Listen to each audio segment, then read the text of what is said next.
I only just started working this new job, and already it warrants keeping some kind of online journal.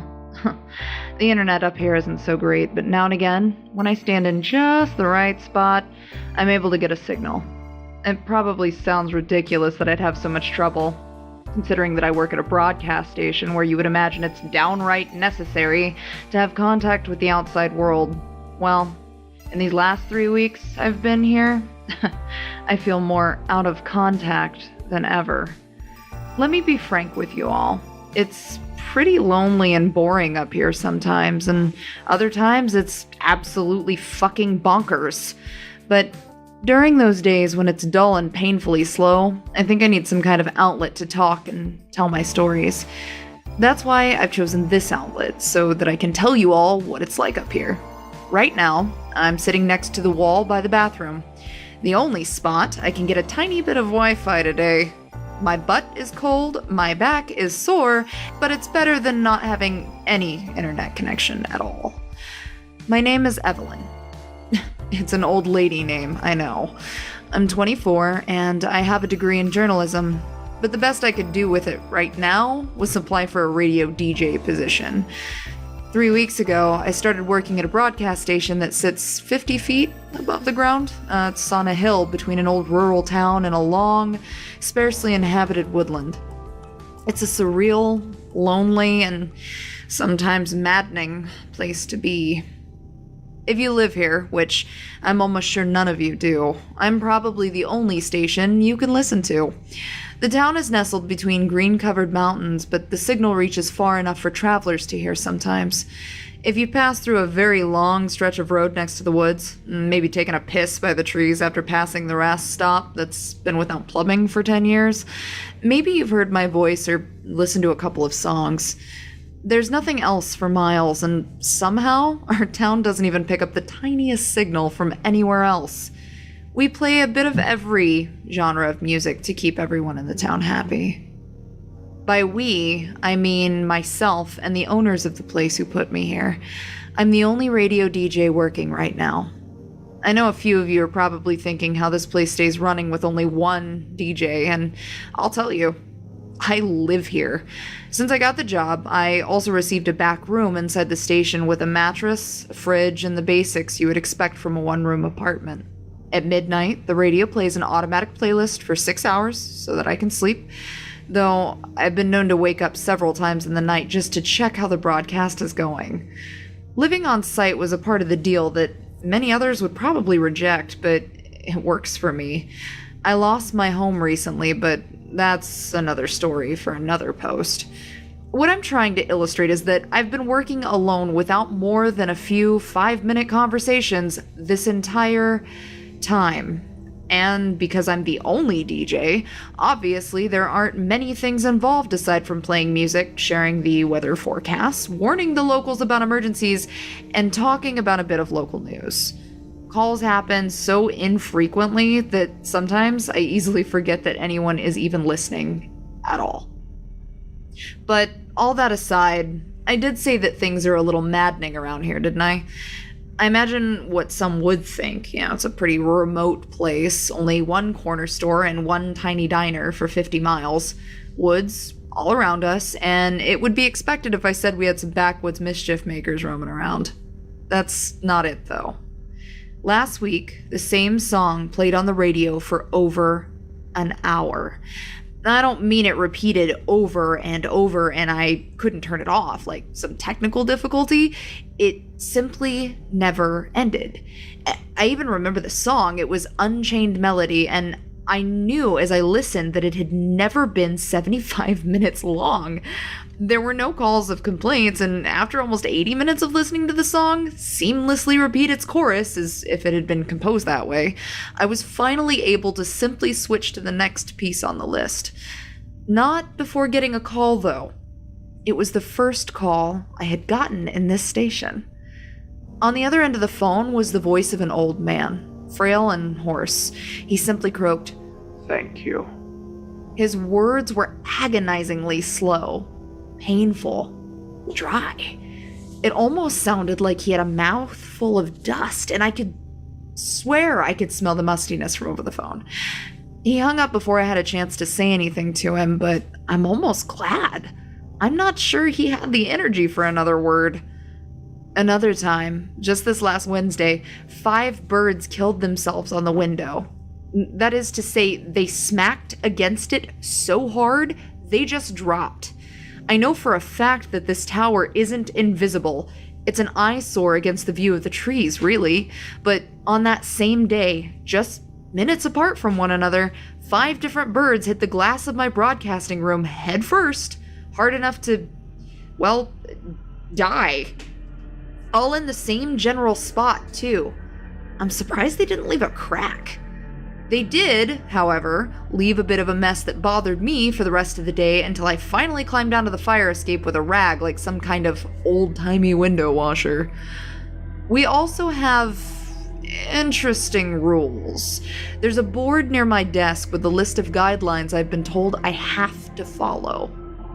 Rule number 1. Never let the radio go silent for more than a few minutes. If the broadcast is down due to technical error, activate the bell. Note that I still don't know what the bell is, other than the fact that there's a button on the wall labeled as such. It remains a tempting mystery. Rule 2. Take care of the equipment, don't let anything break. Rule 3. Any suspicious calls must be recorded. Never tape over a recording. And Rule 4. When the fog rolls in, do not leave the building. Do not open the door. Sound the emergency broadcast. It struck me as very odd that my employer would have such a strict rule about the fog. I mean, after all, this is the main reason why they insisted on hiring someone who could stay at the station 24/7, at least until they get me a coworker. It seemed out of left field, so specific and yet unrelated to any of my duties. I was surprised the fog was enough of an issue to warrant an emergency alarm, really? But only a couple of days into my job, I saw it for myself. On my second day of work, I was put to the test of getting the emergency broadcast out as soon as I could. You see, the entire room I work in has windows all around so that I can see outside in the woods. I assumed at first that this was just for the natural light, but now I'm thinking it's more of a watch. A fire watch, a fog watch, whatever kind of watch. I figure if I'm positioned so high in the trees, it must be for a good reason. I'd been switching between songs, getting ready to introduce an old classic by Fleetwood Mac, when my eyes caught a rolling cloud of white on the horizon. I let the song start, turning off my microphone and rushing to the window, expecting an avalanche coming this way. It seems absurd, I know, but that's exactly what it looked like from a distance. It looked like an avalanche. Rolling white and gray, moving like ocean waves as it spilled over its own form and moved closer and closer. Fog didn't walk, did it? The fog's movements were so perfectly executed that it reminded me of steps. It undulated as if its motions were being controlled by weight. I almost expected it to make a sound, but that's a stupid thought to have. I didn't watch for too long, slightly startled by the thickness of the fog on its way towards the town. I did just as I was instructed to do and returned to my station, killing the music immediately and taking up the microphone. This is an emergency broadcast for Pines Haven. I was speaking straight from a script, using my most stern, clear-spoken voice. This is a heavy fog warning. I repeat, this is a heavy fog warning for Pines Haven. Return to your homes immediately and wait for further instructions. Please lock all doors and windows. I furrowed my brows at my own words. This was extreme for fog, I thought, but it wasn't going to creep into anyone's house and commit a breaking and entering, was it? I chalked it all up to paranoia. Perhaps it was an unnecessary precaution we were obligated to make for some legality reason, but it still sent a chill up my spine. I turned my microphone off, leaving the music off as well. As much as I loved a bit of Stevie Nicks, it was too interested watching the fog to pay attention to the silence. My eyes were fixed downward. This insanely thick bank of misty-ass fog had almost gotten all the way to the station, and was curling around the bottom of my tower. It didn't quite reach where I was way up in the air, however, wisps of clouds still drifted in front of the huge, stretching window that showed me the entirety of the forest. I could see just how far this fog went. It must have gone pretty damn far because it was just about the only thing I could see aside from the tops of a few of the tallest pine trees. And those tall pine trees were moving. I thought it was an illusion at first, brought on by the churning waves of fog beneath, but I was wrong about that. The trees that I could see were shaking, moving from side to side briefly and one at a time. It was almost violent, as if they were being pushed. The most ridiculous thought popped into my head as I realized what it looked like. It looked like something was on its way towards me, crashing through the forest and hitting the trees as it went. The motions were serpentine. I watched one tree shake, then another to its right, then another to the tree's left. All the while, it came closer. I watched all of this with more curiosity than anything else. Judging by the speed, I was about ready to panic at any moment, when I suddenly heard something that startled me even more. It was an unfamiliar sound. The phone rang. I ran to the desk and picked up the phone quickly, all the while my eyes continued to stare out the window. Hell, Evelyn! It was my boss on the other end, and he sounded furious. I could almost hear the spit flying from his mouth with each word. "Turn the radio back on now!" "Sir, there's a fog emergency. I didn't think—" "I know. Turn the radio back on." He hung up the phone before I had a chance to ask questions, but it's a good thing I didn't get that time. I glanced upwards, eyes fixed out the window to see the fog was growing higher and higher. The treetops had all completely disappeared, and the window was nearly covered completely. I swore, in that moment, I saw something in the murky gray mass slowly pulsing on the other side of the glass. A shape. It was dark, moving shape that was too concealed within the mist to give any semblance of detail. I didn't wait around to see what happened next. I followed my boss's orders, slammed my ass back into the chair, shoved my headset back over my ears, and turned up the music again. Within moments, the signal was live once more, and some bit by the Eagles was playing through my speakers and every radio in town as well. I breathed a sigh of relief. What was I so relieved about? As far as I knew, nothing was on the line just because I had forgotten to turn the music back up, other than perhaps my job. There was still a sense of discomfort, however, as I turned my eyes back up to the window. The fog was still there, but it was creeping further and further back down into the woods. In moments, it had sank beneath the bottom of the window and out of sight. The pine trees came back into view, and then, before my very eyes, I watched the horizon appear as the bank of fog slowly dissipated and moved on through. Strangely, I got that same feeling that I was looking at something solid and organic again. Well, the fog stopped after that. I didn't have to make another emergency broadcast, and it's been about 2 weeks since. Now things are just a normal level of weird. I get a strange call now and then, usually someone from the town I don't recognize saying some gibberish message I can't understand, or now and then a song in my music lineup begins to play backwards. Once or twice I swear I've heard someone talking in the room, even with headphones on, but it's a muffled blur of noise. Yesterday, I saw a bird perch on the edge of the window staring at me, and I swear it was human-like, but unless there's some weirdo out there crossing bird DNA with human genetics, it's probably just me being overly paranoid. I think that happens when you've been alone for a really long time. I have a lot more to talk about, and I'm sure in the following days and weeks I'll have more stories and things to write down that might be of interest, but honestly, right now, my butt is starting to hurt something awful from sitting on this cold floor next to the bathroom. The 20-minute music block is almost over, and I'll have to go through the local news. Maybe, if you're driving through looking for a place to stop, you might hear me. Oh, and if you are, don't bother with the rest stop. The plumbing is still broken, and their coffee tastes like gasoline. Well, it probably is gasoline. This is Evelyn from 104.6 FM. Have a safe night, and be careful out there.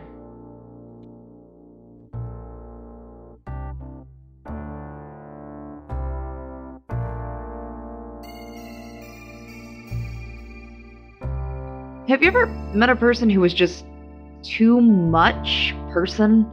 I'm talking about one single human who sucks the energy out of you, as if they were an entire bustling big city crowd somehow condensed into one body.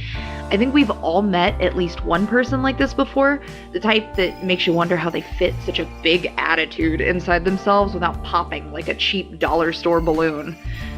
I met a guy like this. He's sitting in the room with me right now. I'm sure you're all here to read about the more unusual things happening up here at the radio station, and believe me, I have some downright creepy shit to tell you about. But first, I need to introduce you to my new coworker, who just started this morning. Today was his first day, might be his last day too. His name is Daniel. Daniel is a lot. He's loud, full of motion, and may genuinely think he's Bob Barker in the flesh. My boss dropped by during my second week here and noted that I looked weary. He knew why. I sleep 4 hours a night if I'm lucky and haven't gone outside in 3 weeks.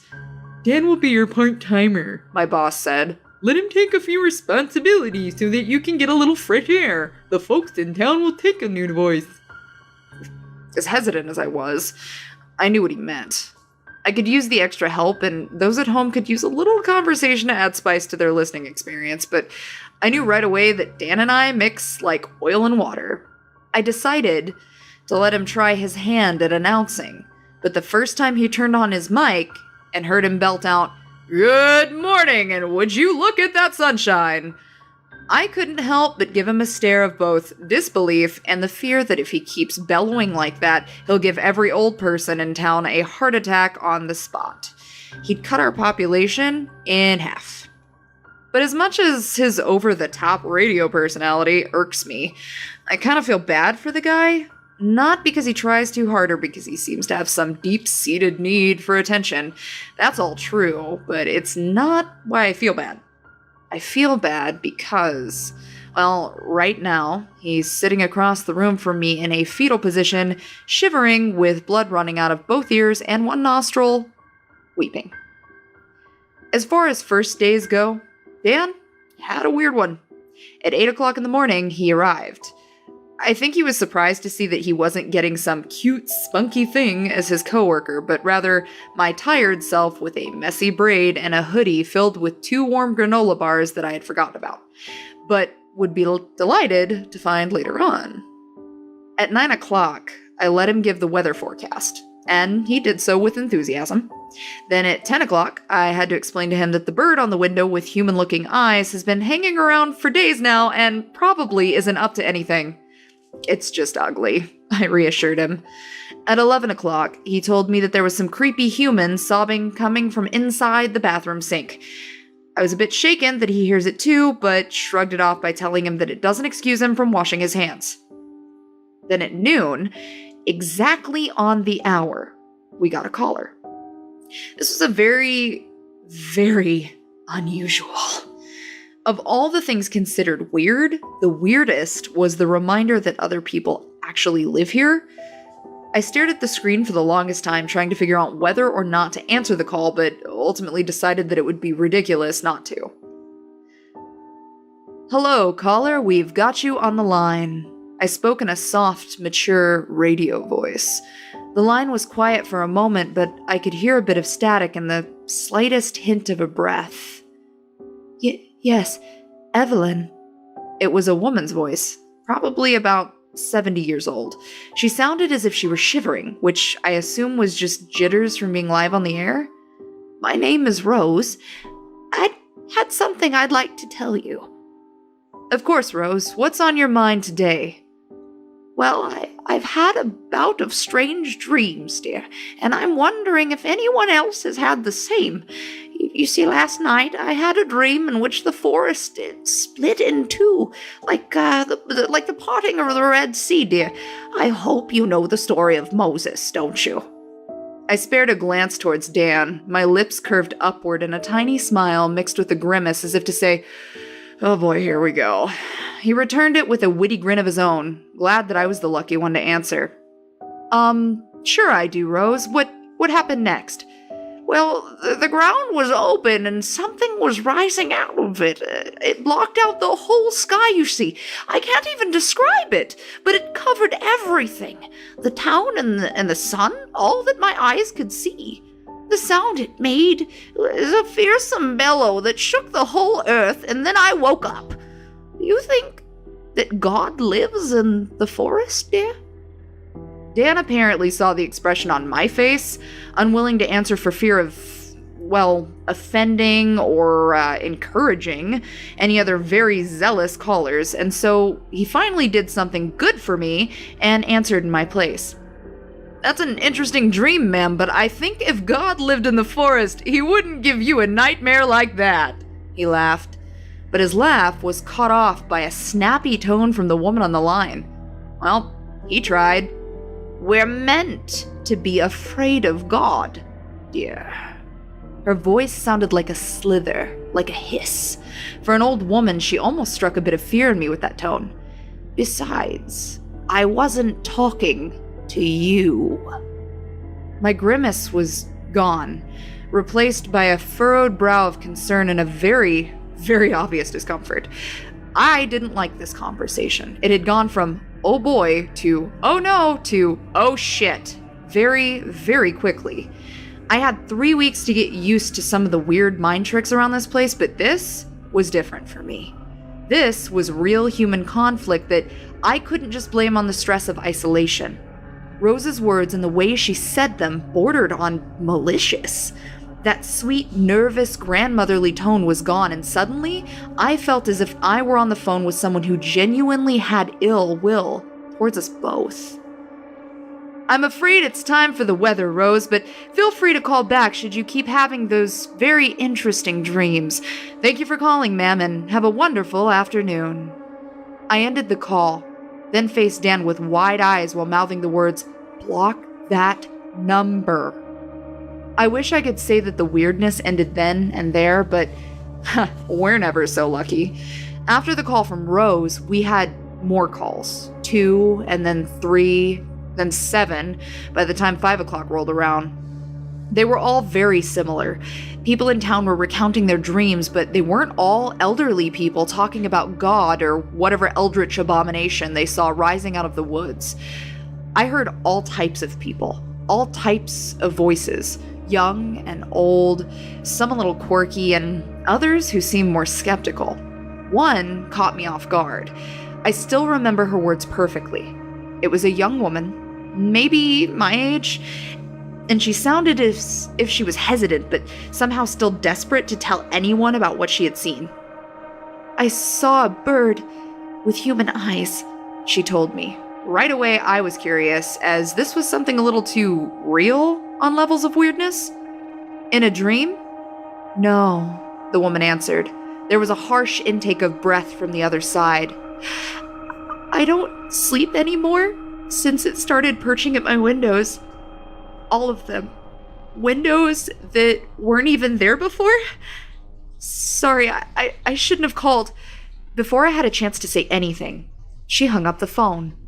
It's difficult trying to think of the best words to explain how I felt after that phone call. Regret, I think. I felt somehow responsible for the sorrow and hesitance in her voice, the way she saw some need to apologize for telling me what she saw. There was a deep pit of dread in my stomach. I hope she's okay, whoever she is, and that she figures out where all those extra windows came from. I'll admit, I had to take a break from writing this in order to tend to my new coworker. I had said that he had a rough first day. Rough is a bit of a lax word. At first, he was only a bit spooked about the general weirdness up here, but after what happened with our final phone call of the day, there was enough to warrant actual concern for his physical health. I let Dan take over all the controls while I just left long enough to make a sandwich, realizing that it was almost 9 o'clock at night and I had yet to feed my flesh prison the entire day. Human bodies, they're obnoxiously needy. He had a call come in, which I realized only because I heard him answer it. I didn't even hear it ring. It was late and a strange time for calls, but I figured if it was someone being a creep, at least it would be entertaining to see how he handled it. However, Dan was silent after that first initial greeting. Seconds ticked by, and he said nothing. Finally, when I stepped out of the tiny employee kitchen with a peanut butter sandwich in hand, I witnessed my coworker throwing the headphones off of his head and letting out a shriek as he covered his ears. His eyes were wide and impossibly bloodshot. Veins were popping on his forehead and neck, and his moppy dark hair flew back and forth as he shook his head before dropping to his knees. I could see blood dripping down from his nose over his top lip and his teeth, which were bared in a pained grimace.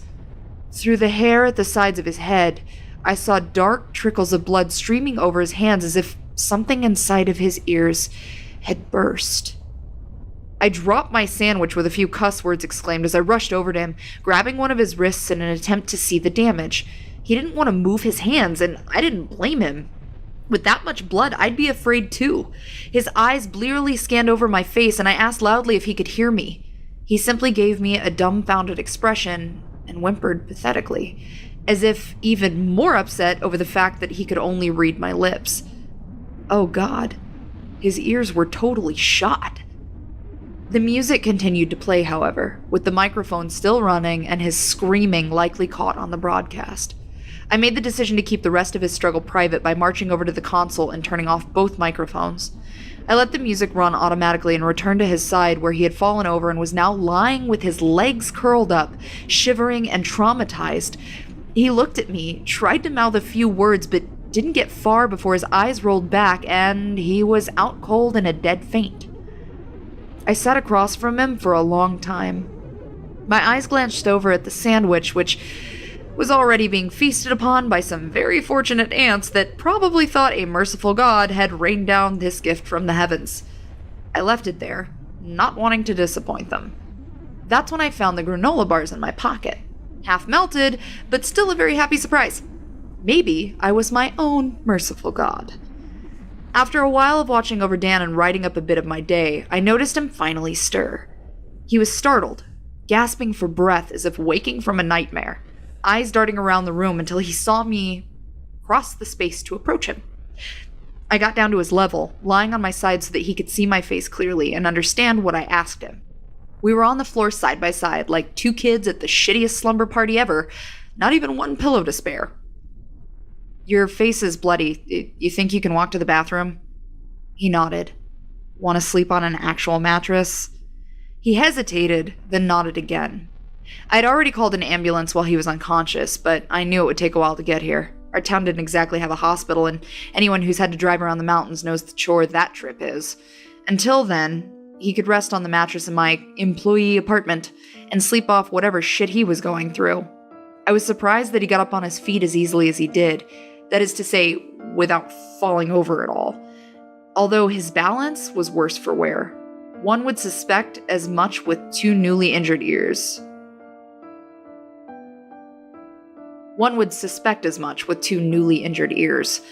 I let him sit down on the toilet as I helped clean his face and underneath his ears, letting him wash his own hands. Can you hear me at all? I asked, now that we were in a quiet, noise-free room. It took him a moment before he finally spoke up, but his voice was a hoarse whisper that he probably couldn't even pick up. A little, he said, then smirked with a sad excuse for a chuckle. You're friendlier when I can't hear you well. I would have slugged him in the shoulder for that one, but I just laughed and let it slide. It felt weird taking care of someone else. I didn't think I was a maternal type of person, but I found myself being as gentle as possible with his bloodied face, with genuine care for his comfort. He was cleaned up, all except for his ears, which were covered in what bandages we had on hand, and I helped him to the mattress so that he could lie down and rest. Damn, as far as first days go, his was probably the worst I could ever imagine. I really felt for the guy then. First, he was just annoying, but now that he was subdued, albeit in a terrible way, he wasn't so insufferable. As he laid down with a bit of a wince, I turned to leave, but not before he waved a hand towards me in a weak, sort of attention-grabbing slap to the arm. I heard it, he mumbled, the volume of his voice fluctuating, but still difficult to make out. The color was drained from his face, and he took in a breath laced with an audible shiver. A bellow.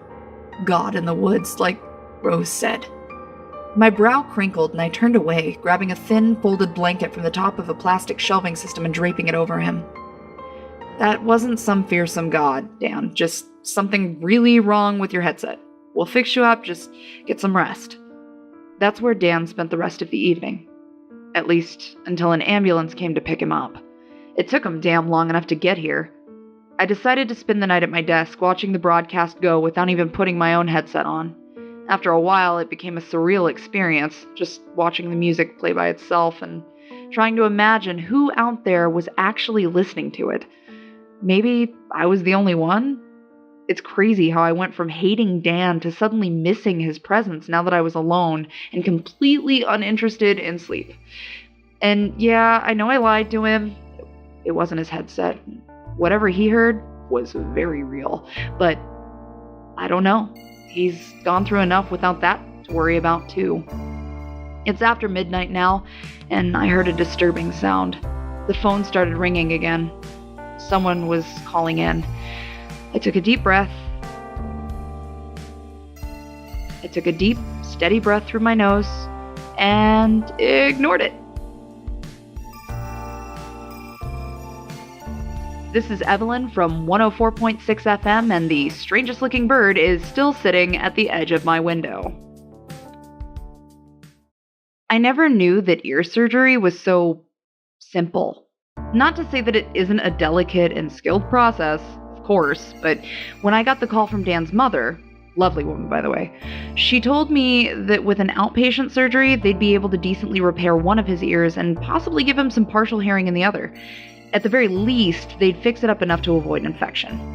I suppose I always thought that the ear was such a small and intricate part of the body that fixing up those tiny, cramped caverns of bones and delicate vibrations would be a huge deal. A dangerous deal. Turns out, Dan got the surgery the morning after the incident with his headset and is recovering. They think he'll be able to hear well enough to stick around here and do his job, though he may need some hearing assistance once he fully heals. He won't be returning to work for a few days probably, and may not be wearing a headset for a long time, but while talking to his mother, I heard him in the background saying, "Is that Evelyn? Tell her I'm not done being her nuisance yet." So, I guess I've still got a part-timer? A nuisance part-timer? He's just taking a very early, very medicated vacation. While he's out, I've been here by myself, and god damn it, that bird will not leave! I noticed something while looking out the window between giving the forecast and playing a block of commercial-free music. It's building a nest. That little shit piece with its damn eyes is building a nest right in front of where I sit all day. Now, I like birds. I generally don't have trouble with any kind of wildlife, so long as it's not trying to pick a body part to run off with, but somehow, for whatever reason, the last thing I want is to see this bird create multiple mini versions of itself. I can just imagine tens of them lined up all around the window, staring at me from every direction, watching what I'm doing. I almost decided to go out there and try moving the nest down into the woods, but I don't want to leave the station unmanned for too long. Maybe I'll wait until Dan gets back and let him take over for a while so I can take that thing far, far away from the tower. I hate this fucking bird. Before I sat down in the morning, I cleaned myself up at the bathroom mirror. The sink was quiet. I know that should be a good thing, but I don't mean clanking pipes or clogged plumbing causing any sound. On Dan's first day, he said he heard the sobbing from down in the pipes, and it shook me a bit. I've heard it too, but I figured it was just me. I figured the isolation of being up here 50 feet in the air, and with no company except for the grocery delivery man, was starting to make me imagine human voices in places where they didn't really exist, but he heard it too. Honestly, I was a bit disappointed that it didn't continue the first time I noticed the eerie silence. I was gonna try to convince Dan that we had a colony of mole people living in the plumbing as soon as he got back, but that joke wouldn't solve the mystery. At this point, humor is just about the only thing keeping me sane around here, but if you ask, did I think it was a ghost down there? A person? Ha! No, I didn't care. So long as it remained a sound and nothing else, it didn't matter where it came from. I forgot about it for a bit. I stopped thinking about whatever was, or wasn't, rather, in the sink and went about my daily work. The skies were blue and clear, the air was chilly but warm for being in the mountains. All in all, things were boring. But I suppose I could use a boring day after watching my coworkers' eardrums simultaneously rupture the day before. I'll take a boring day over a bloody one. I sat down, putting my headset on and waiting for the automatic music block to come to an end. There were envelopes opened and stacked about with "Get Well Soon" cards placed in a line above the consoles. Word got out fast that Dan was undergoing a standard minor surgery, and I imagine that anyone listening that evening before who heard his pain screams was quick to hunt down the gossipers for information. At least 10 people in town sent cards straight to the station with the early morning mail. I set them in front of his chair like a cute surprise for when he came back. Even I ordered one for him too, but unfortunately the grocery delivery guy had accidentally been given a "Happy Birthday Grandma" card instead. I still signed it and put it up with the rest. It's the thought that counts. Good morning, this is Evelyn McKinnon with 104.6 FM. I hope everyone is enjoying the sunny skies today. Daniel Esperanza will not be joining me this morning, but he would like to thank everyone for the kind well wishes and can't wait to return at the end of the week. Stay tuned for the 5-day forecast at 8:30 this morning, but until then, enjoy 30 minutes of uninterrupted music here on 104.6 FM. I wasted most of the morning away. The Wi-Fi was close enough that I could sit near my desk and surf the web a little, looking for news to talk about. I was in a bored daze, looking at the clock, waiting for time to pass. The internet is too slow to play much video unless I'm in the mood for a good, long buffer, so most of the time, it was just spent staring at a dull screen. At noon, my eyes snapped to the side as a noise came through my earphones. It was the phone.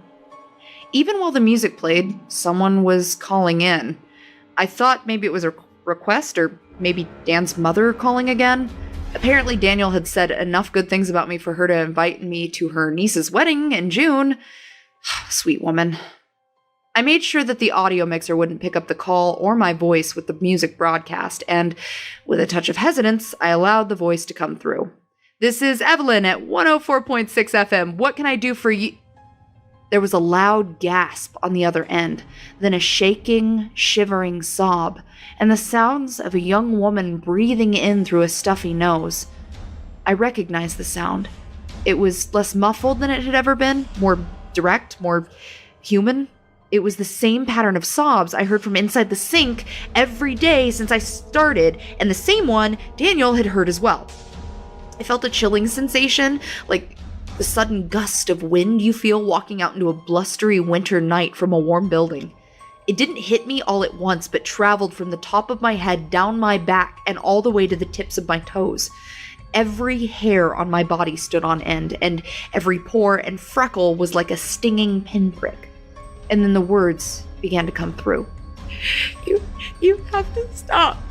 She was still sobbing, still gasping and sniffling. She paused, and I assume it was to let me speak. "Are you all—" "Oh my God, stop making excuses!" She interrupted me, and all at once I became confused. Was she talking to me at all? "I'm so tired. This is my home. I wanted to help you, but you won't let me." I didn't respond. It was as if we were listening to only one half of a conversation, like a recording. Something about the voice sounded familiar to me, enough to make my stomach drop into a pit deep in my gut, but then again, I had heard it before, in the bathroom sink. Had I heard it anywhere else? "Please, let me help you. Please, you haven't had a single day since graduate." All at once, I ripped the headset off my ears, pushed my chair back, and left the device dangling on a cord like a pendulum off the side of the desk. It wasn't for lack of reason. I felt the most intense nausea erupt suddenly, stomach churning and mouth watering. No time at all to wonder if I'd be able to calm down or not. I rushed to the bathroom, with the call still going, that voice speaking and sobbing into the air. Vertigo struck as soon as the door was within reach, and those 3 steps to the toilet felt as if I were walking in a bright, spinning carnival tunnel. My legs buckled at the knees and I went crashing down, white knuckles gripping the edge of the toilet seat as I tried to drag myself towards it. My arm lacked the strength, but it was then that the nausea turned into something else. I was choking. Shit. If there was ever a time I could have a coworker there with me, this would be that moment. I lost my breath, and the vibrant colors that spun around me only grew more blinding, static in my vision as I prepared to lose consciousness. And then, with a desperate cough, I felt a sharp pain as something dislodged itself from my throat. My head hit the floor with a thud, but I found myself staring directly at the thing that had somehow gotten inside of my body. It was a stone. Just a stone. A brown speckled one, like the kind that you'd find out in the woods, like maybe on a hike or maybe from a riverbed, as far as things you could mysteriously choke on with no explanation. A stone seemed like a rather boring item. But as I looked at it, perhaps with sheer frustration that it had almost killed me, I wanted nothing more than to be rid of it. My arm shook as I pushed myself up, grabbing the stone in my fist. Without a second thought, I threw it into the toilet and flushed the handle, watching it disappear down the cyclone of water. It was then that I swore I heard a sniffle to my right, coming from deep down inside the pipes beneath the sink. "You can have it back." I wiped my face with my sleeve, then washed my hands thoroughly before returning to my desk. My headphones were still dangling off the edge of the table, swinging back and forth slowly. I picked them up, put them over my head once more, and was greeted with silence from the other line. The woman had hung up the phone. The sense of discomfort hasn't left. That bird hasn't left. What's worse is I saw it clicking its beak on the window, looking straight at me. It wants to come in. I know how crazy it sounds, acting like I know what a bird wants and is thinking, but this sparrow is too human not to be aware of its expression. Pleading, demanding eyes are staring constantly as I sit at my desk, only gone when it leaves to fill its nest. I'm not letting it in. There's a fog advisory for Thursday. It's only Tuesday as I write this, but I still find myself staring across the forest, expecting to see the hills of trees start to move. I expect to see it burst open. Where does the fog even come from? I'm imagining it now, drifting up from beneath the ground, rising into the air, and covering the town in the sun, all that my eyes can see. And the sound it might make, a fearsome bellow that shakes the whole earth. Shit, maybe I shouldn't have blocked Rose's phone number after all. This is Evelyn from 104.6 FM, and I just noticed a brown speckled stone sitting on the edge of the window. Class of 2017 written in white paint on its side. I don't know how it got there, but more importantly, who on earth fished that thing out of the goddamn toilet? I honestly never thought I'd dread a Thursday the way I did. It's a perfectly good day of the week, and rarely do you ever hear people complaining about how much they hate Thursdays. There's no, "Is Thursday over yet?" mugs out there next to the Monday ones. However, as the week drifted slowly by, all I could think about was the constant warning of another foggy day quickly approaching. On top of all that, my morning started with a script for a missing persons report. A woman named Jennifer Cook, age 25, had wandered into the woods in a supposed sleepwalking incident, and her status, for whatever reason, had been listed as, quote, "in extreme danger." I recognize her name. We were friends in college. One good thing did happen. Daniel decided resting was boring as hell and made the decision to return one day earlier than expected. Still recovering, but plenty well enough to pester me. I almost regretted to say it, but I missed the guy. I guess it's true that you don't always realize you've missed something until it's taken away from you, and even this insufferable pain in my ass was better than the absolute isolation. Beggars can't be choosers. I watched as his eyes lit up, seeing the "get well" cards that had been left on the side of his console. He snorted when he noticed the one I left for him. "Happy birthday, Grandma?" He laughed as he picked it up, opening the card to find no kind words or even a signature, but a doodle of him with 2 Beethoven-inspired ear trumpets duct taped to his head. What can I say? I was bored. "Thanks, Evelyn. You're a very thoughtful grandchild." After the morning weather broadcast, at which time he joined me to announce his return to the station, we turned off our microphones to catch up. I hardly believe it needs saying that catching up for us didn't only involve the mundane. He told me about his procedure in vivid detail, almost excitedly, and to be honest, I was very interested. Delicately, he tilted his head to either side to show the scars behind his ears, and the surgical dressing still kept on the inside. It was no wonder he still spent most of his time trying to read my lips. Even if his ears had been successfully repaired, he couldn't hear a damn thing with cotton stuffed in there. Eventually, we exhausted talk of scalpels and stitches, and he asked me what sort of bizarre happenings he had missed while on his vacation. Sink is still acting up. The pipes were a little rusty the other day, though. I think that was making it a bit weepier than usual. Did you get any calls? I hesitated, but tried not to look too unwilling to answer. Rather, I pretended I was in thought, looking back at dull and completely unimportant memories before shaking my head. Not really. Just a couple of music requests. Some guy in town has a serious crush on Diana Ross. Daniel's eyes were fixed on my face, reading it far after my lips had stopped moving. I think the fact that I avoided his gaze completely was more of a telltale sign of secrecy than anything else. I didn't want to tell him about the crying woman over the phone, the rock that had been in my stomach, or any conversation all of that Meulmeester. The feeling of unease that subject caused was so fuzzy, so confusing to me, that I had no desire to go tumbling down that rabbit hole by my own free will. That bird, though, I interrupted, just as he took in a breath to speak, bringing my knees up in my chair and kicking off from the desk to roll a few feet. I practically jumped out of the seat to stomp across the room, headset left abandoned, and a finger pointing out the window. Sure enough, my nemesis was picking at the nest it had built on a tree branch right at the window's edge. "You don't like the nest?" Daniel asked, as if there were any possible doubt of how I felt. "It's gonna have all its creepy-looking babies right in front of our broadcast room!"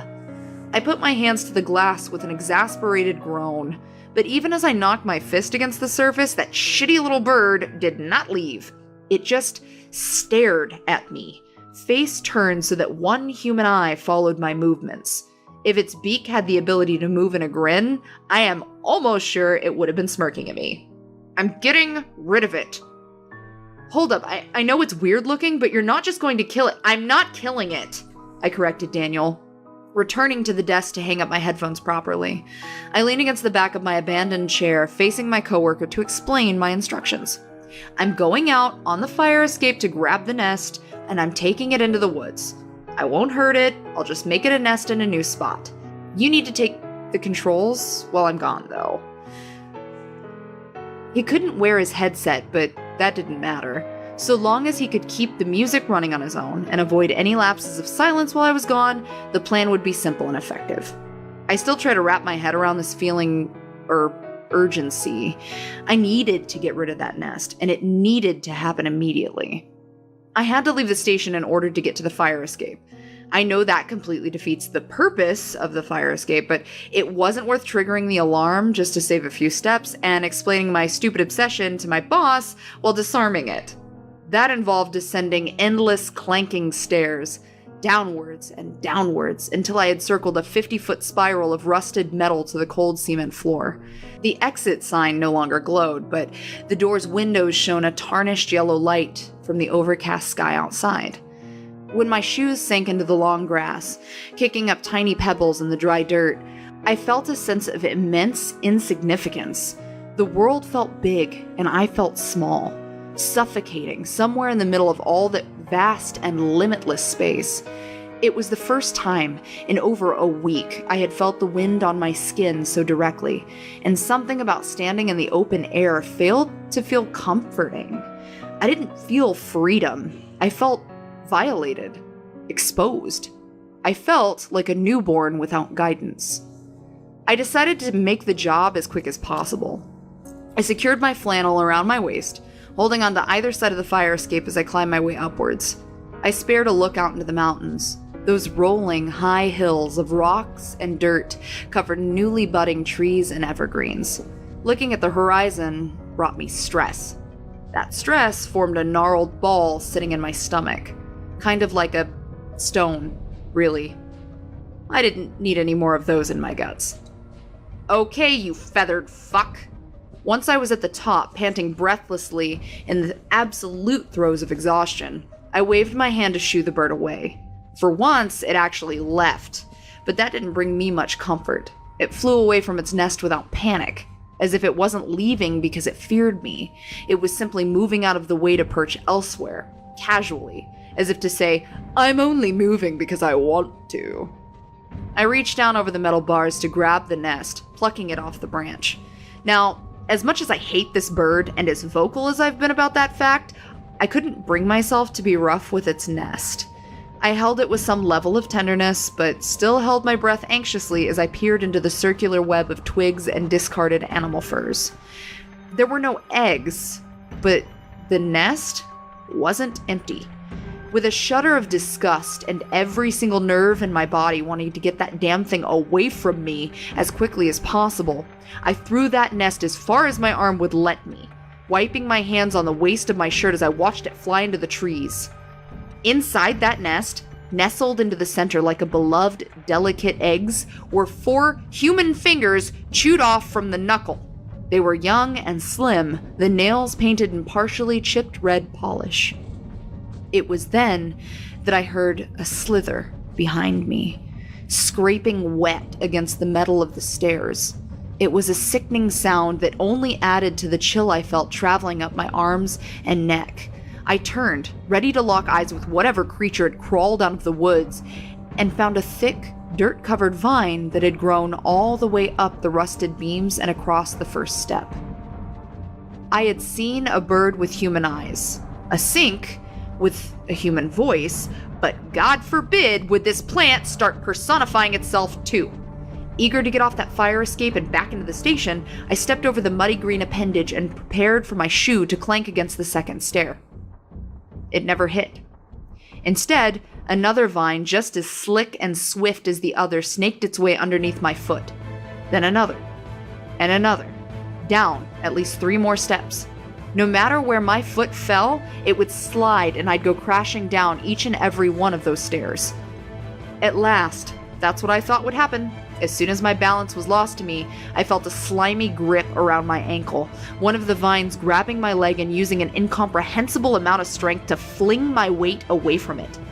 I felt like a fly being swatted with an aggressive hand, as if I was the pest in this situation. One moment, I was staring down at my feet, and the next, I was looking at the ground as I began to fall. 50 feet was a distance I may not have survived. I flailed in some attempt to grab the edge of the stairway, but happened to fall on my chest, pinned over a bar on one of the spirals right below the top. The breath was knocked out of me, arms gripping the rail as pain erupted in my shoulders and my elbows from holding up my weight. I kicked my legs upwards, wrapping them around the closest bar I could find until I was clinging to the edge. The endless forest was in front of me, and all I saw at first was a sea of green. That is when I saw movement on the horizon.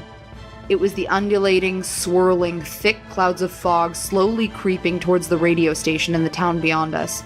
And for the first time since I had started working here, I could hear a groan on the wind.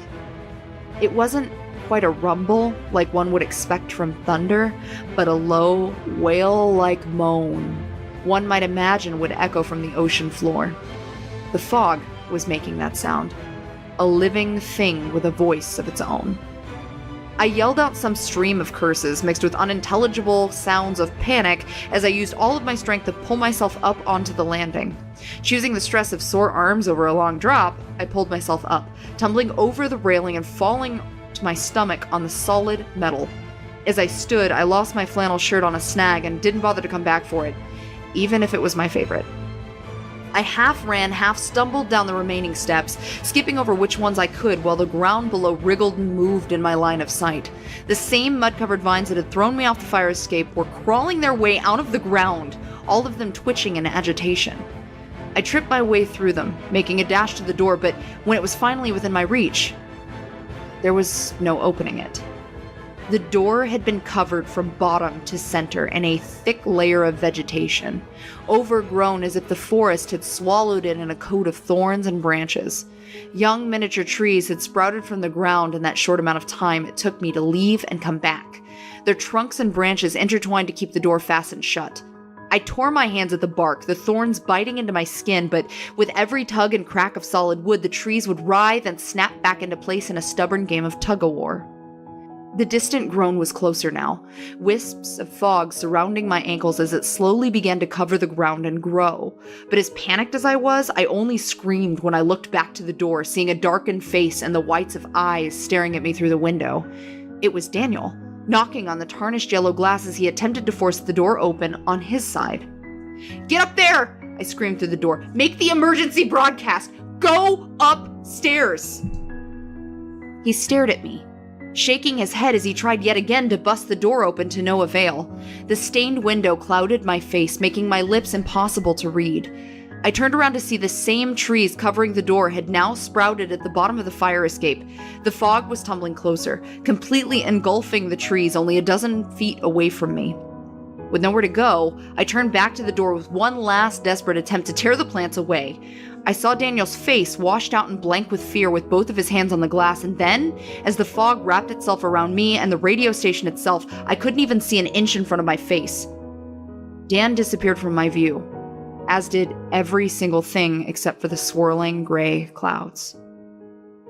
I don't think I've ever experienced such silence. There was no wind, no birds, only the sound of my own labored breathing as the air grew thick with the taste of wet soil.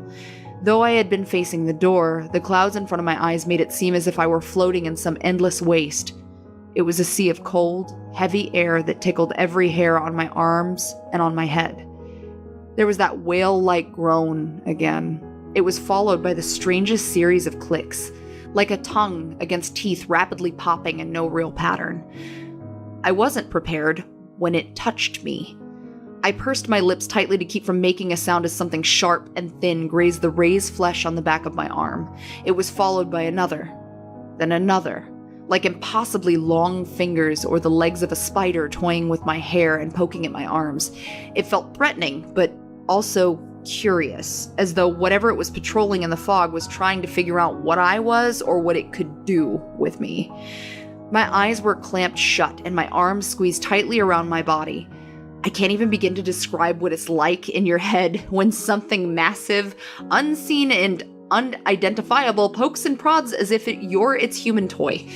I was waiting for fangs and claws. I thought, for sure, in that very moment, I was about to be eaten alive by something I would never get the chance to see, and my last act on this earth would have been harassing a goddamn bird. My teeth rattled as I waited for a fate that was certainly grim, but it was surprising when I felt all presence around me suddenly back away. The ground shook once, twice, and then the world went still again.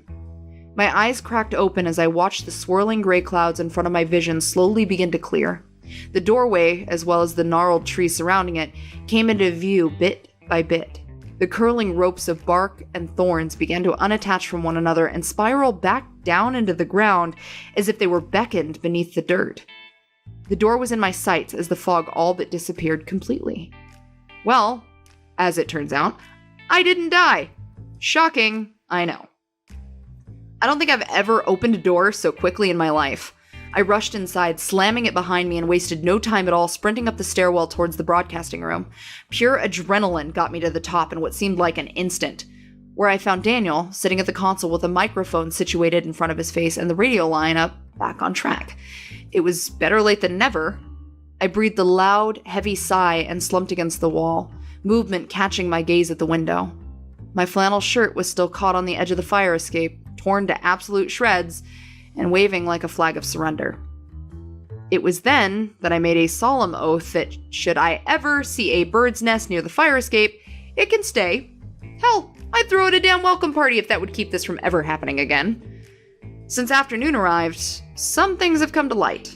I've gotten more than one angry call from the owner of the network who claims it took us far too long to send the announcement for the people downhill in the towns. A married couple, last seen taking a walk near the trees, hasn't come home since the fog passed. And of course, we made the missing persons report immediately. I've also got a huge pattern of bruises appearing on my chest from the fall, and I must say, it hurts like a bitch. We did call the police about the fingers. They assured us there wasn't a murderer loose in the area, though that sounds simpler to deal with. I was a bit surprised that the police asked for copies of our caller recordings from earlier in the week, and luckily, the rules of the station meant none of them had been deleted or taped over. The only recordings missing was the one Daniel had taken the very moment he lost most of his hearing. Why would our boss delete that after collecting his copies? I overheard whispers of who those fingers may have belonged to. They say the missing girl, Jennifer, was probably the victim of an animal mauling while wandering in her sleep due to a newly prescribed pill she had only just started taking. A sleeping pill. I've decided that when I'm done here, I'm looking at our call records from the last few days. A certain call from a sleepless woman is coming back to me, and I may recognize that phone number if I see it again. I suspect it might match a number I still have in my own personal cell phone. I'll be honest, I hope I'm wrong. There's a lot I need to explain once I know for sure. This is Evelyn from 104.6 FM, and I might take a walk in the woods later.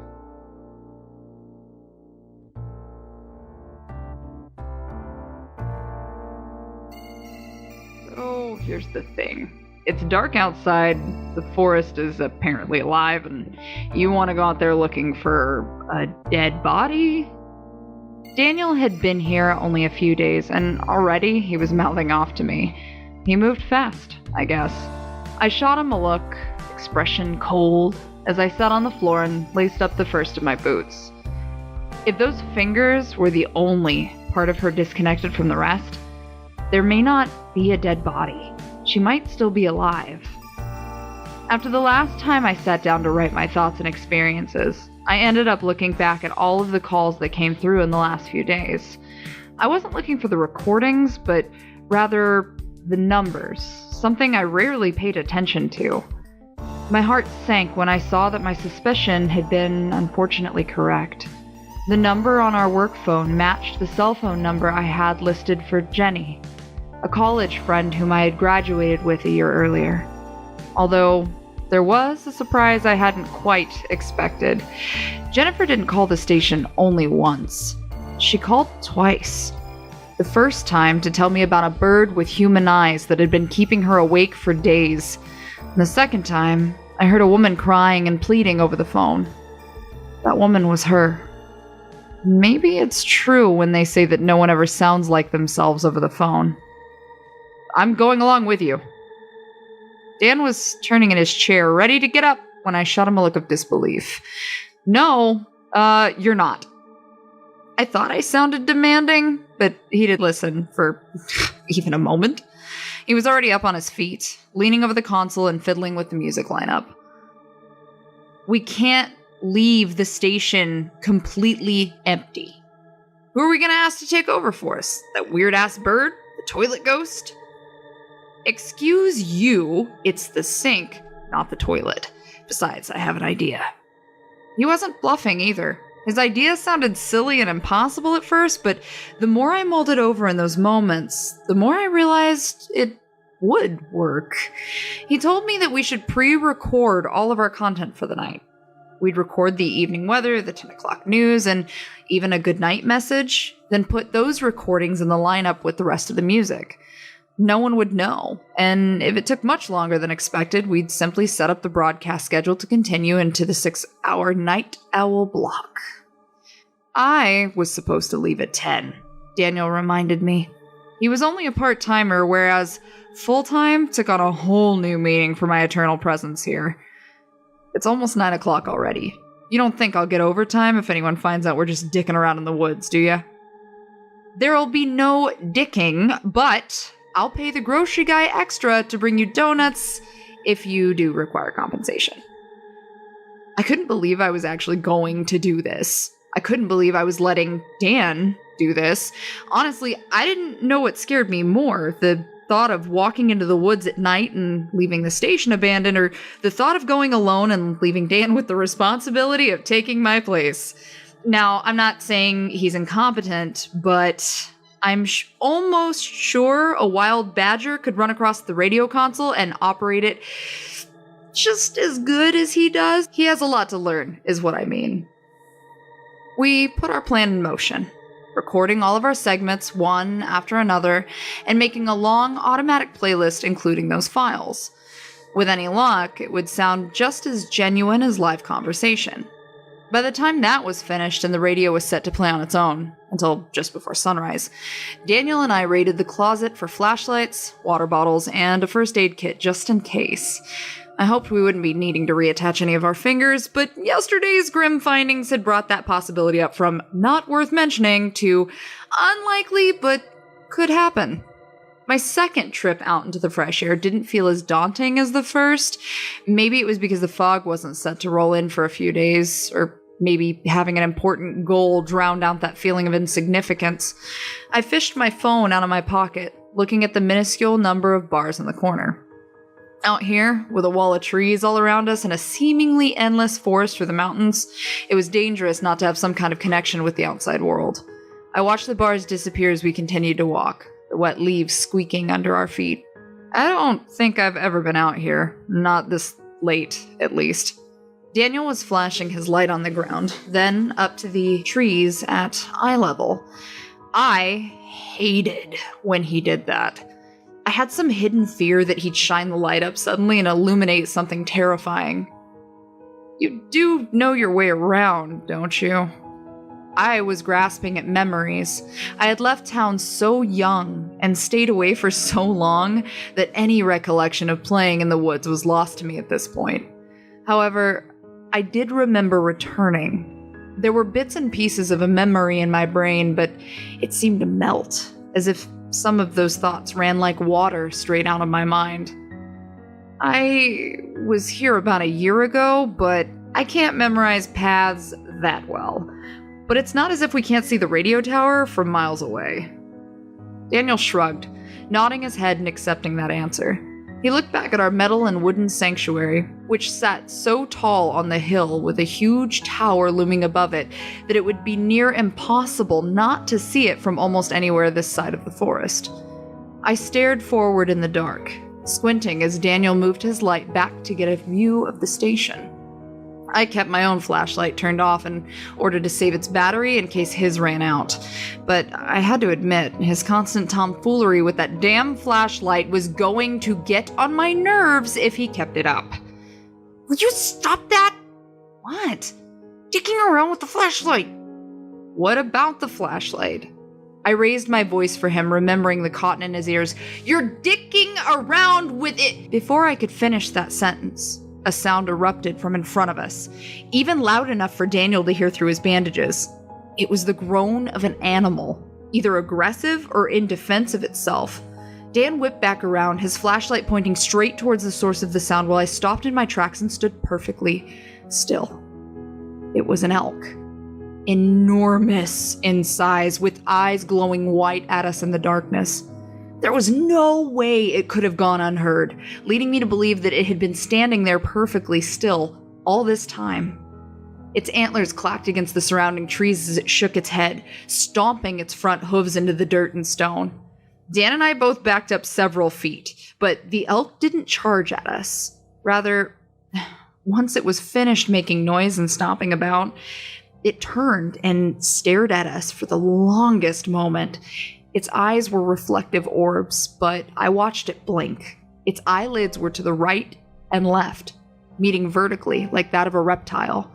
Then, with a heavy grunt, it bounded heavily away, further into the woods. I noticed between instances of wondering how close I had been to shitting my pants just now, that it ran with a really odd gallop. It had 3 back legs. 1 on one side and 2 on the other. It was a seriously fucked up elk. Is there anything out here that doesn't look like an absolute abomination? Daniel asked in a hoarse whisper, his flashlight slowly scanning in a search for anything else that might be hiding in the trees and overgrown brush. There was nothing, not even a sound. After a few hesitant moments, we were on the move again, though I decided shouting probably wasn't the best decision to make. I was looking down at my phone, watching the bars in the left corner. I wouldn't have expected to have any signal out here, but strangely, a single bar kept flashing and then disappearing, as if it wanted to find a connection. I had no explanation for it, but I didn't think on it too much. Of all the weird crap I'd seen out here, a cell phone signal in the woods was the least of my curiosities. But if I could get just one more bar, maybe I could try making a call. How do you know her? Daniel broke the silence after we were sure no more giant mutated elks were stomping around. This missing girl, I mean, you seem dead set on finding her. She was my best friend in college. We had a dorm together, we graduated together, we lived together for a bit. She was generous when I needed a place to stay. And now you live in a radio station. I turned my eyes back to my phone, shrugging my shoulders. I acted nonchalant, like I didn't give two shits. I actually gave quite a considerable amount of shits. She didn't want me there anymore, okay? She just didn't want me there anymore. I could feel the question in the air. I didn't have to look at Daniel to know what he was thinking, how badly he wanted to ask why a generous best friend would kick someone out of their house. Luckily, before he had a chance to speak, and before I needed to think of a new conversation, I saw it. 2 bars on my phone, springing to life and defying all odds against this wild, uninhabitable mountain. I raised my phone up in victory, stopping exactly where I stood for fear of losing the signal. Yes, we have it! We have a signal! Daniel gave me a confused stare before I had a chance to explain. I was tapping away at my phone, finding Jennifer's phone number among my minuscule list of contacts. I'm calling her. If she's nearby, she can help us find her, assuming she has a signal and battery. Assuming she has her phone. Daniel was obviously skeptical why a sleepwalking woman, presumably leaving her bed, would take her phone, but I had a theory that Jennifer hadn't been sleepwalking at all. Something had been luring her here. I had a feeling. I didn't answer him, whispering a hoarse shh as the phone began to ring in my ear. It rang once, then twice, then in both of my ears. Her tone, a basic selection from the Library of Sounds, was distant but audible in my one exposed ear. I lowered my own device, listening to the sound echo from further in the trees. Faint, but there. Daniel turned to the direction of my gaze, flashlight scanning along the ground to find a path of broken twigs and flattened grass trailing off deep into the brush. What are you... Her phone. That was all I said before I chased the glow of his flashlight on the ground, deciding that one source wasn't enough. I pulled the spare light from the satchel around my shoulders, tapping it against my hand as it flickered to life.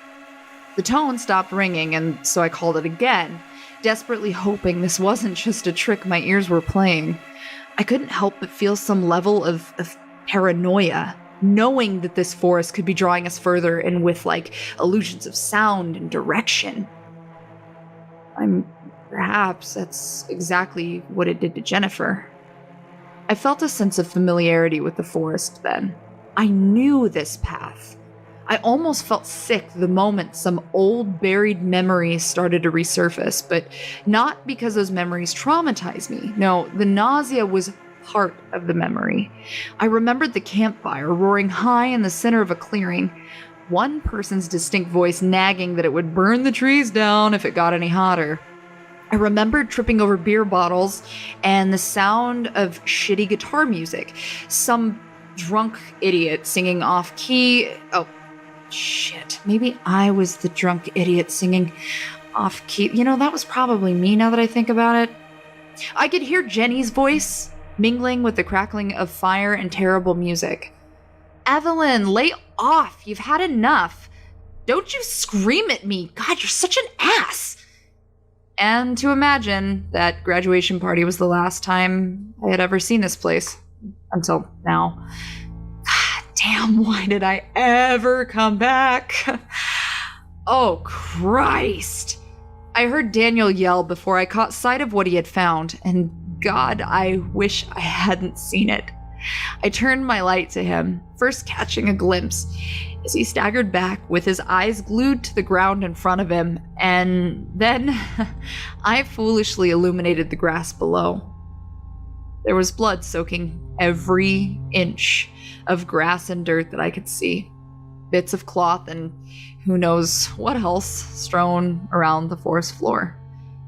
And a man, the top half of him, at least, nearby, the bottom half of another person. This one was wearing a pair of khaki shorts and walking shoes, but both of them had been separated across the middle. Only one half of their bodies thrown down where we could see them, and the rest, well, I shouldn't have scanned the light upwards, but the sound of creaking tree branches tempted me.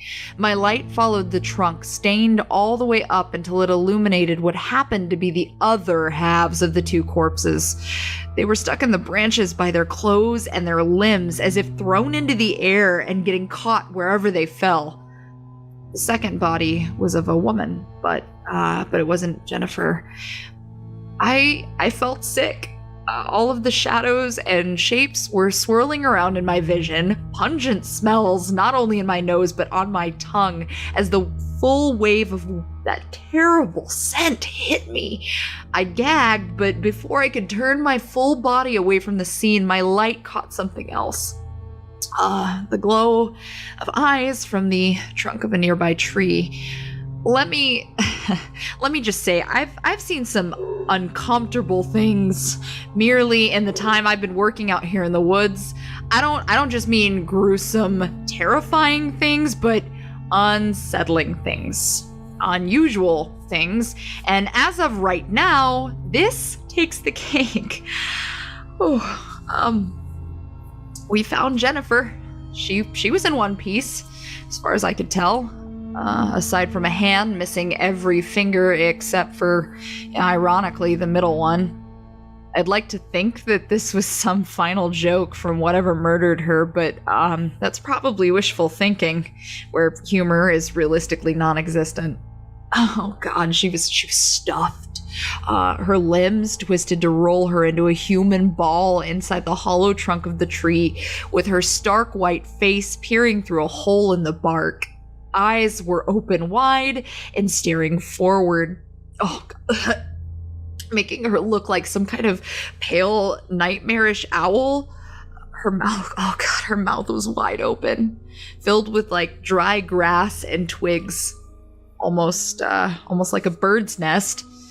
One of her hands was sticking out of the tree, the arm likely broken in order to accomplish such a position. Her hand was tilted, palm pointed upwards, and a cell phone was sitting in the center, flashing its 10% battery warning. Well, that and 2 missed calls from me. My name was on the screen, Evelyn, followed by an alien emoji, which it was perfectly appropriate. There's not a single damn person on Earth who could convince me she wasn't positioned that way on purpose. We weren't even friends anymore, but shit, man, I really failed her one last time. At least I'm consistent, I suppose. Daniel and I knew we couldn't stay there. Not only was it a fucking nightmare to behold, but the smell from the blood and bodies on the ground was making both of our stomachs churn. There's a smell you don't really forget, I don't think. It's been a full day, and I still recall it in vivid sensory detail. So we turned back to leave, completely silent. We had nothing to say to one another, nothing comforting, and no energy even to talk about our fears. We were halfway back to the radio tower when Dan finally spoke up. You know, he started, I wanted this job because I thought it might be right up my alley. I thought I'd be good at it and maybe make some people laugh and smile a bit, but so far, it's only been horrifying.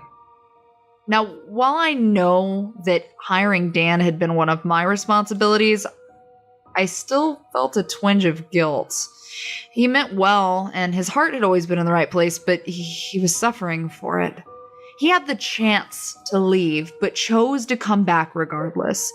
Sometimes I wondered if this bizarre, messed up situation was the only exciting thing he had to look forward to. At least until actual death entered the picture. Now he was in too deep. We both were. Hey, Dan, I asked him, shining the light on my own face. Yeah? Your mom invited me to a wedding in June. Do you mind if I go with? He laughed. It was the first time I had heard him laugh like that. Well, ever. That didn't say much, considering we had known one another for less than a week. But time seems to drag out after you've seen some freaky shit with someone. Matching tuxedos? He offered. I nodded decisively, with plaid bow ties. The rest of the walk was quiet. We got back to the radio tower after midnight, the late-night music block beginning on its automatic run just as we had planned. I took the opportunity to take the evening slow. No need to rush back to the console or even to that old, lumpy mattress where I slept. Daniel was leaving, as I expected and wanted him to, but I made an extra effort to stand out in the gravel driveway and tell him goodbye. I could have been emotional about the whole thing, like thanking him for saving my life in the fog or for insisting on going with me to find Jennifer. Instead, I just told him to drive safely and to show up in one piece on Monday. 2 pieces at most, so long as it's a small loss. He just pointed to one of his ears and said, I already made my blood sacrifice. I spent a long time that night just sitting cross-legged in my chair and looking out the window. I had headphones on, listening to music. I almost wanted to turn on my microphone just to ask who was out there listening with me, but I'd be too disappointed if nobody called in with an answer. This is Evelyn at 104.6 FM, and I have some advice. Don't treat your friends like shit.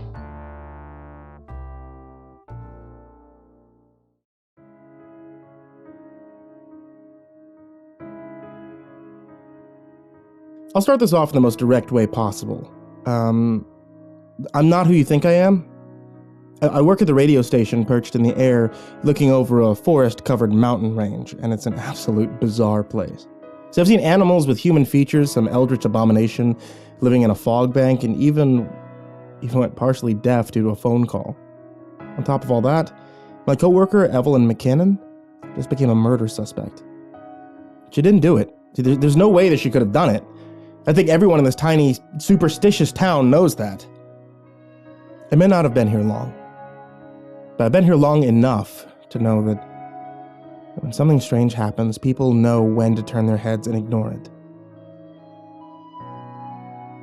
The death of a well-respected couple and a promising college graduate just gets people a little bit riled up. If you've heard her posts, then you probably already know who I am. My name's Daniel Esperanza.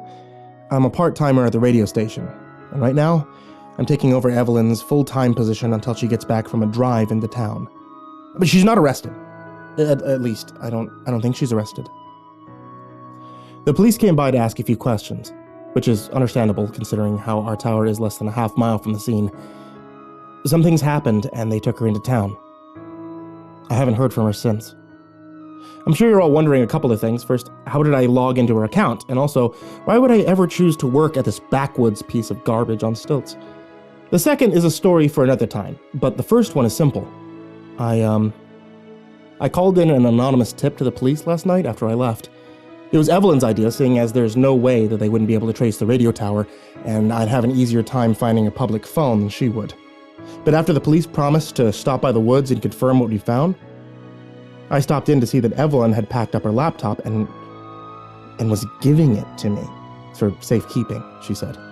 She told me that this one online document that she'd been keeping wasn't supposed to be found. It was a good idea to get it far away from her just in case they had any questions. So I have her laptop. She was still logged in and, well, I guess I got a story worth telling too. It was early, about 7 o'clock in the morning, when I called in an anonymous tip and then rushed back out to the radio station to warn Evelyn that there might be visitors. The drive there is daunting. This town sits nestled so tightly between a range of mountains on all sides that you'd swear it was donut-shaped, with the townspeople all stuffed into the center. It's a winding, swirling, hazardous path to get out of here, which is why people rarely come, and no one ever seems to go. As I followed the path to the edge of the woods, the ground became steeper as I went. There's a natural feeling of heaviness. that just sits on top of you as you look up into the trees. The way the mountains raise, looks like the trees grow miles high. It's just an illusion, created by the thickness of the forest. It's suffocating. No wonder why people seem to get lost so often. Like looking up at a giant sitting at the bottom of the mountains can really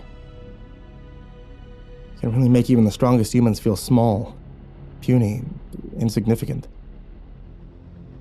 Thankfully, I'm nowhere near the strongest human, so feeling insignificant is less of a steep drop for me. I understand this isn't the time for self-deprecating jokes, though. Evelyn wasn't on edge when I arrived at the station, though she was surprised to see me. I found her where she usually is, sitting in the chair behind the console, staring off into space. I don't think she's going into the details too much, but anyone who believes that she spends her days buzzing around and keeping busy is a bit mistaken. In the week that I've known her, Evelyn spends an almost worrying amount of time in silence, looking tired, even sick. Every day she looks more and more like the poster child for anemia. When she's not screaming at a bird or answering creepy phone calls, she spends the rest of her day seeming miserable, with a few short intervals of pretending to laugh at my jokes. I know she's faking it as to not disappoint me. I want to tell her that she doesn't have to try so hard. I told her that I called in the tip, and she already seemed prepared. She gave me her laptop and charger, all packed up in a case, and told me to put it in my car. It was then that I noticed the edge that I hadn't seen before. She was expressing her anxiety in silence, eyes avoiding mine, and her arms staying close to her sides and crossed over her chest whenever possible. I studied theater, trust me. I know the telltale signs of someone who isn't feeling very confident. It'll be fine, I assured her, even though I had no idea what we were in for. We didn't do anything. Maybe they won't even bother us. As it turns out, I was wrong about that. I left the radio station, heading back to the tiny gravel parking lot that ended at a long, twisting path through the woods. I took the laptop case to my car, where I hid it on the floor of the back seat underneath a few bags of plastic bottles I kept forgetting to recycle. It was a good thing I did it then, because the glow of the headlights at the end of the long, winding gravel road coming closer. A police car and an ambulance drove right up near my car in the small, cramped space, just big enough for employees. "You work here?" one of the employees asked me. He was a tall, broad-shouldered guy who looked like he could probably pick me up and toss me into the woods like a tree branch. Yes, sir," I answered without hesitation. It didn't matter that Evelyn and I were innocent. Acting suspicious in any way wasn't a good idea, and it didn't help that we were already hiding her written evidence. "I was just stopping by for a few minutes. Can we help you?" "Who's we?" asked the second one, a female officer. What she lacked in size, she made up for in the most stern, thin-lipped expression that I had ever seen. Now I'm almost 30 years old, and I still felt like I was about to get grounded just looking at her. Myself and my coworker, Evelyn McKinnon, thought I recognized your voice. The female officer was the first to step forward, while the other followed right behind her. My eyes trailed off to see two remaining police officers as well as their leashed canine, and two medical responders passing us to go straight into the woods with all the tools to mark off a crime scene. As part of an ongoing investigation, we're going to have to ask a few questions to both of you, as well as to ask that you don't go wandering into the woods today. Is that all right? It's fine. It's going to be fine, I was thinking to myself. We had nothing to worry about. We weren't criminals. Still, being face-to-face with authority, especially when they were just itching to put someone behind bars for a triple homicide, it was not the most comforting place to be. Of course, come right up. I led the police into the radio station where Evelyn was sitting with her headphones over her ears and fingers adjusting the console controls after the first morning announcement of the day. She didn't even hear the door open, and I hated to startle her. When saying her name didn't catch her attention, I reluctantly reached out a hand to nudge her shoulder. That was certainly enough to get her eyes on me, at least, though she jumped so suddenly that I thought that she'd lose her headphones in the process. "Don't do that!" She stopped speaking. Words halted in their tracks as her eyes glanced from me to the two officers standing by the door. It wasn't as if she didn't expect their company, but she still looked uncomfortable when all four eyes locked on her. The microphones were silenced, the radio was set to automatically run for the next half hour, and the police got to questioning the both of us. It started pretty normal, pretty unassuming, and easy to answer. "Did anyone stop by the station in the last 2 days? Do you happen to see anyone suspicious outside? Have either of you had any contact with the missing individuals?" Luckily, the answer to all these was no. I admit, I was further out of the loop than Evelyn was. She spent all of her time here and had known Jennifer Cook for years, whereas I had never visited this town before hearing about the job offering. They seemed to pay far more attention to her than they did to me. There was a moment when one of the police pointed out a dark bluish mark peeking out from the edge of Evelyn's neckline. She put a hand to her chest as if she had forgotten about it, until the pain came flooding back the moment her palm touched the spot. All it took was a pull of the fabric to reveal just a small portion of a large, elongated bruise that stretched across her upper ribs and breastbone. "Where'd you get that?" the male officer asked. I could tell Evelyn was taking a moment to think, realizing that the story of how she'd gotten the bruise was very far-fetched. Things were weird around here, but maybe not weird enough to openly admit that sentient vines had tossed her and pinned her against the fire escape. "I was out on the fire escape and fell," she admitted, but refused to elaborate any of the stranger details. "When I rolled down the stairs, I hit myself hard on one of the handrails." They didn't press further, but it didn't mean they weren't still keeping those details in their minds. It was uncomfortable, watching how intently they glared, taking in every small detail. I knew it was just part of their job, but it felt almost unnecessarily intimidating. Minutes passed, then half an hour, then an hour. And the only time the police weren't asking questions was when Evelyn or I tended to our work to keep the radio running. They were also too attentive when it came to making sure everything was going smoothly with the broadcast. But then again, they lived in the town below. There was no way any of the bizarre stuff that happened all around this building didn't get their attention. Maybe they knew even more than we did about this old radio tower. I think I was the first to see movement in the woods. My breath hitched in a small gasp, and I think the police heard me because moments later, they were swiftly marching to the window to see their fellow officers emerging from the forest. The medical team carried back 2 cloth stretchers covered in white sheets. 2. Only 2. We were told to stay in the broadcast room until the police returned, and we watched nervously as they exchanged words below us, silence through the glass. Evelyn said nothing. She looked alarmed as the men and women below took turns making glances up at our location. Something was wrong here. Evelyn paced back and forth until the police came back upstairs, one of them holding a familiar object. Jennifer's cell phone. Well, shit. With a glove-clad hand, the female officer held up the device, which was sporting a dangerously low battery and 2 missed calls from the night before. That phone should have been dead, I thought, yet somehow it was kept alive through the entire night, just long enough to reveal its secrets. My coworker's face was washed out, paler than ever when she realized that her name was flashing on the screen. However, what they said next was perhaps even more chilling than all the facts laid out in front of us. "Miss McKinnon, it appears that you and Jennifer Cook were in contact. Any clues to her whereabouts you're not telling us?" My heart sank, and I knew hers did too. She looked at the 2 figures in front of us, then at me, her mouth slightly agape with the beginnings of a question that wouldn't come out. Her whereabouts? Jennifer had been out there. She was cold and dead in the trunk of the tree. And if they found her phone and the other 2 people, then how the hell did they not see her? The only answer I could possibly think of was that she wasn't there anymore, but if that were true, who or what pulled her out of that tree? I know her. Evelyn's lip trembled. I had never seen her look this close to tears. In fact, I didn't even know she ever cried. Ever since Jennifer was announced missing, Evelyn had made an effort not to talk about their former friendship. It was easy for me to forget that she probably grieved behind the mask of indifference. I was just thinking about her, and I thought that I'd try, but she didn't pick up when I tried to call. We haven't talked in over a month. I promise I don't know anything. This time, she wasn't lying at all. The next development put us as far into the dark as we could possibly get, making me question everything I had seen the night before. There was no way we both dreamt that up, was there? No, not when the rest of the scene fell into place. The other 2 bodies had been collected, but Jennifer was taken while the others were left behind. I couldn't even begin to think of a reason why. God, I can't even believe I even let it cross my mind, but for a split second, I had the chilling thought that maybe Jennifer had gotten herself out of the tree. There was a lot of weird shit out there in the woods, and I wasn't ready to start worrying about the Walking Dead, too. Evelyn's answer was honest, but it wasn't good enough for them. Deciding that this whole wrong place at the wrong time situation wasn't satisfactory, Evelyn was given a beckoning gesture of the hand from the female officer, whose other hand hovered close to her side.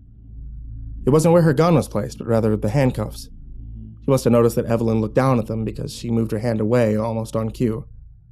We have more questions, but we'd like to wait until we get to the station to have a real talk. If I don't argue, you won't cuff me? Evelyn finished her thought while peeking out from the hair hiding in her face. The woman gazed at her, then silently nodded her head. My coworker never did have the most expressive face. She often looked wary or annoyed, sometimes a bit of both. But this time she looked towards me with a heavy frown and eyes that could only be described as soulful. I could tell she was scared, but not with the type of fear we face before now, faced with impossible things. It was very realistic dread with no disbelief. It was the saddest thing that I had ever seen. Follow the rules, okay? That was the last thing I read from Evelyn's lips before she was escorted for questioning. It's been so long now that I can't help but feel something went wrong, and that maybe she's not coming back before the day's done.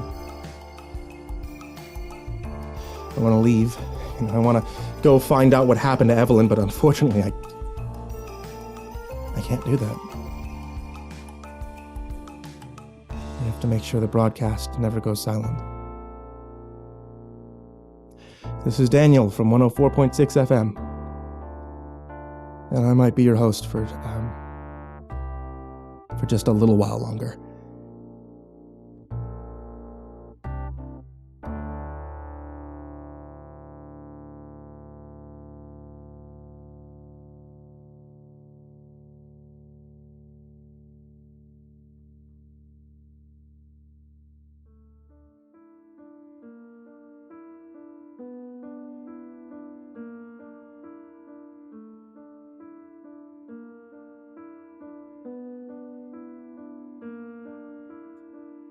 Snooping through someone's computer is a quick way to make an enemy out of a friend, but I somehow justified my decision.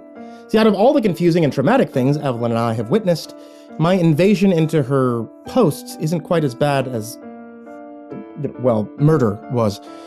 First, I think that you all need to know, it's been a couple of days now, and I haven't heard from my coworker at all. It's almost as if she dropped off the face of the earth. I've been handling this radio station on my own, as things, well, they haven't been as weird as they usually are. There's no crying from the sink, no freaky-looking bird outside the window, no fog. However, I was still uneasy as the police were almost always present on their search in the woods, looking for that girl's body. The fact they couldn't find it, even in the light of day, gave me the sinking feeling that Jennifer was out there somewhere, moved or hidden, or maybe devoured, who knows. I saw the same officer from the day they dragged two bodies out of the woods, taking Evelyn with them. She looked just as stern and just as unfriendly as before. At least she allowed me to ask her a question. I simply asked her when and if she expected Evelyn to be done doing her part in this case. I hope my role as the concerned trainee would convince her to give me the estimate of when I might see her again, especially after I pressed that I was having some difficulties adjusting to the sudden full-time position. Guilt-tripping a cop isn't something I would advise. Can't be sure of that, she said matter-of-factly. Depends on how well she cooperates. We can't question her yet, though. Had to let her go for medical treatment first. She refused to elaborate any further. I shouldn't have been surprised, but I was. Evelyn didn't look her healthiest. But I somehow doubted that she would have agreed to a hospital stay in the middle of all this mess. No, I feel there's something else going on. That, coupled with all the unexplainable things that we had seen, and my curiosity for what she had witnessed on the days I was gone, prompted me to look around her computer whenever I had some free time. Now, I know she's hiding a few things from me. More than a few things, really. Her thoughts seemed scattered. Documents filled with revisions and half-written bits of her daily experiences, but it still looked like she avoided following through on so many things. It was cloudy in the early afternoon as I ate a late lunch, throwing away half of what was in the fridge that Evelyn hadn't touched and committed to reading all of her prior posts. The stone. The crying woman on the phone, the thing in the fog. I almost can't believe how much she was hiding from me, and yet I have this feeling that too much of this is personal. I should have stopped there, but I didn't. I'm ashamed to admit that my curiosity got the better of me, and I looked at her internet history. It was a lot of this website and her posts. I mean, it seemed as if she dedicated most of her time to writing, but there were a couple of other things. A Facebook page, notably. The rest looked like the product of boredom, clickbait articles, dumb quizzes, a Google search for mountain birds. I told her that I would visit the Facebook page for just long enough to check my own, not expecting hers to still be open. Apparently, she hadn't logged herself off, because the moment the page finally loaded after a long lapse in activity, there were unchecked notifications on the screen.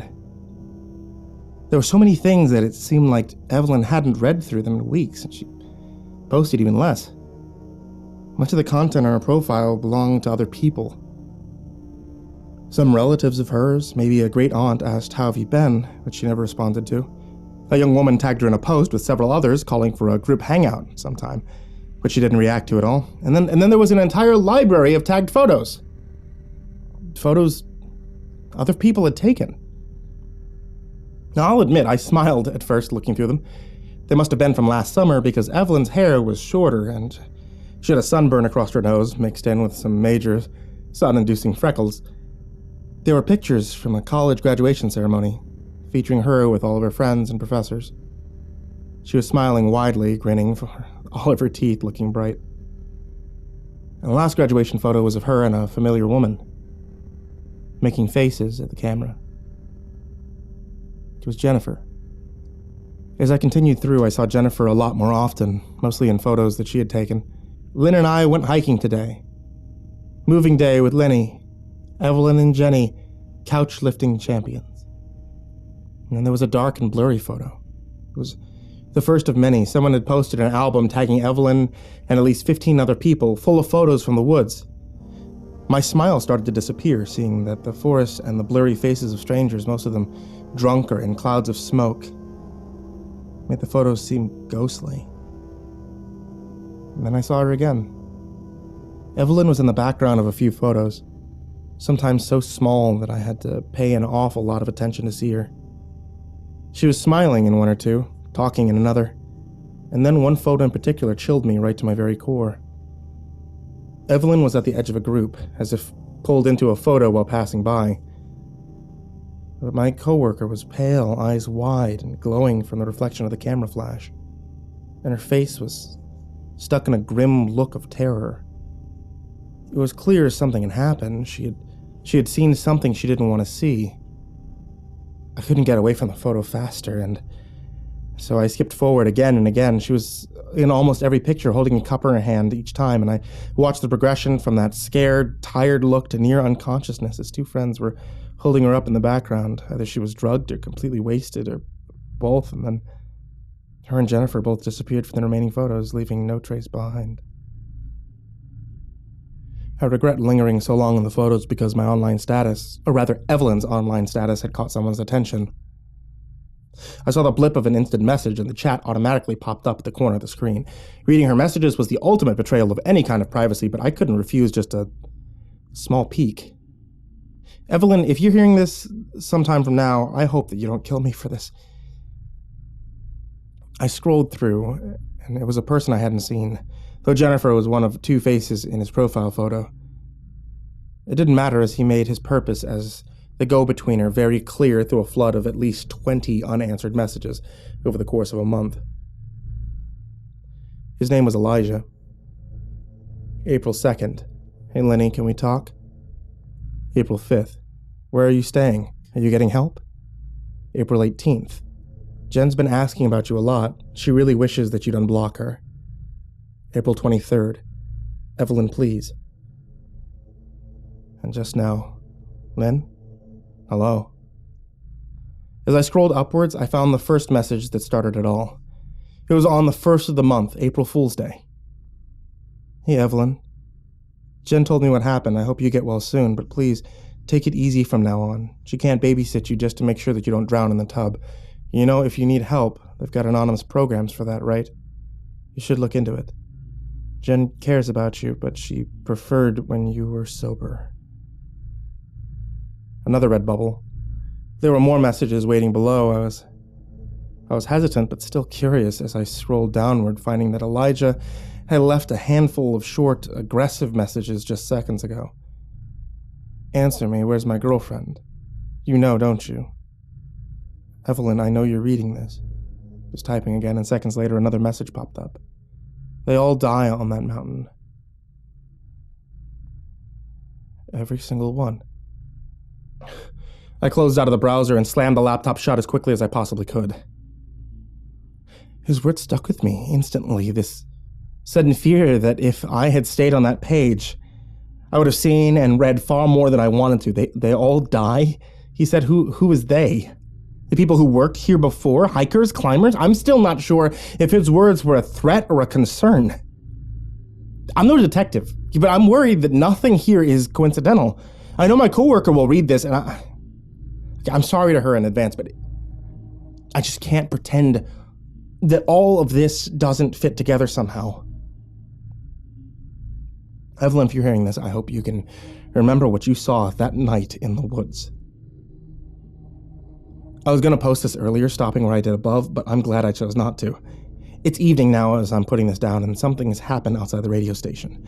I'm realizing the full weight of working around the clock. There's boredom, especially being alone, and a tension that's been putting me on edge. I was fitted for a hearing aid, which I received just a day or two earlier, and somehow being able to hear decently from both ears again made the silence even more daunting. That, and I've noticed a faint sting in that ear since I came back to the station.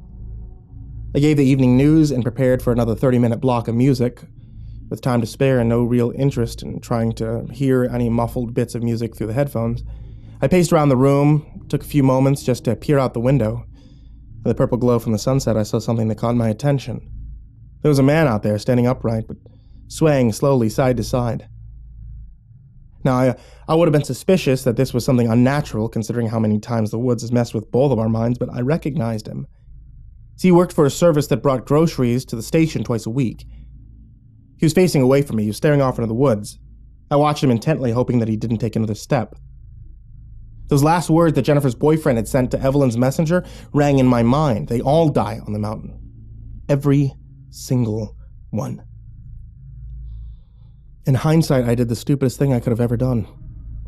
I went out there. Thing is, I knew it was a bad idea, but 3 people had died in the woods in a matter of days, maybe even hours. I didn't want to witness one more person getting lost and being pulled out in a body bag. I abandoned the broadcast room, running down that long, winding staircase to the exit. It was almost impossible to see it, but a very dim shimmer from the outdoor light led me there. When I whipped open the door and ran outside to tell the man to come back, I saw only one of his feet as he stepped into the darkness between the trees, already pushing his way through the brush. I was a bit foolish, but I wouldn't say I'm stupid. I didn't follow him into the woods. I yelled at him to come back, but he didn't even seem to register that I was there.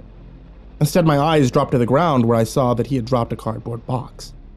Why would he make a delivery this late at night? As I stooped to pick it up, I heard the crunch of branches and the rustle of leaves. Thought it was him, turning back around, realizing his mistake. It wasn't the grocery guy. It was something so much fucking worse. I saw Jennifer walking out of the woods and making a path towards me, only I'm not sure walking was the right words. Her neck was broken, her back was twisted, and her legs were snapped in directions that made my skin crawl just hearing the sound of her bones as she moved. One arm was twisted backward at the shoulder, wrist dangling so loosely I thought it might fall right off. She shambled towards me, putting weight on whatever part of her legs would support her, but she looked like a dirt-covered marionette being operated by a puppeteer that had no idea what they were doing.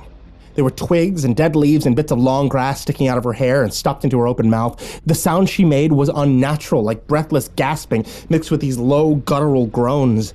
I couldn't even tell if she was looking at me. Her eyes were milky white and her head rolled back and forth loosely on her snapped neck. Without even thinking, I abandoned the box on the ground. Whatever was in there, it didn't mean a goddamn thing anymore. I ran back to the bottom of the tower, practically throwing myself back into the building before slamming the door behind me and locking it as fast as I could. I peered out the window. It was a mistake. Jennifer was inches away from the door. Her head snapped back to the front so that her face was right in front of me, and I don't know how she got there so quickly. I honestly don't give a fuck. In that moment, all I wanted to do was get as far away as I could. I ran up the staircase, pure fear and adrenaline pushing me to the top without so much as a second to pause. I didn't care about the grocery guy anymore. Just being locked into the broadcast room was all I wanted. That and the comforting sunlight. Still so many, many hours from morning. I locked myself in, getting as far away from the door as I could, avoiding the window for fear that I'd see her shambling up the fire escape. Her face, I can't get her face out of my head. It's almost midnight as I write this. I got a call on my cell phone, and I've never been so relieved to hear someone else's voice. When I picked it up, I would have been happy for anyone to answer me, just another living, breathing human being to talk to. Daniel, are you there? My heart skipped a beat. It was Evelyn. She sounded tired, but it was her voice without a single doubt. Where are you? I asked her, skipping all pleasantries. I think that she heard the panic when I spoke. Please, please, please tell me you're not in jail. They didn't arrest me. I think they wanted to find a reason to, but I'm coming back. I'll be there before 6. That's all I can promise. I'll catch you up to speed when I see you. She must have heard me let out the biggest sigh of relief because her next word sounded concerned. Dan, what's wrong? I'm fine. It was a lie, but my nerves, they weren't ready to have that discussion yet. Just be careful, okay? Just get here safe. I will, she agreed softly. But I could tell she didn't call just to tell me she was alive and returning. There's a storm coming tomorrow. A really, really shitty one. High winds, lightning, power outages maybe. She didn't need to explain why that was the reason to worry. There was impossible pressure keeping control of this place. And still, I didn't even know why this radio station was the center of every weird thing happening in these mountains.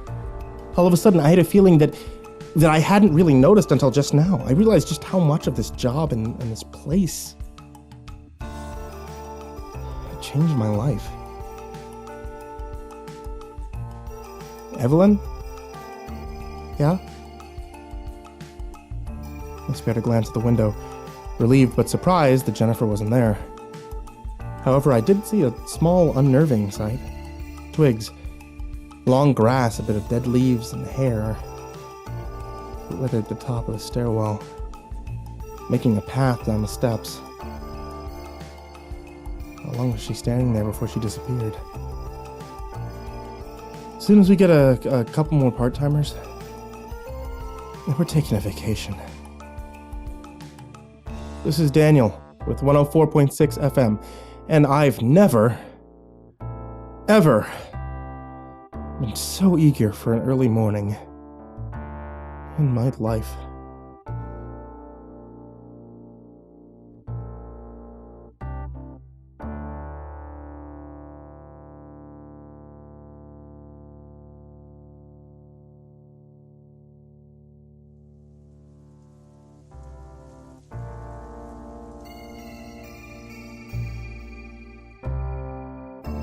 I have so much news to tell, and yet I don't really know where to start. But first, let me clarify. This is Evelyn. I returned to the radio station at about 5:45 in the morning. Was it 1 day ago, 2 days ago? I'll be honest, sometimes I'm not even sure how long I'm here or what day of the week it is anymore. I screamed at Dan for a while and locked him in the bathroom for about 15 minutes before I realized that he was sincerely just trying to be helpful and make sense out of the whole thing. I still wish he had stayed off my social media, though. Now I'm adding putting a 30-year-old man in timeout onto my list of activities I never thought I'd be doing at the workplace. But while I was gone, I saw, heard, and experienced so much that I have to just sit down and tell you everything from start to finish. The storm is on its way, and the lights have flickered a few times already due to the winds. I'm typing this as quickly as I can because, well, I'll be honest, I don't know what will happen after I submit this. When the police picked me up from the radio station, they didn't really give the impression that they were questioning me as a suspect of Jennifer's murder. I was never put in handcuffs, I was never put in a cell, but they didn't want me out of their sights until we had a good, long conversation. However, as soon as we arrived, I was inspected a bit too carefully, as a woman in gloves waved a little flashlight in front of my eyes and told me to strip down to my tank top so that they could inspect my arms. I immediately had my suspicions. Did they think I was shooting up at the radio station? High out of my mind? Like, it lasted far too long, and I had to go through a seemingly unnecessary amount of searches and swabs before I was finally able to sit down, all of my items confiscated except for my clothes. When one of the investigators came by to question me in a private room there at the police station, I voiced my concerns. "Listen, I'm not a junkie," I told him, perhaps a bit too aggressively. "I thought we were here to talk about my friend." "We are." He sat down at the other end of the table. In contrast to my bitterness, he seemed far more concerned than he was watchful or judgmental of me. "But due to your exposure, we're gonna have to get your permission for a full medical exam before we do any of that." "What exposure?" He seemed hesitant to explain, but I had a feeling that he couldn't just keep it from me. "At the radio station? If there's something dangerous in the air out there, I deserve to know what I'm getting around." The detective shook his head. "Nothing like that. I'm not talking about radiation or a gas leak." He folded his hands on the table as he continued.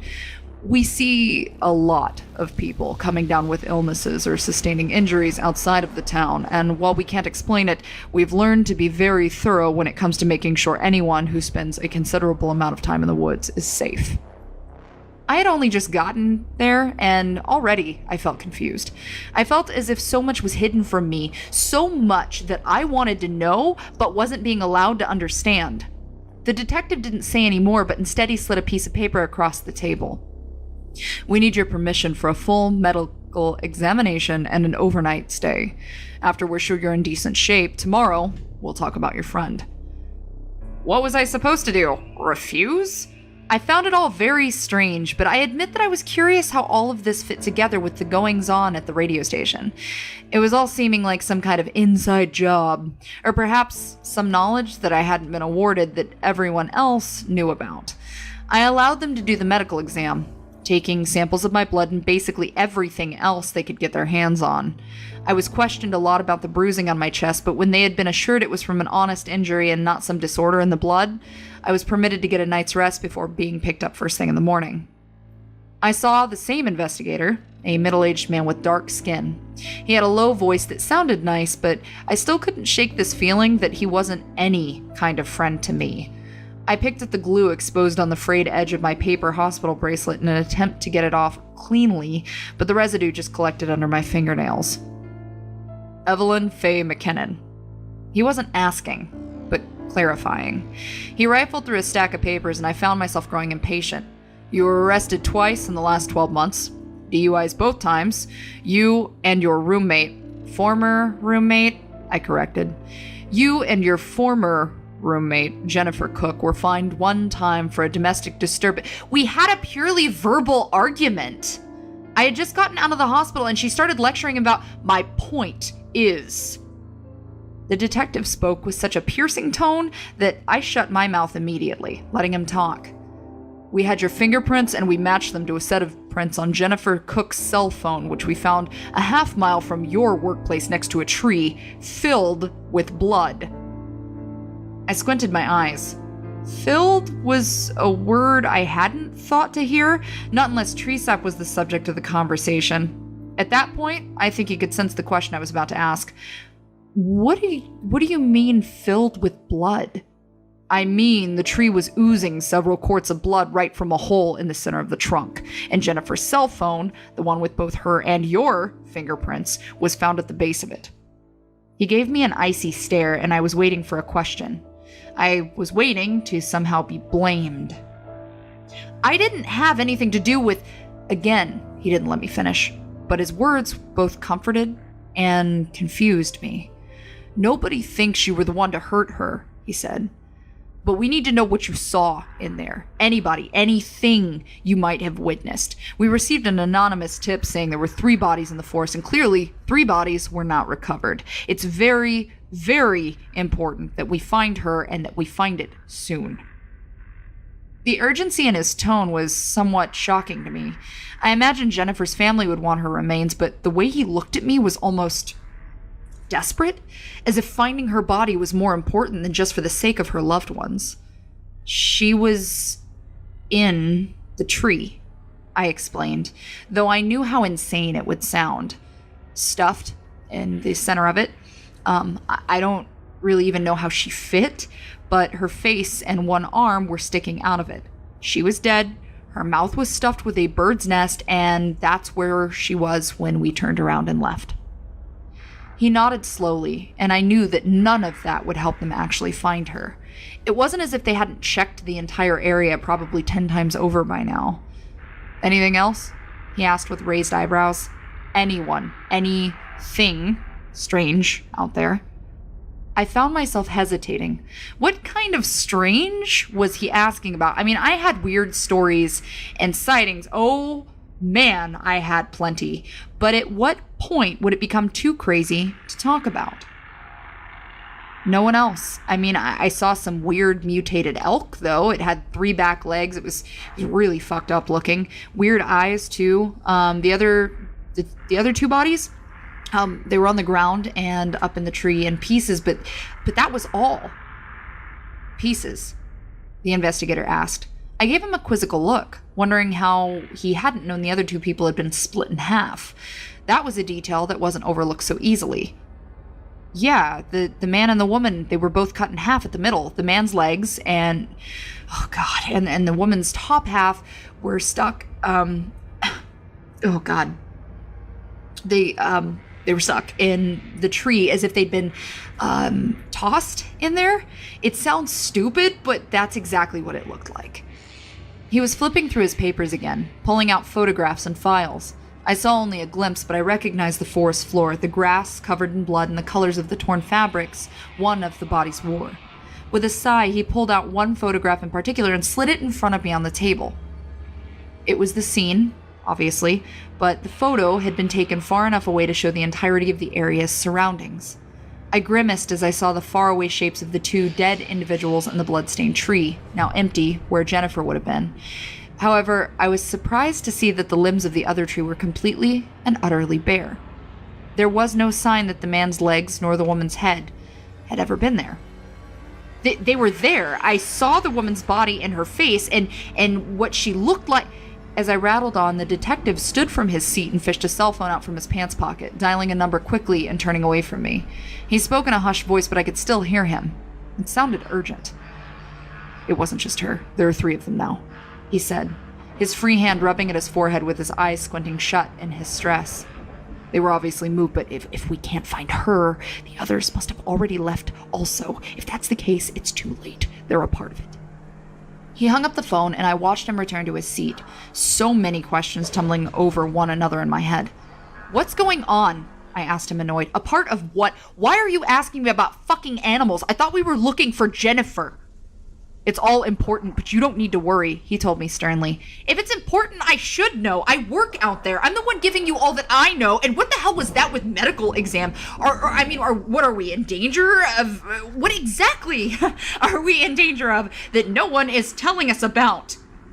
I watched the investigator lean back in his chair, his expression as calm and cold as it was before. He waited for my outburst to end, but the look in his eyes had a sharpness to it that spoke of some reluctance, as if I were asking too much for him. But when I didn't choose to leave, he had no choice but to lean forward and speak. People go missing. Several, sometimes dozens, a year on that mountain. Sometimes their bodies were found, sometimes they weren't, but they never return as themselves. And it's not just the people. We hire rangers to collect any dead animals they find and get them out of the woods, but far too often, those rangers don't come back either. I was silent for a long moment, processing his words.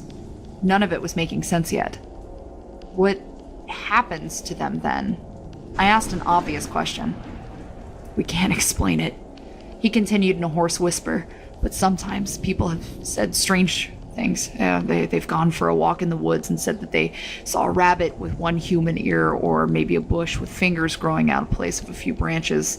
One time, an old woman nearly scared her son to death because she tried to coax a deer out of the forest, saying it had her husband's eyes. Her husband had died collapsing on a woodland trail 1 month earlier, and she said that she said that he had fused with a deer. I felt sick thinking of those human eyes. I didn't need to make it up for my imagination at all. That bird, that damn bird. I started to wonder whose eyes those were after all. The detective continued. We don't know what's around in the air around here, but they're making people see this kind of shit. All we know is that when the fog season comes around, more people go missing and more weird things start to appear. It's all around that spot, too. Your radio station. Maybe there's some magnetic disturbance, maybe there's something under the ground. We don't know. He leaned closer across the table, and I didn't even try to say a word. I just stared, exhaling through my lips as he continued looking me straight in the eyes with a look that was dire. One thing we do know, though, in the last 5 years, we've hired 27 different people to speak over that radio. You and Mr. Esperanza? You're 28 and 29. I know the cliche of a heart dropping is overdone and insensible, but I felt it then. My heart wasn't in my chest anymore. It had sunk so low that I felt every bit of confidence and safety in my body disappear all at once. One thing was bothering me, though. One little thing that had been in my head for a while now that I was just piecing together. We've hired? He didn't avoid the question, but he took a good, long moment to answer. Finally, he shook his head, sinking back down in his chair across from me. The broadcast tower is a lot more than just a radio station. You know that by now. People around here feel safer when they think they just have the music, and that's what we're trying to do. Keep everyone calm until we know how to get rid of this problem forever.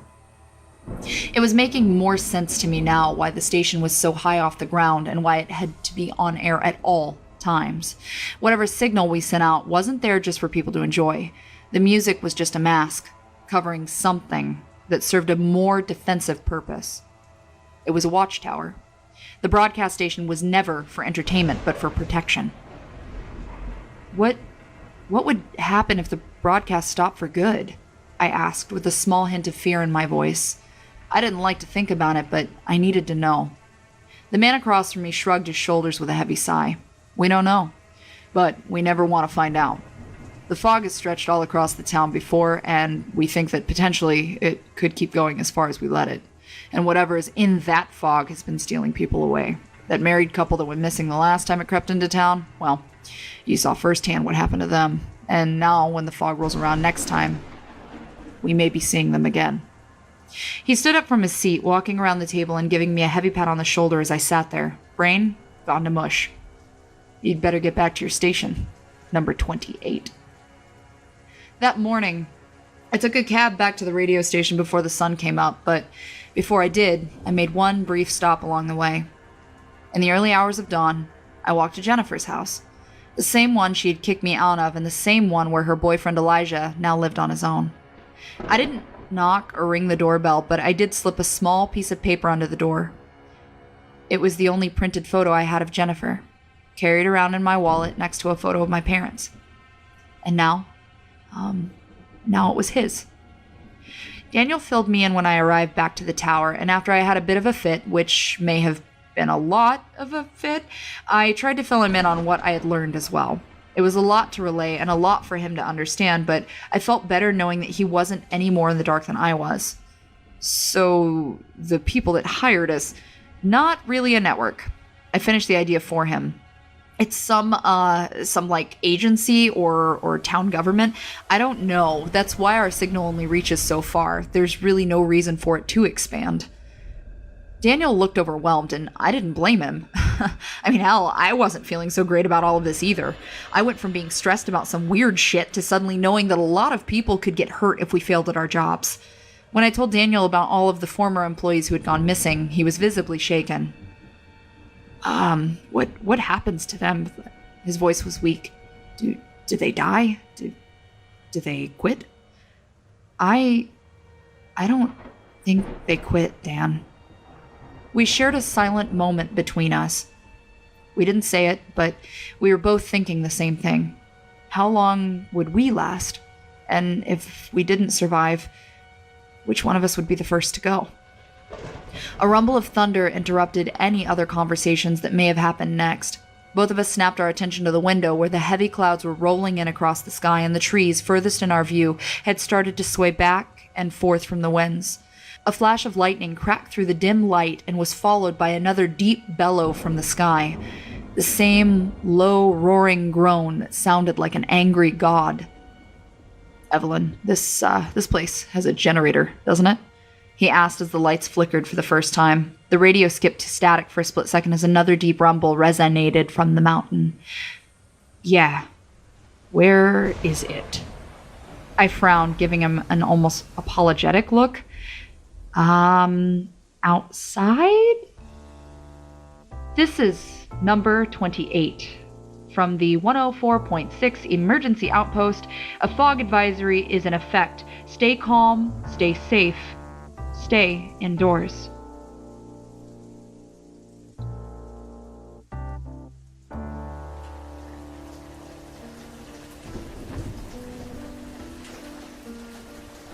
The forest was alive. Even before the fog came, we could see it moving and wriggling with electric energy as the thunder roared overhead and lightning cracked at the top of the mountain. I'll admit for a moment, I actually wondered if a forest fire would be preferable.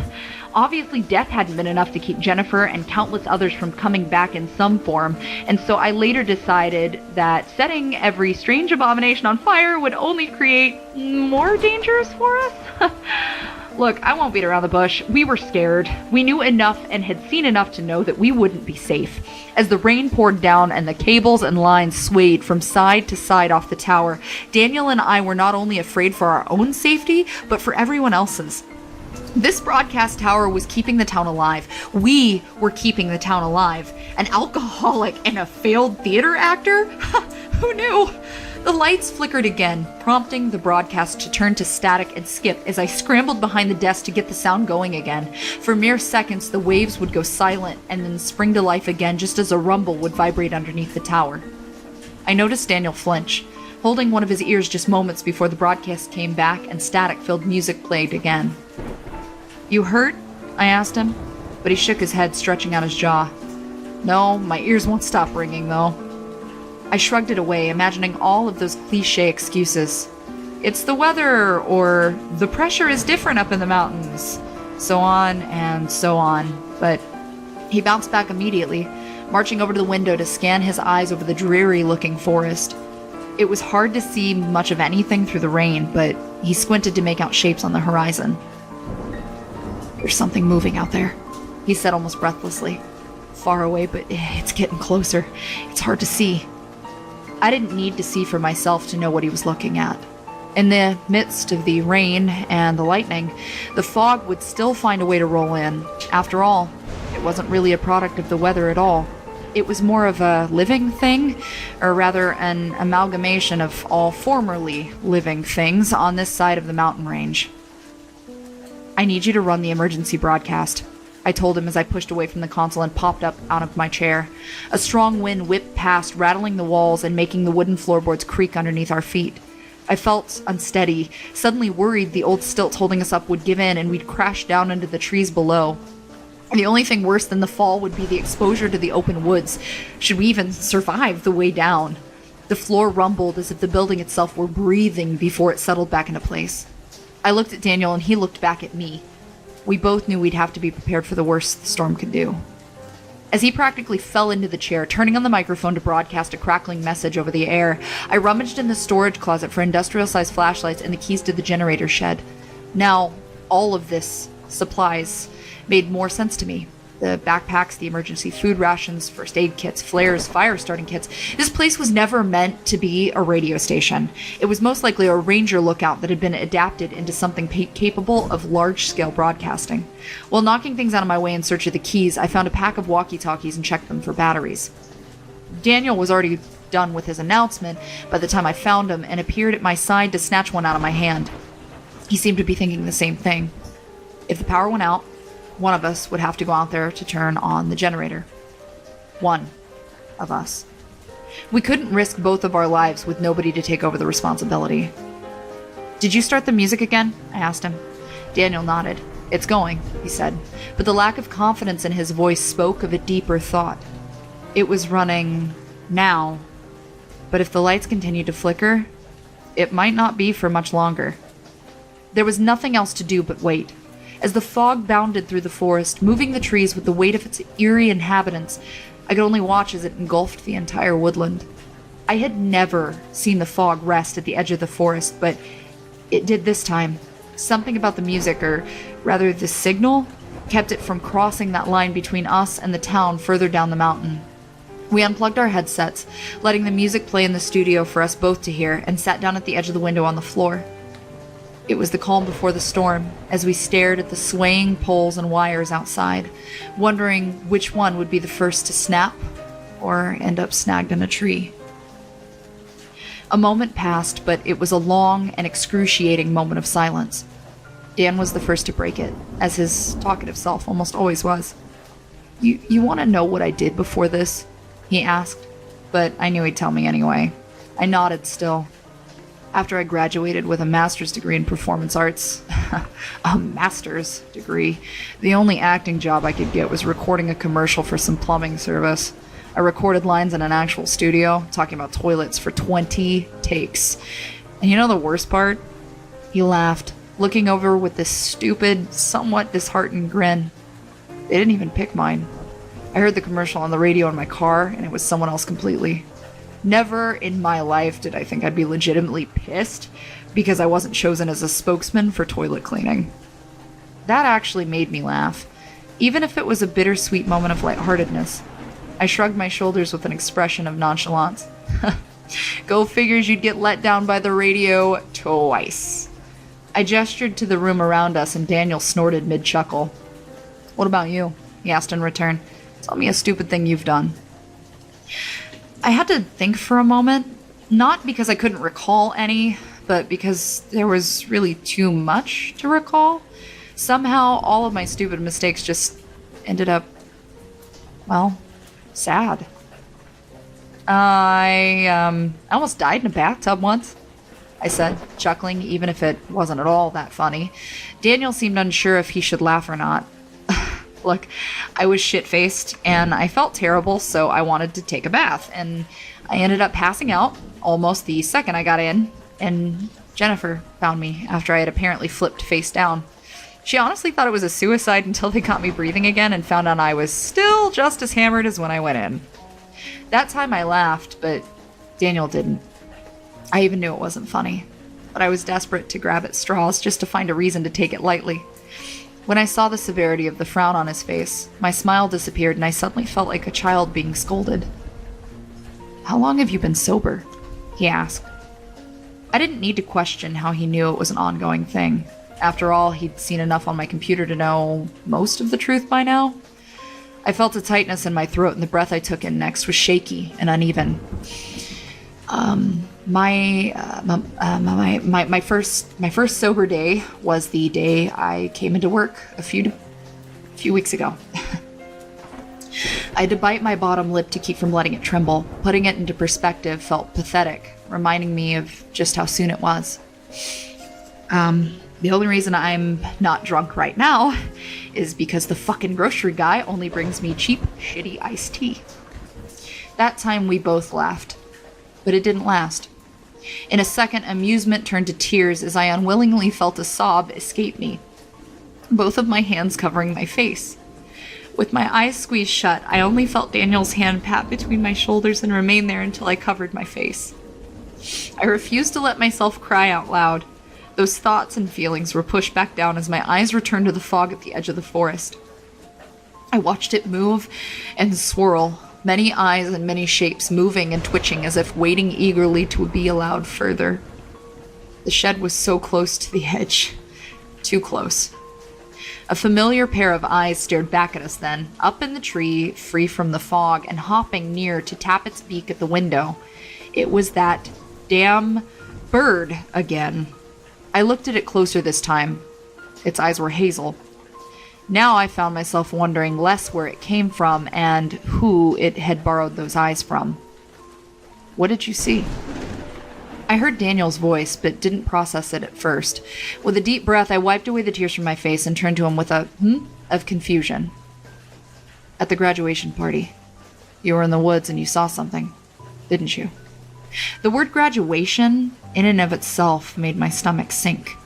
I looked away from Dan again, squinting as I struggled to bring those thoughts forward.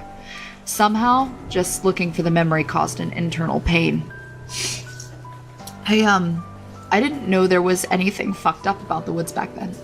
I said, I told you that I left here, right? When I was a really little kid.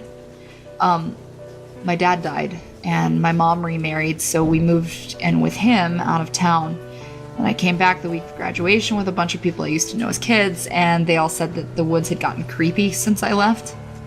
Bits and pieces were still missing from my thought process, but I was piecing them together in the moments that I paused and kept silent. It was some terrible puzzle slowly coming into view, and it made my face turn to a grimace. I wandered off, probably because it was loud and everyone was acting like an ass, but out in the woods I heard something. It was like a low growl, I thought at first, but now that I remember the sound, it was a voice, a low, gravelly, painful groan. This animal stepped out of the bushes, and I thought for sure it was like some kind of cougar or maybe like a wild dog.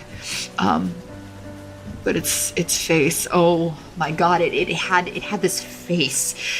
Yellow eyes like a wildcat, but the nose and the mouth were different. They were human and familiar. He looked at me, and I saw his mouth move like he was trying to say something, but all that came out was this terrible rattle, like it hurt it to breathe. It sounded like he was suffering, like it took everything he had just to say a single word. I ran back to the party, and I drank, and I drank, and I fucking drank until I couldn't remember that thing's face anymore, and it worked for a good long time, but you know what, now that I'm sober, all it took was thinking about it once for it to be stuck in my head again. Dan gave me an apologetic look, as if he had some reason to feel sorry about it all. His hand fell on my back again, and he opened his mouth to speak. I'm sure it would have been some great words of wisdom or encouragement, but he never had the chance. There was a flash of lightning and a deafening crack as it struck one of the poles standing around the station. The thunder blended into the sound of the crackling radio for a split second before the lights went down, the sound stopped, and we were plunged into a dark, thick silence. All I could see in the dark were Dan's eyes, illuminated by the flashes of lightning as he watched the forest's edge. The fog twisted and moved in patterns of rolls, tumbling over itself like a living beast as it crawled towards us. It was almost too dark to see, but my eyes could make out blots of shapes inside the fog. Arms, legs, bodies, all of them eager to inhabit the land that they had been barred from until now. The mist swirled around the stilts of the tower, creeping upwards before we had no choice but to make a split decision. Daniel turned on his walkie-talkie, testing it by holding it up to his mouth. I could hear the crackle of his voice come through mine, even from just a few feet apart. I'll let you know when I've got it going, I told him sternly, jumping to my feet. I was about to push open the fire escape with no hesitation, but I felt a rough hand grab the back of my shirt before I had the chance. Stay in here so you can get the radio going. No, I answered flatly, refusing to follow that order. There was a scowl pulling at the edges of my lips as I glared at him. I wasn't there when you got hurt, and I couldn't help Jennifer either, so just let me do this. We stared at one another for almost too long, but I could feel him slowly letting go of my shirt. His arm dropped, giving back my freedom to move, and he nodded his head once in silence. Daniel, if you're reading this, you snooping bastard, thank you. The door took a heavy burst, but I shoved it open and was surprised for a moment when I didn't hear an alarm. Of course, it didn't take long to remember that the power outage had taken everything, not just the lights and the radio signal. The fog was already rising, covering the ground and crawling upwards over the sides of the building. It was only moments before I was trapped inside of it, not sure whether to run for my life or take it slowly to stay hidden. It would have been no use. They knew I was there already. I held my flashlight in shaky hands to illuminate the steps of the fire escape. There were no vines, no slimy, mud-covered appendages, and nothing waiting there to trip me. Still, I didn't trust that the fire escape was unoccupied. I could hear a faint clank from the bottom, as if something was trying to pull itself up to open the door behind me. The sound in that fog was maddening. The amalgamates were suffering inside of themselves, parasites eating off of one another and groaning in some constant pain. The ones that didn't moan and cry in their torment were voicing aggressive growls or rattling breaths as they searched through the fog for another living thing to tear apart and add to their collection of stolen bodies. My flashlight caught a glimpse now and again of milky white eyes or the glimmer of rain-soaked skin or fur. I didn't dare look back, but I could hear and feel the crash of weight against the fire escape as if something was trying to crawl its way up underneath a section as I passed. Once the end of the stairs was in sight, I made it my goal to run to the shed as quickly as possible and lock myself in immediately until the generator would start. The problem would be getting out. My light caught the end of the step, and there I saw what had been making all of the noise. A woman's face stared up at me with dead, pale blue eyes. She was dragging herself, her upper body struggling to leave the ground and crawl its way up as her lower half was weighing her down. This half of a woman, one I remembered seeing sprawled over the branch of a tree, was being engulfed in roots and barks. The living plant her corpse had been fused with pushed itself along the ground, but clumsily, as if it was too heavy and too scattered in its movements to make any kind of progress. Her arms, however, were still moving and capable of grabbing me if I got too close. The worst part was how pleadingly she looked at me, as if the human part of her was begging for a way to get out. I couldn't help but feel that the aggression was fear, but it didn't tug on my heartstrings quite enough to convince me to stop. I jumped up and over the edge of the stairs, falling only a couple of feet from the ground and making a straight line to the shed. The keys in my pocket jingled and slipped between my fingers as I tried to find the right one, all while too aware of every shadow and every glimmer of eyes creeping closer. The fog was too thick to see well. My flashlight only served to show me that there was nothing directly in front of my eyes, but it was perhaps a blessing that the creatures hunting in the fog were stuck in it just as much as I was. I still sensed that they knew I was there, searching and struggling to catch anything in their grasp. I even heard the shriek of one, like the sound of a whining animal in pain as it was caught in the clutches of another, larger and likely more terrifying beast. I felt the surface of the wood in front of me, whispering words of relief as I padded along the edge of the shed until the door was at my fingertips. A pair of keys were fished from my pocket, and my clumsy fingers struggled to swiftly find the one small bit of metal that I needed. Just then, I heard a crackle. It was the walkie-talkie connected to my hip, Daniel's voice on the other end. "Did you find it yet?" he asked, but I felt my stomach tie up in knots when his voice rang out over the silence. I wasn't the only one to hear him. Heavy grunts and stomps of feet like hooves digging into the dirt surrounded me. I could hear the shriek of something vaguely avian mixed with a human-like scream, and bellowing roars that shook my skull from the inside. I was in a rush to open the door, trying every key as I blindly searched for the right one.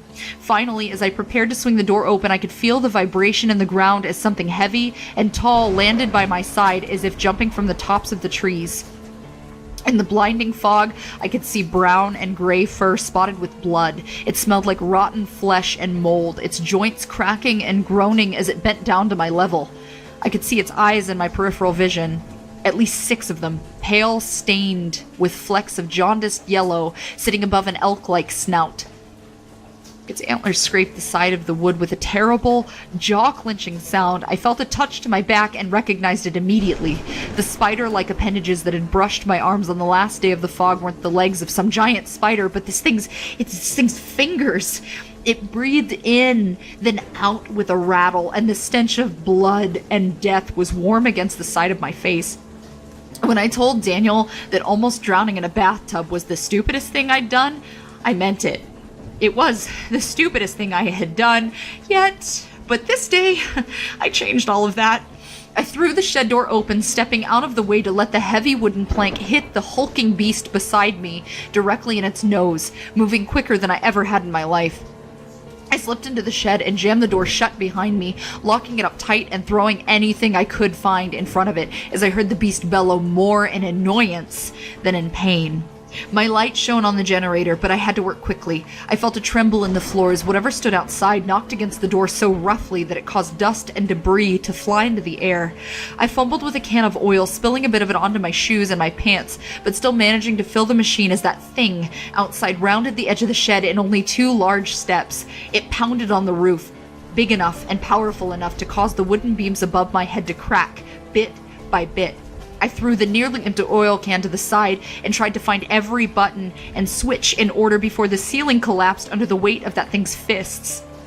I flipped the switch, then the second, knocking my fist against it as I impatiently waited to hear it spring to life. "Dan!" I yelled over the walkie-talkie. I've almost got it. You have to get ready to switch the breakers, though. They're downstairs. Go! I heard his voice, but it was muffled and his words weren't making sense over the endless crackle. Oh my god, I hope he heard me. I felt a pain in the back of my head as a bit of wood from the ceiling fell with another forceful hit, and suddenly I could see a pale light from above as the foggy sky became visible. A hole had been punched in the ceiling, but in moments it was blacked out by the multiple eyes of that tall, decaying abomination from the woods. I flipped the last switch and the generator began to rumble. It was a success. And regardless of whether or not I survived to escape this crumbling wooden hazard, the station would have power in moments. I staggered back, clothes and hair smelling like oil, staring up at the pale eyes above the roof with frightened defiance. The shed rattled, another hard punch or kick hitting it from the side where I stood. It was enough to push me forward and knock me onto my hands and knees, but it didn't last. I could hear it before I saw it. The lights outside buzzed as they all came alive, one at a time, bathing the entire clearing with a yellow light. That's when I heard my device crackle again, Daniel's voice speaking clearly on the other side. "I can't get the radio started," he told me in a panic. There's not enough power to run it. It won't work." It seemed like a failure at first, but then I remembered that stupid, laminated piece of paper I'd been staring at for the last month on my desk. Rule number 1, when the radio is down, activate the bell. I was only pissed that he'd be the one to push it after that button had been so tempting to me since my first day. "See the button on the wall? The one behind the case. Push it!" I shouted back to him sternly. "Don't hesitate, just push it!" I could hear him on the other end, fiddling with the case before he did exactly as I said. The next thing I heard was surprising. Nothing. I didn't hear a damn thing. At least, not from the speakers on top of the radio tower. Instead, I heard Dan let out a pained yell and fumble around the room before a small mechanical whine and clatter followed. Later, I would learn what that was. It was Dan throwing his hearing aid across the room. The creature outside didn't disappear. Rather, they became noisy in their pained and agitated sounds, rumbling past and dragging themselves away in any way that they could. They were retreating to the forest, bothered by some sound that my ears just couldn't pick up. A drone, perhaps too high or too low for my ears to hear, was driving them off. The bell, just like every other tool around here, was solely there to control them all along. Or rather, to control the forest itself. The eyes disappeared around the hole in the ceiling, and I could hear the hulking creature above me slowly stomping away, resigning itself to return to the mountain. My legs felt like jelly and my head was pounding, but I still managed to find the door and push my way out into the fresh air again, just as a glimpse of a giant mud-covered hoof disappeared into the tree line. Daniel had propped open the fire escape when I came back up, slowly and exhaustively forcing my way to the top. The lights were on, the radio was off, but we were safe for the time being. The first thing my coworker did was pull me into a hug, lifting me a few inches off the ground and saying these profound, thoughtful words to me. "You smell like petroleum." I wish I could say that that was the last time anything weird has happened here, but as you can guess, a day or two has passed and everything is still bullshit.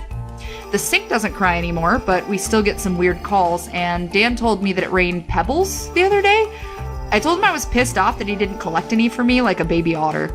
I'm sure things will always be weird around here, and there's always going to be a story to tell, but for now, I think I'm going to focus on doing my job and lasting a bit longer than the employees 1 through 27. But I'm sure if you don't hear from me, Dan will be sneaking on my laptop again someday. I could change my password, but nah. This is Evelyn at 104.6 Emergency Broadcast Station, and in case you were wondering, that bird, still out there. Daniel decided to name it Bartholomew. I fucking hate Bartholomew.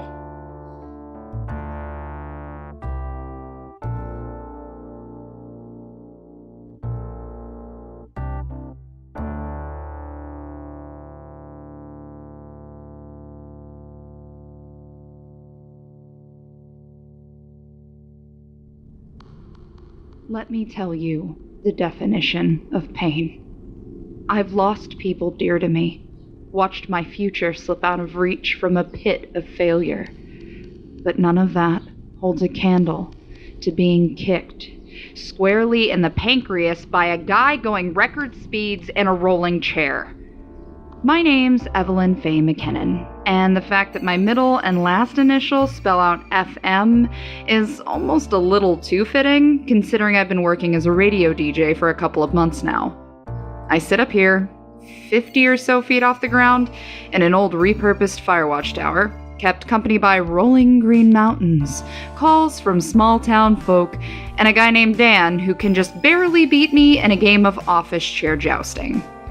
From my spot on the floor, doubled over with the at least two, of the chair wheels still spinning while sticking up in the air, I could see a pair of heavy black boots step in through the broadcast room doorway. I had met this person before, and perhaps you'd remember him? Finn was a former member of an ever-shrinking police force in this podunk shit heap.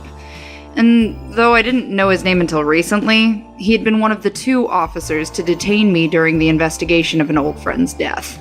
Between him and the female officer who had pushed me into the back of a cop car, he was probably the more gentle and agreeable of the 2. Well, that was until unemployment did something to his attitude. He no longer wears a badge, but has been coming around far more often than he probably ever intended to. Since being removed from the police force, he's instead been given the incredible honor of being promoted to grocery boy. Should I even ask what you're doing?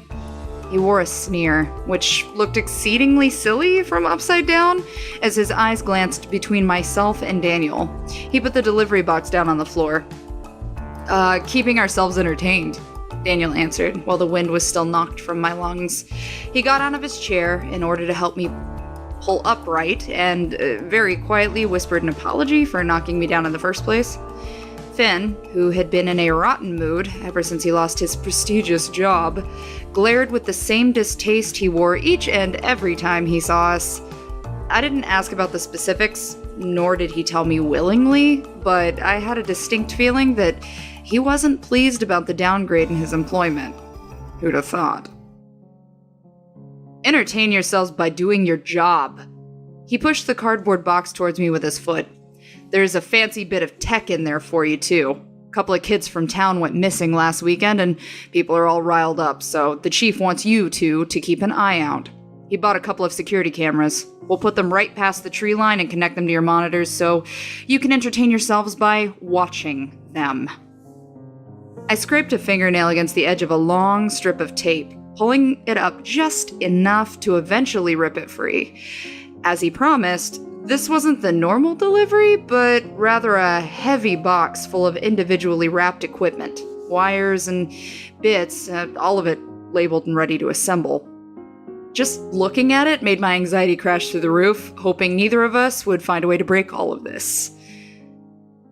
I'll help you set it up. I've installed dozens of these things. It was as if Finn could read my mind. Well, I didn't trust my hands with hundreds of dollars worth of equipment that didn't belong to me. I still did my part as an active participant. We ventured down the tower towards the tree line, Daniel deciding to stay behind to watch the station while we worked. Stepping into the shed to grab a ladder made my stomach turn, particularly as I looked above and noticed the hole in the ceiling still lacking repair. Day by day, I felt desensitized, I guess, to a certain extent, but never enough. I never felt alone looking out there. Missing kids, huh? I asked, holding the ladder for Finn while he looked for a good place to screw the camera into the trees. Is that the only thing we're looking for? Finn scrunched up his face, holding a metal screw beneath his teeth. It says I'm with rooster ahead. A roof on his head? Finn took the screw out of his mouth, securing it to the tree with a frown. Roots on his head, he corrected me. Teenage girl song. So did at least 4 kids just the other day. He was at the edge of the woods near the school, and they said his head and face were covered in roots like a helmet or a mask. That fucker's been spotted for months, and even though we both know his type, can't leave the tree line. Every kid who sees him says he tries to lure them in, but been a long time since any kids actually went missing. Until just recently. My frown became more of a grimace the longer I listened. Seeing this root-faced asshole didn't sound fun, but seeing any of those kids becoming one with the forest sounded even worse. I thought of Jennifer, her body stuffed into the tree, every limb broken and her mouth gaping, silent scream filled with twigs and grass, and then I thought of Daniel's description of her when she came back. There. Finn patted the tree, shaking one of the thicker branches to test the camera's sturdiness. It didn't budge. That one's set. We'll put up another on the edge of the tower. Think you can check the supply closet and see if we've got a few long extension cords? I snapped a flattened hand to my forehead in a salute, leaving just as the former officer was climbing down the ladder. The days were getting warmer, the air muggier, and it made the trip back up to the broadcast room a lot rougher on the lungs. I was out of breath when I reached the top, and Daniel, in a classic pain-in-the-ass fashion, snickered with a stupid grin on his face. What? Did he make you climb the tree yourself? He bit his lip mid-chuckle. Shut up. I was pulling open the storage closet door and crouching down to check the boxes upon boxes of useless junk hidden at the bottom. I dug around, finding a lot of old recording equipment, some broken microphones and headsets, a few frayed cords. I used a foot to push the biggest box out of the closet and crawled in looking for one further in. It was then I saw something I'd never noticed before. Hey, Danny boy, I asked, turning to Daniel as I pointed into the closet. There's something back here, like a, it's a tiny little door. That's it, it's a tiny little door. I watched him squint his eyes, brows lowering as he abandoned the controls and joined me outside the open closet door. Without hesitation, he was down on his hands and knees as well, experiencing the full glory of cobwebs and the slight scent of mold. With a flashlight pulled out of the cardboard box and shining its light at the wall, he confirmed what I had seen. Way in the back, near the corner of the closet, a cheap piece of plywood was covering a roughly 6-inch-ish square spot of the wall. It wasn't just leaning against it, but it had been nailed down. Specifically, though, to cover whatever it was that was behind it. A patched hole in the wall, Dan asked, turning the light towards me. I shrugged.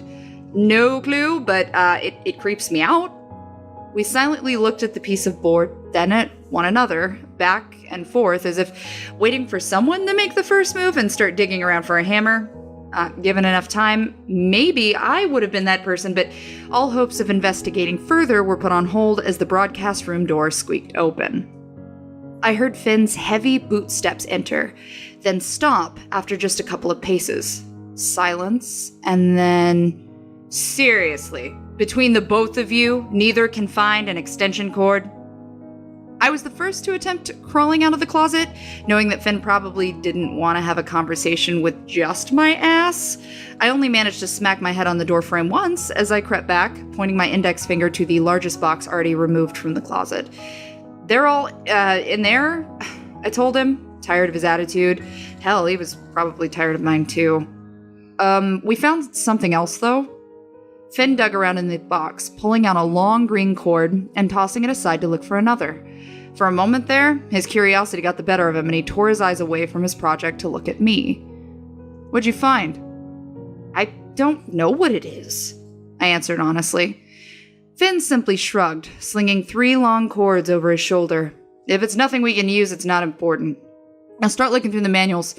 I'm gonna get these cameras fired up. After snaking wires over every inch of the station and running back and forth to readjust the cameras a few times, I started to actually forget about the little door in the back of the closet. It was like a passing curiosity that it passed. But when the cameras were set and Finn bid his farewell for the day, the stillness set in again. It was just Daniel and I, sitting at our respective places at the desk, eyes darting between the radio controls and the fuzzy, pixelated images on the monitors. Me? I already wasn't a huge fan. Every time I looked up, I expected to see something.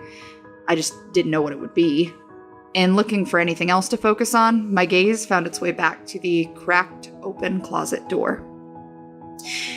I really want to know what's in there, I said to Daniel with a sideways glance. I watched the gears turning in his head.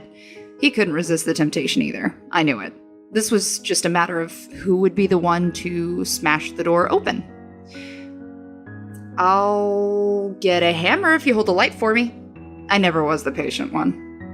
I didn't realize just how much shit was hidden in the back of that closet until all of a sudden it was removed and thrown out into the broadcast room. We got rid of it all. Every box, every bit of old tech, just outdated or broken machines stored away for parts. Finally, it was just us, the little door, and my fingers making a fist around the handle of a hammer. Maybe it was a little too therapeutic smashing that piece of plywood to bits, because I immediately gave up trying to simply pull the nails out of the wall cleanly. If anything living had been hiding in there, it would certainly have chewed its way out in any direction other than that one. But as we pulled away bits of wood, it splintered and rusted old nails. What we did find inside was even more perplexing. Cassette tapes?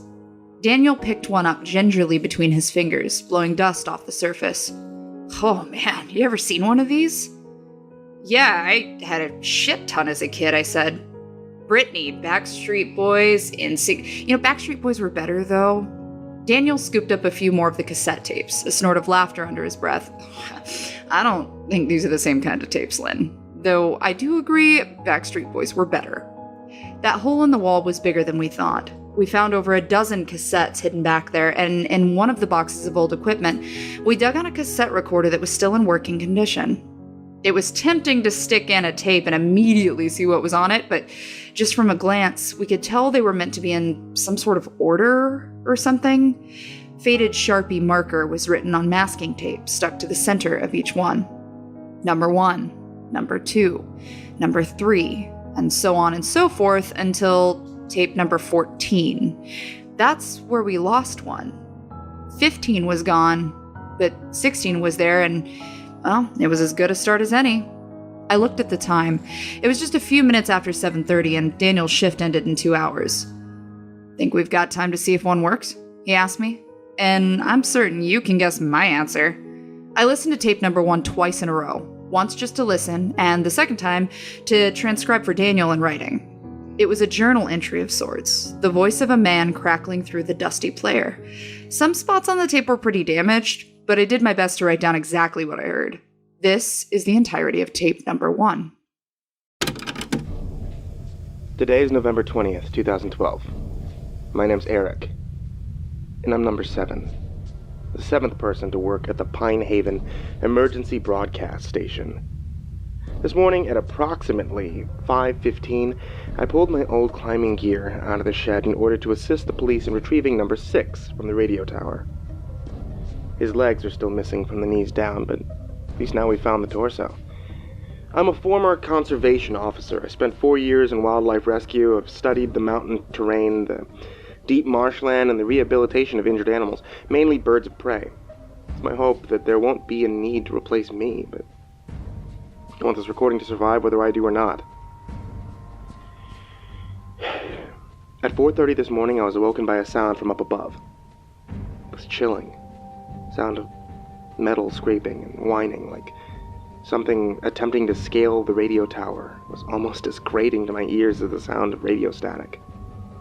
I realized the latter was a huge problem immediately. My very first lesson upon arriving was to never let the radio go off the air, under any circumstances. And doing so would unleash horror I don't even want to imagine. I tried my hand at quickly repairing the signal, but after pressing all the buttons I can get my hands on, I realized the problem was outside. I could still hear it, Something was climbing up the radio tower, messing with the signal. I didn't even think those things from the woods could get this far away from the tree line, but their craftiness knows no bounds. With nothing left to do but take action, I raced down from the watchtower to get a good look from the ground. It was still dark outside, freezing cold, like you wouldn't believe. Flashlight in hand, I shone it up at the metal tower looming over the former Firewatch building.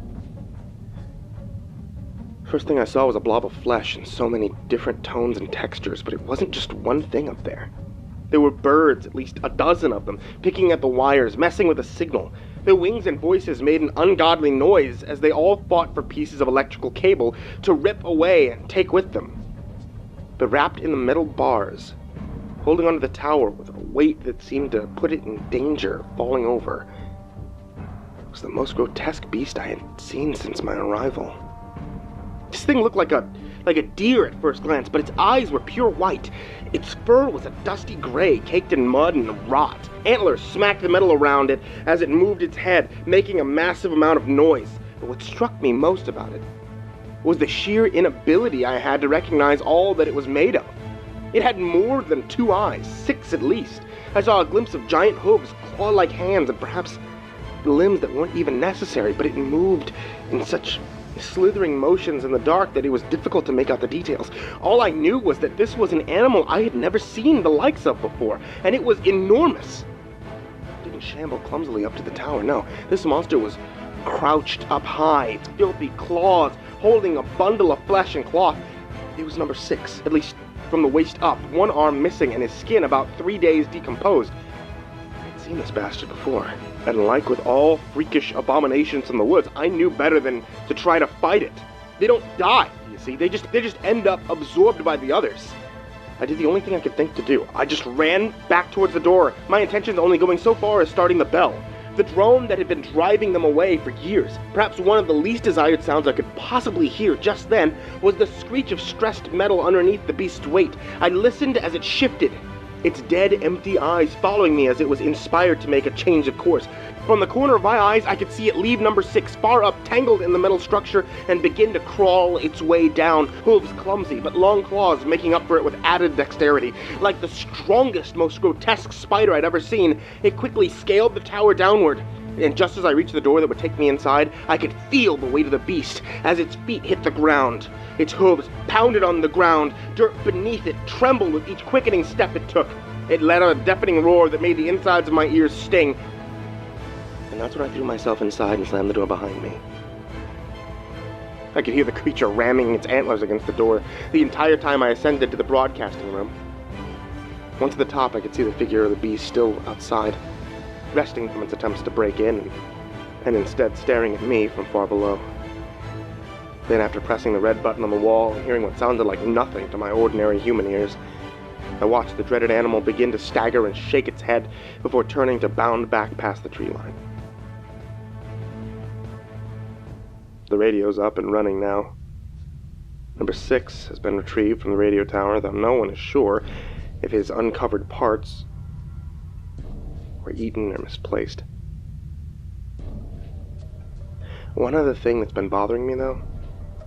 The small mountain bird has been sitting outside the window for a very long time now, and the way it taps its beak on the glass, it's getting on my nerves.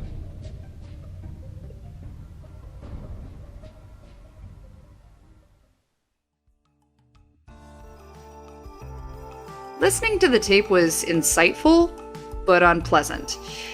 Knowing that Daniel and I were the only surviving people to have worked at the station made hearing the voice of one of our own seem like a mournful experience. The man in the recording was dead. At some point, somewhere, and somehow, the forest had won, and he had to rely on these tapes to tell his story. "You think this'll be us one day?" I asked Daniel with a sly smirk, but the suggestion wasn't humorous in the least. Rating all of our own stories on a cassette, saving them for other people to find when we're gone. I watched him pop the tape out of the machine, blowing the dust off of it like an old game cartridge and placing it back with the others. "Nah," he answered in a mock casual tone. "We'll use a flash drive." This is Evelyn from 104.6 FM. It's good to be back on the air.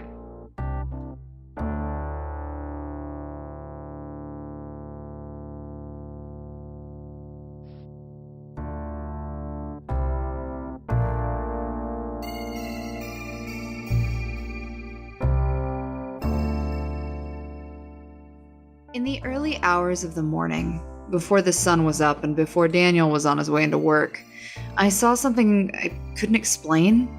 You might think I mean something supernatural or otherwise inhuman, but it was quite the opposite. We had a visitor to the broadcast tower. I could see someone, their face obscured by a dark hoodie that covered their hair and eyes, equally dark-colored clothes covering the rest of their body as well. It was clear from the way they stalked around outside the building that they weren't looking to come inside and chat. It was almost 5 o'clock in the morning, a time when I would usually still be sleeping for another hour, but a bathroom break had proven timely as I got a perfect view of our new stalker looking around the outside of the tower. Now, usually, calling the police would be the natural response, but out of some curiosity for what this mysterious weirdo was up to, I was just distracted by watching them poke around outside. Their actions seemed curious, but not aggressive. First, they marched around, peering through gaps in the wooden walls of the shed, then walking along the tree line and shuffling their feet in the dirt for a bit. It was as if they weren't looking for anything in particular, but still searched for anything they might come across. I left for only a few minutes, starting a pot of coffee and resigning myself to an early start to the day. Fog was in the weather prediction, and I'd need all the energy I could get to act fast if need be. While I waited at the square plastic table in the break room, tapping at my phone screen and trying to coax the tiniest bit of internet out of it, I never took my eyes or ears completely off of the stairwell or the broadcast room windows. Sure, Creepus Maximus out there seems simply curious at most, but aside from the eerie feeling that they gave me, it was my job to make sure no one stepped into the forest. I stirred sugar into my coffee cup, dropped the spoon into the sink with a clank, and groggily made my way towards the door. Before I did, I heard a sound that was a little too familiar. It was a whisper. So faint, but so sharp in my ears, and it was coming from the kitchen sink. Oh, God, I thought we were done with this a long time ago. My gaze was stuck on the drain, glaring at it and trying to decipher quiet, mumbling bits of sound that didn't quite form full words. I only took one step closer to it before I decided hanging my head right over the source wasn't an intelligent idea. I watched bubbles rise from the basin, as if liquid down the drain was boiling. The bubbles popped and formed more in their place, splashing tiny pinpricks of dark red fluid all around the inside. A rancid smell was coming from deep down in the plumbing. Immediately, it turned me off from my coffee, which I dumped down the exact same drain in what I now suppose could have been a somewhat accidentally rude gesture. The voice stopped. She had apparently said all that she needed to say this time. I had lost my coffee, but gained some tense nerves as I staggered back into the broadcasting room, the quiet nature of the moment convincing me for a time that our visitor had left. I stretched my arms, took a peek at the clock sitting at the side of my desk, and then nearly jumped out of my skin. A hoarse yelp left my throat when I happened to glance outside, getting a full view of that familiar hooded figure standing directly on the other side of the window at the top of the fire escape. Both hands were in the pockets of his sweater, but I could see a human nose, a human mouth. It's difficult to explain this very specific kind of fear, seeing someone only a few feet away from you, but still very much separated. He was real. He was alive, and the fact that this wasn't a shambling, half-decayed monstrosity of human and animal parts made him almost more threatening to me than the rest. I could get rid of monsters with a single button. I couldn't get rid of this quite so easily. Almost as soon as I spotted him, he turned and pulled his hood further over the features of his face, darting down the fire escape. Faintly, I could hear the metallic sounds of his footsteps racing away one after the other, until at last I could no longer hear or see him anywhere in the pre-sunrise darkness. The last glimpse that I got was of his feet through the grass as he turned the corner of the tower's base and headed towards the gravel parking lot. Calling the police would have been a very sensible reaction, and you'll be glad to know that I did call someone.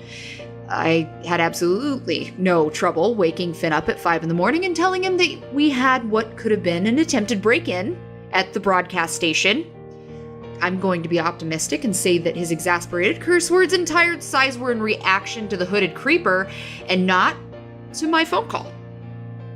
I waited in the stairwell, confident that I'd hear plenty of ungodly noise if someone tried to crawl up the fire escape and break into the recording room while I was gone. The only footsteps, however, I heard were that of our brand new guard dog, Finn himself. When he entered, using his own key and pushing open the jam metal door, he took one look at me and I could practically hear the sound of static as the hair stood on the back of his neck. Jesus shitting Christ. He slammed the door behind him, a puff of dust flying from the floor. I come in here looking for an intruder and see you sitting there in the dark looking like a goddamn ghost. You scared every last fuck right out of me. So, thanks for that. While Finn wasn't working for the police anymore, he still had his walk that radiated a sense of purpose, as if he was always on his way to fix a problem. He marched around the ground level before passing me on the stairs. You said you saw a guy on here poking around, he asked me. Yeah, outside. Never came in, though. I pointed a finger upwards. I saw him while I was upstairs. First he was sneaking around by the tree line, then I saw him come up the fire escape. He was kind of scoping the place out, I think, but ran like a chicken shit when he figured out that I could see him. My footsteps echoed with a distinct metallic sound through the empty room, cradled by the wooden stakes holding the top room up. As I followed Finn upstairs, I only gave one last glance at the doorway. It was sealed and safe, but that heavy metal door never ceased to give me any anxiety. So he's not here anymore. He ran? Finn waited to ask until I had caught up to him. Far as I know, he's gone. I used my key to get us into the broadcasting room, which was still dimly lit as the end of the Night Owl block played automatically over the radio. Finn looked less than amused, thick block-shaped fingers reaching up to rub the bridge of his nose, veins in the back of his hand prominent when he clenched them. You called me about a break-in that never happened? He clarified. You called me about an intruder who is gone. Evelyn, why the hell am I out here? At this point, I had seated myself in the rolling chair I claimed as my own, Daniel's seat left empty. He wasn't due to come in for a couple of hours, and perhaps that knowledge made me a little more willing to admit what had actually come to mind. Because I know who it was. I spoke honestly. And I was scared. With only a little while longer before the automatic playlist ended for the night and my responsibilities as radio DJ resumed, Finn decided to stick around and sit next to me while we poked through a few of the recordings from our security cameras. I was still clumsily figuring out how to review the footage, but luckily, it wasn't too hard to go back such a short amount of time. Before long, we were staring at a paused image of the man I saw outside, this time from the tree's perspective, as he inspected the very spot where the forest stopped and the clearing began. So who is this guy? Finn asked as he zoomed the screen in on the blurry, half-visible face beneath the hood. The poor quality of the night vision camera made his face look hollow and even more chilling than reality. His name's Elijah, I answered. At least, I'm almost sure that's him. I never saw his eyes or his hair, but there's a resemblance. He was dating my friend Jennifer when she decided to go into the woods and not come back. I watched Finn's mouth curve into a thin-lipped frown. One of thought, I think. I wasn't an investigator of any sort, but even I could put two and two together. Think he was here trying to mess with you, maybe? Considering this is where she disappeared. I almost said yes, but I couldn't make myself believe that in full. I could understand why he'd hold a grudge. His girlfriend went missing and was found dead right outside my workplace, and his last memory of me was the one final blowout fight. Anyone who says breaking up with a best friend is cake compared to breaking up with a partner has never had a friendship that meant as much as ours did. But Elijah's behavior didn't seem standard for that sort of thing. With a skeptical shrug of the shoulders, I said the only other theories that came to mind. Maybe, but it looked to me like he was searching for something. Maybe her? I mean, look, her case was just closed before they ever found the body. But when he came up the fire escape, I felt like he was trying to intimidate me more so than like actually breaking in. The door was 3 feet away, but he never even tried it. If he had, the alarm would have blared, and only a really desperate son of a bitch would stick around during all of that. Then again, maybe he was a desperate son of a bitch. But speaking of desperate, hey, Finn? I broke a solid moment of silence with a very different tone. Dan and I have somewhere to be this weekend. I'll split part of this week's paycheck if you take over for a bit. The look on his face was hard to read at first, almost as if he didn't understand the words coming out of my mouth. Yes, I thought. I'm not too proud to ask you to do my job. Is it important? He asked, surprising me by not outright refusing. Yeah, we're going to his cousin's wedding. You'd think my answer was a joke from the way he suddenly spat out a laugh as if it had just crept up on him out of nowhere. I admit I was a tad insulted that he didn't take it seriously, but between his giggles and my grumpy, wrinkled brow, he gave me a surprising answer. Sure, fine. I'll let you have your break. You look about a month overdue for one. The hell does that mean? The question was bitter, even though I knew he wasn't wrong. Settle down, sheesh. I could still change my mind. Finn's chuckles died down, but he still wore the same rotten smirk. Promise you'll dance with Dan at least once, and we've got a deal. There wasn't much on this earth aside from shoving a hornet's nest up my ass that would make me dance. That being said, I guess we still had a deal. 6 o'clock in the morning came around, then 6:30. When the sun was rising and all seemed quiet out at the tree line, Finn was about ready to leave just as I had set up my headset and broadcasted my morning greeting over the air. In the middle of my speech, I gave him a lazy wave, one of his legs already out the door and eager to return home. The music was playing, and I half expected to take off my headset and hear nothing, or perhaps only the very distant sound of Finn's vehicle driving back onto the road, or maybe even Daniel showing up a little early. You can imagine my surprise when the muffled suggestion of voices, multiple voices, was all I heard through the gap beneath the door. They sounded agitated. At least one sounded angry. My finger tapped the base of my microphone, turning it off before swiftly leaving the seat in my chair. Curiosity got the best of me, as well as some stubborn kind of territorial attitude. As much as I hated this place, it was growing too synonymous with my everyday life for me to not defend it. There was no one in the stairwell. No shadows outside the door, and still I could hear unintelligible but aggravated raised voices from outside. The heavy metal door swung open and I practically marched around the side of the tower, Finn's yells finally becoming clear. What I didn't expect as I rounded the corner was to almost get hit by a flying body, as whatever argument had ensued didn't stay verbal for very long. I got a split-second view of a dark-colored sweatshirt as Finn practically threw his assailant onto the gravel, knocking the wind out of a very red-faced, very breathless Elijah. He was back, now in full daylight. He got me good.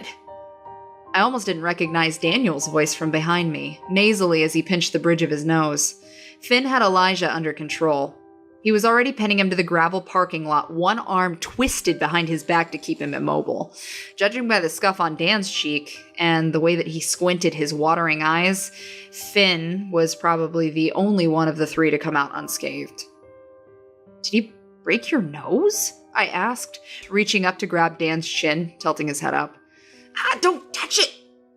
I won't, I assured before he finally dropped his hand, letting me get a peek. No blood, just a big red mark that would probably start to swell. I think you'll live, Danny boy. Elijah, only putting up a mild struggle as his cheek was pushed painfully into the loose stone, huffed in frustration as Finn pulled his wallet and a folding knife out of his pocket. What were you planning on doing with this? He asked, extending the blade to show him. Nothing. It wasn't a good answer, as Finn only twisted his arm further behind his back to coax a pained yell out of him. Oh fuck, stop it! I wasn't gonna use it, it was just for show. Finn folded the knife back up and tossed it away from the parking lot where it disappeared into the tall grass and bushes.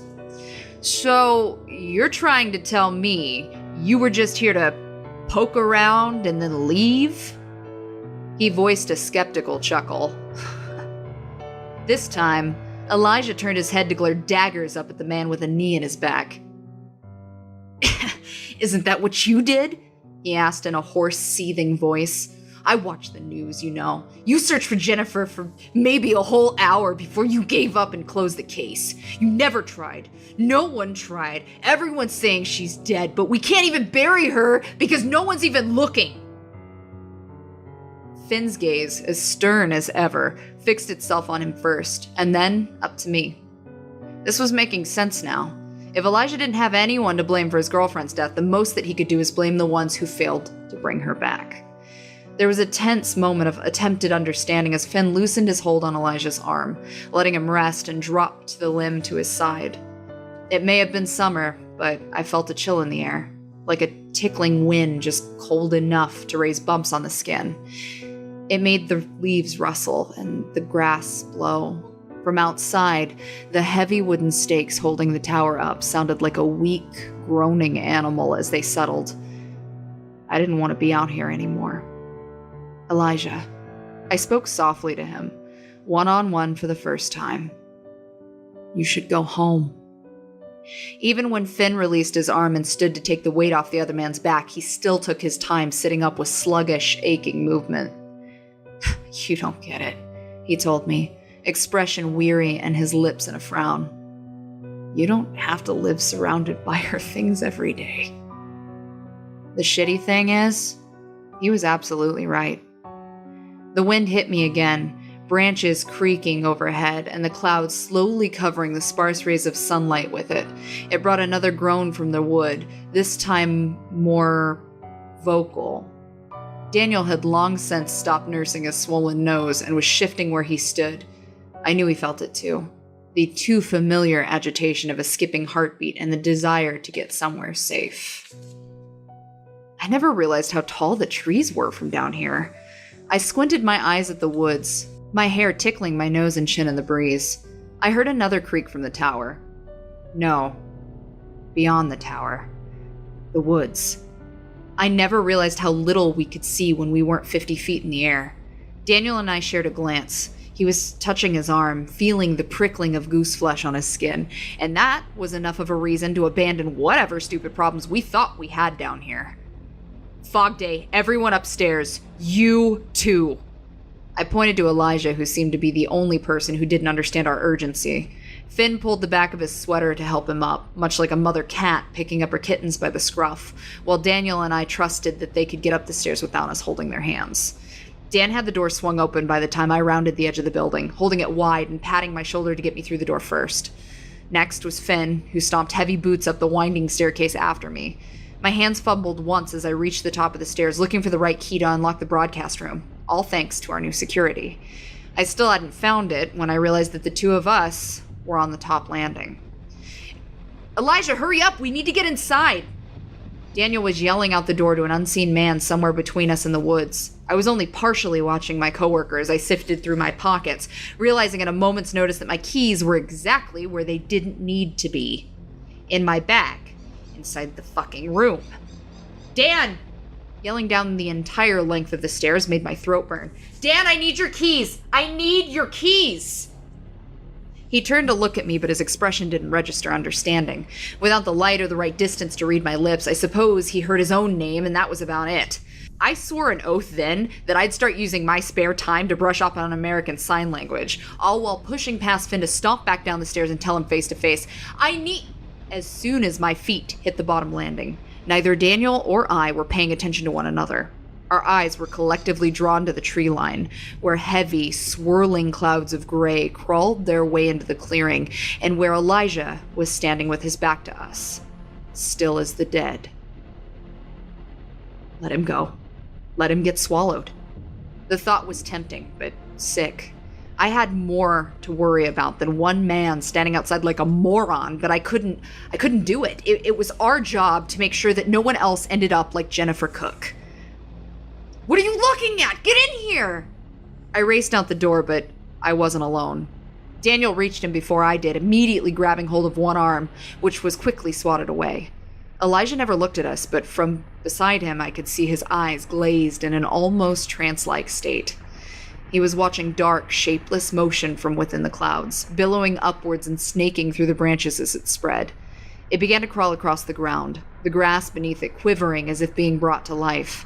But Elijah wasn't looking at any of that. His stare was fixed completely on the many pairs of eyes glowing white between the trees that were all staring straight at us with a purpose. "She's in there," Elijah whispered hoarsely, voice dazed. "I hear her." Between the groan of movement somewhere in the mountains, my ears couldn't quite pick up any other sound. Elijah was being tricked, just like those missing children, just like the delivery guy, just like Jenny herself. Daniel let out a small yelp as I reached to tug on the waistband of his belt, unhooking the keys he had connected to his jeans. His moment of surprise at my rudeness dissipated in seconds. It was time to go, and time to make it quick. We both grabbed one of Elijah's arms, and though he struggled with unwillingness to leave the forest's edge, we had no choice but to drag him back, kicking and screaming. And man, kick and scream, he did. Trees quaked and branches cracked, the fog swirling around our heels as it grew ever closer, and quickly abandoned the limits of the woods. I shouldn't have looked back. I shouldn't even have considered it, but as I listened to Elijah's breath hitch and felt the resistance of his body trying to pull away from my hold, I couldn't help but face the forest. I hadn't had the incredible honor of seeing Jennifer's corpse the way Daniel already had, broken and rotting as it struggled with every limb and muscle to stagger out from the trees. That changed as soon as my head turned and I caught an instant glimpse of her ruined self, walking so without support that I was surprised, really, that she didn't break to pieces. She had changed. In the crack of her neck where the skin was broken, the beginnings of a fifth limb was growing out of her throat. But through the mask of fog, I couldn't tell you if it was animal or human. I never understood shambling so well until I watched her desperately move in every awkward jerking motion that would bring her closer to us, like she needed to get here no matter what it took. Elijah's face was washed out to pure white, his legs and arms going limp as he was forced to take in the view of her in such state of utter decay. Her whispers and croaks, her white orb-like eyes, and the way strings of her hair tangled between bits of exposed scalp and bone would be the last image he ever saw of Jennifer in the flesh. And mine was as well. I forced the door open before the fog could reach it, just as Daniel practically shoved Elijah into the building. They could handle themselves. I had to start the broadcast immediately, and Finn was already upstairs attempting to pick the lock in case I didn't come back. After he moved aside, I don't think I've ever unlocked a door quicker in my life. Cursing the attention to security the entire time, I ignored the keychain hanging from the doorknob as it was thrown open, smacking against the top of the staircase with a metallic clang. As soon as I looked outside, watching the writhing fog move beneath us, I was overjoyed to hear 3 pairs of footsteps joining me in perhaps the only safe room there was. I sat at my desk, microphone on, prepared to give the emergency broadcast. It would take a minute for the frequency to drive off the fog, but I hoped to God that we had that amount of time. Buttons were switched, my headset was connected, but all the while I watched the mass of gray from outside the window with caution. Elijah was there, half stumbling towards the glass, visibly shaken to the core. From out of the fog bank that had spread all the way to the fire escape, I could see the pallid trace of skin taking steps towards the window. Elijah, his legs shivering, put a quaking hand against the cold surface, where there was a pressure from the other side as well. Obscured partially by the mist, the dark hollows of Jennifer's eye sockets and the open gape of her mouth was visible, only inches away from where he stood. If she was this close already, there was no telling what else was out there. We didn't have time. He had to say his goodbyes quickly. Jumping up from my seat, deciding that the rash method was the only one, I flipped up the plastic cover that surrounded the red emergency button on the wall. The bell was our quickest option, one with the furthest signal that would drive away everything in sight. Daniel was already removing his hearing aid, tossing it onto the table before it had a chance to go haywire. Without a moment's hesitation, my hand slammed down on it with a satisfying push. Nothing seemed to happen, but that's how it always was. Just because we didn't hear it didn't mean nothing else did. Jennifer's mouth grew even wider and a silent scream through the heavy glass, the pain from the noise causing her distress that I hoped would drive her away, and perhaps she would have left if she hadn't have been dragged away first. Everyone in the room felt a sudden shake from the fire escape, which jostled one way and then the other, before Elijah was the first to see a long, clawed hand reach for Jennifer's throat and pull her with enough roughness to break whatever bones weren't already shattered. We all saw a glimpse of at least 6 distinct eyes and the points of large, gnarled antlers. It threw Jennifer, limp as a rag doll, over its shoulder and then shook the entire room as its horned forehead pounded against the glass. My fist smacked the button once more, as if perhaps the first time didn't work. I didn't want to imagine in a million years that this thing was stronger than the sound. Finally, the air began to clear. The muffled moans and screeches of amalgamate beasts became distant as they sank back into the safety of the woods, taking the fog with them. 6 eyes stared directly at us, blinking in pairs, before the heavy falls of hooves made a dent or two in the fire escape as it descended. The fog disappeared, and it took every unnatural thing with it, leaving us all in a still, sickening quiet. God, my head hurt. There was a heavy pit in my chest, one of fear and despair. Elijah was a god-awful prick, but he didn't deserve that. He didn't deserve to see that. I knew what would happen to Jennifer now, and it was a fact that made my stomach tighten in knots just imagining it. The giant that had grabbed her would tear her apart and take the pieces of her body that it wanted, throwing the rest like garbage to the other smaller beasts who settled with its unwanted scraps. Jennifer was no longer Jennifer, but one of dozens who'd been claimed by the giant's need to grow. We'd never see her again, I was sure. Well, not in this form, at least. Finn, can you drive Elijah home? I asked our new recruit, who had nothing rebellious to say. He simply nodded to me, grabbing the stunned and silent man by the arm to drag him from the window. Neither of us would say goodbye as they left, but there was no need. This wasn't a pleasant visit, and it deserved to be over as quickly as possible.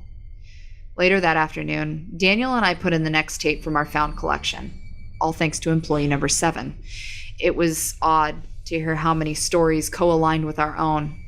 This time, however, he talked about a missing child found dead in the woods, mutilated and fused with the roots growing around him. I can't force myself to transcribe it word for word here, but it was disturbing in ways that I can't even imagine. This is Evelyn from 104.6 FN, and I am pleased to announce that an old friend has returned. Strangely, as we listen to the cassette tape, our ugly bird pal Bartholomew didn't stop tapping on the glass the entire time.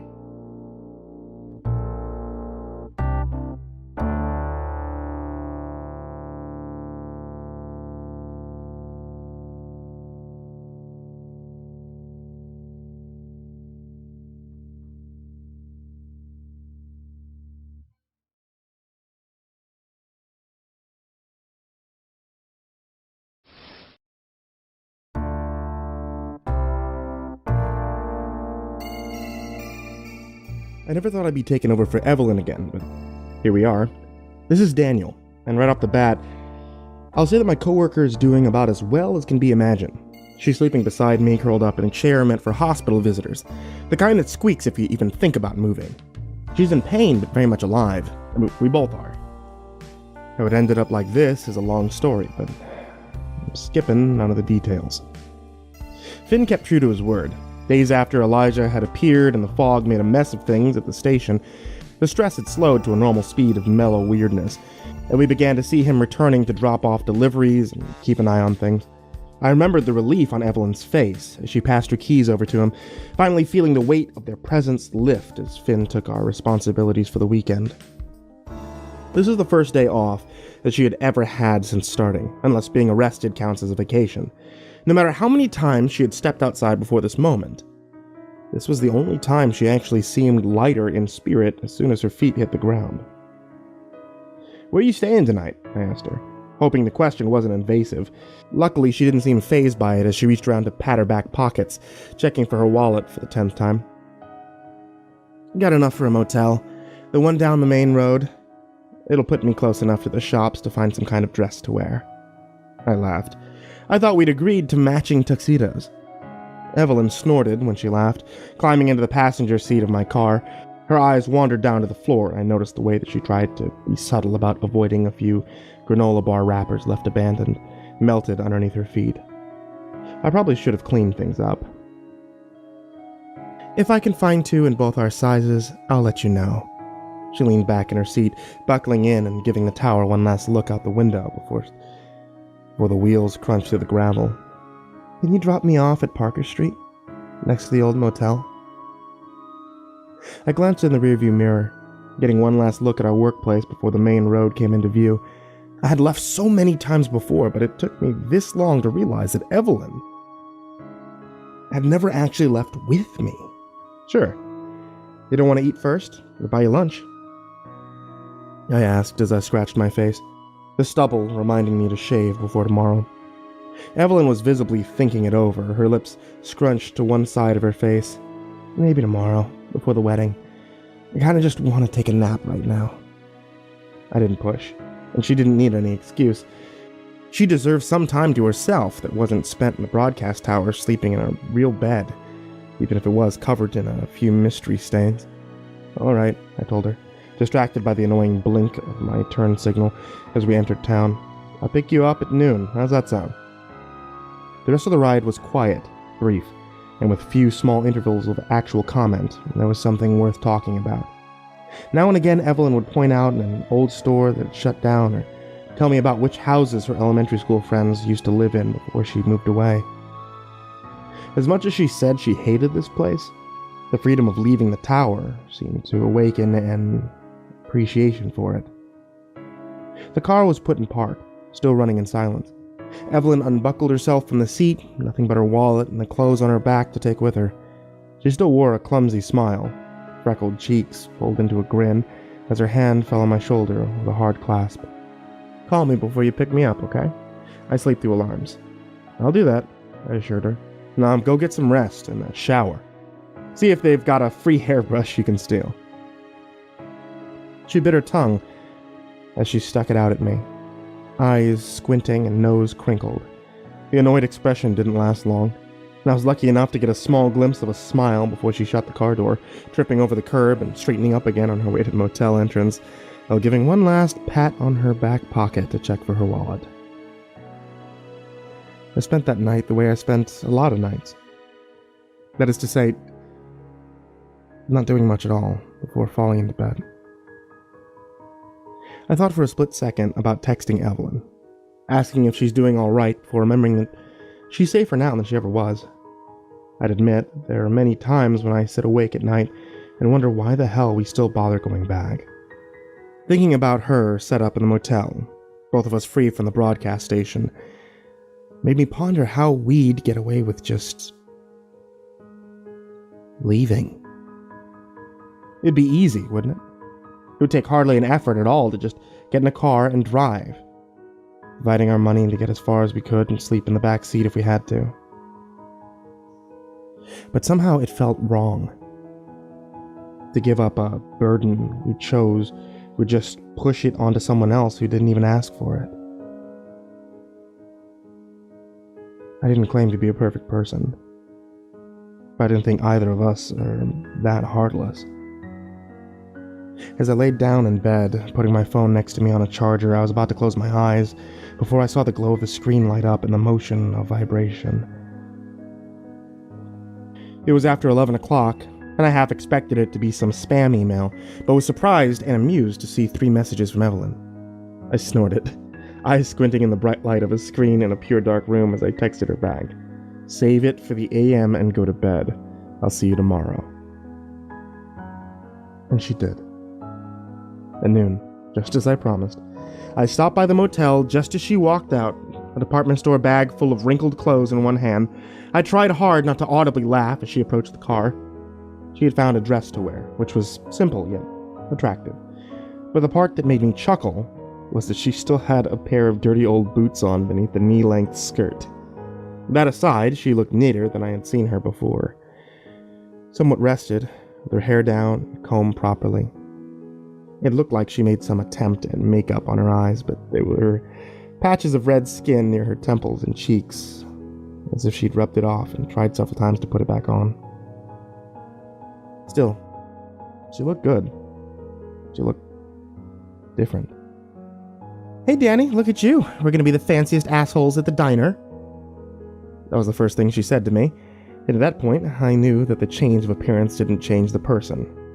I was glad of that. "You look nice for a change, too," I complimented, "and here I thought you'd find a tuxedo." Evelyn smirked, buckling herself in. "I was gonna buy one, but I didn't want to outshine you. Besides, I can't tie a tie." I glanced down at the blue tie at my collar, pinching the top of it and pulling it off the shirt in one motion. It was a clip-on, which I put back in place instantly. Once we arrived at the diner, which was the only place to eat in town, I felt fully immersed in culture of small-town paranoia. I didn't live here long enough to experience the feeling of being a local, but from the glares of townsfolk sitting at the bar, I got the distinct feeling that I never would. Evelyn was being very precious with her coffee cup, doing her best not to spill it on her dress. As we waited for our orders, she glanced around, but specifically avoided looking at any one person for too long. In towns like these, everyone knew everyone else. Everyone knew who moved in, who left, who came back, and who got into trouble. She quickly brought her attention back to me, resting an elbow on the table with her hand cupping her chin. "What's the bride's name?" she asked. God damn it. I felt like an idiot then. I had mentioned to her my family, but never even thought to introduce them the other way around. "Oh, her name's Adriana. She's sweet. You'll like her." I hummed for a second, trying to think of who else she might meet. "You'll get to meet my parents, aunts, uncles. Grandma only speaks Spanish, but you'll meet her too." Evelyn nodded. "Don't try chatting with Grandma. Got it." "Oh, no, she'll still talk to you for an hour, whether you understand her or not." I actually made Evelyn laugh that time. The real laugh. We saw people come and go through the diner, tables filling and emptying and filling again. We talked the whole time about anything other than work or the woods.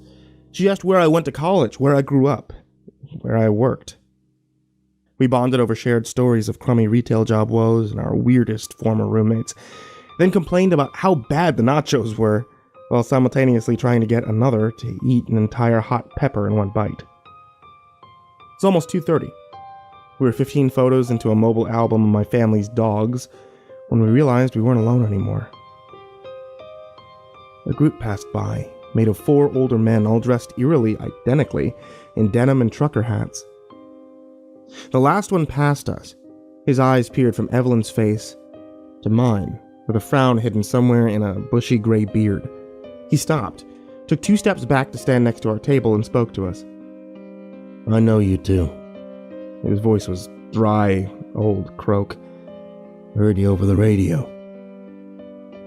Evelyn's gaze darted from him to me as the most uncomfortable smile stretched across her face, more like a grimace than anything else.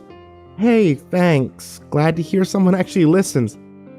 "It won't do any good," he interrupted, shutting her down in an instant. "Nothing will stop it. We've been trying for decades. You'll be trying forever. Trying as long as you last." It's amazing how quickly everything seemed to dim, like the life had been sucked out of the room. The happy conversation meant nothing anymore. Evelyn was silent. I was silent. And the man took a moment to draw in a slow, deep breath.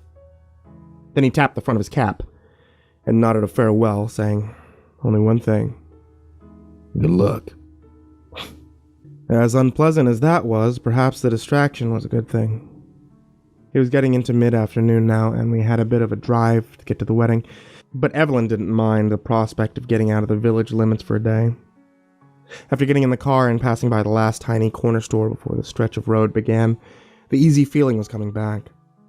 We rolled down the windows to feel the breeze in the mountains, keeping the radio off the whole day. It really was a wasteland. As soon as we left town and rounded the mountain range that separated our little piece of civilization from the rest of the world, there was nothing to see for miles. A rest stop with one gas pump flew by, Inside of a building, dark, and the door practically an even less pleasant sight. All the way there, I couldn't help but wonder if anyone spotted strange things on this side of the wood. The sooner all traces of that town disappeared, the better. Evelyn was talkative, but in a nervous sort of way, asking if I thought my family would like her, or if they'd try to get her to drink any champagne. Don't worry, I assured her as we pulled up to the building, several familiar faces making their way in. I'll make sure that you stick to orange juice tonight. It was oddly refreshing to sit through the ceremony, not only because it was nice to see my family and loved ones, but because it was a big reminder of how things still went on as normal with the rest of my world. My cousin and her new husband looked happy. Children attending were whispering and being quickly hushed by their parents. My grandmother was loudly crying in joy in the front row, which made Evelyn snort with laughter, even though I could see a trace of her own heartfelt smile. None of that reminded me of the woods or the radio tower. None of it scared me. The normal world was still there. It wasn't as far away as I thought it was. The reception was a whirlwind. My family was naturally loud, talkative, and energetic, but all that seemed to hit us like a brick wall when we arrived at the post-ceremony celebration. I watched Evelyn's face become blank and stunned, caught in the headlights the moment the door opened, and we were bombarded by at least 5 different people. Everyone wanted to know who she was, where I'd been, and as my coworker was getting her 3rd hug from a great aunt who assumed that she was my significant other, we made the decision that it was time to sit down before we were ambushed any further. "Your family's sweet," she said, once she had a second to sit and take a breath. I laughed, knowing what she meant by sweet. "Sorry, I know they're a bit much. I only told them good things about you." "Really?" She had that shit-eating grin again. "Did you tell them about my terrible crude language and all the highly infectious diseases I'm carrying?" "Oh, yeah. No, I warned them about the smell, too." She punched me in the shoulder. We had a good laugh before my mother decided to make an appearance at last, recognizing Evelyn by association. At first, it looked like my poor coworker was about to have an allergic reaction to the sheer amount of hugs that she had received, but eventually the socially exhausted smile was mingled with a real, genuine one. I left them to chat for a moment, came back with a drink for myself, and, just as I had promised, passed a cup of orange juice over to Evelyn. I'm not one to take back a promise. Before we left for the night, I learned a few things. I learned that I'm not the biggest fan of champagne, that even jokingly calling Evelyn La Llorona is a quick way to get smacked by my grandmother, and that neither of us have any rhythm for dancing. She graced me with one slow dance near the end of the night, stepping on my toes at least a dozen times. I didn't complain. We both left with a smile, and every sore toe and scuffed shoe was worth it. The drive back to town was a long one, but it started on the right foot. We laughed about a few particular family moments after a few drinks, joked about terrible dancing. It's one of those moments where I realized that Evelyn and I were actually friends. However, things felt different the moment we realized where we were headed. Driving down the windy stretch of dark, forested road, it wasn't until the mountain range came into view beside us that the full weight of our return began to eat away at the glow of a somewhat casual evening. "I don't want to go back yet," Evelyn said, faced away from me as she stared out the passenger seat window. "Not until morning, at least. If I had my way, we wouldn't have gone back at all. You want to crash at my place? I mean, you can have the bed."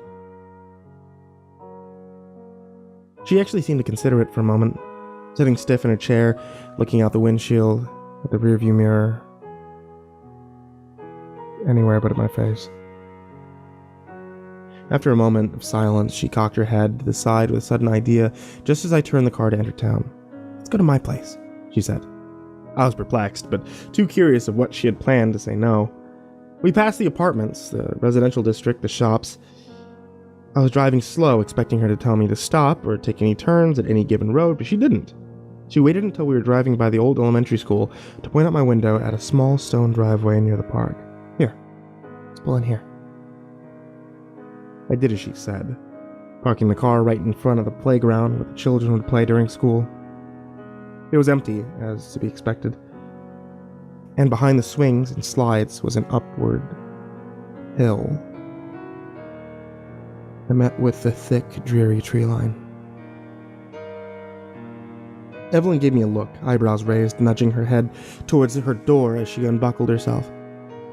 At the time, I didn't understand why we were there, but she was so confident that it was where we were supposed to be. She got out of the car, stretching her legs after the long drive, and I followed right behind her. "So," I started, hands in my pockets of my black dress pants. "This is my last residence," Evelyn stated it without hesitation, as if it was common knowledge. "I went to school here as a kid for a few years before we moved. When Jenny and I moved back and I ended up losing a place to stay, I slept under the slide for a little while. This is it. This is my place." She passed underneath the monkey bars, lifting a hand to tap the metal above her head. I, on the other hand, had to duck to go underneath it, all the while trying to think of a response. The playground looked used and well-loved, years of rust covering the equipment and the colorful paint chipping. The swing set made the most chilling sound as the chains rattled in the light breeze. I looked at the slide, which was made of yellow plastic and faded in the middle of years of use. Underneath was simply wood chips, as well as a few stray pieces of trash from children and probably adults who'd been hanging around after school.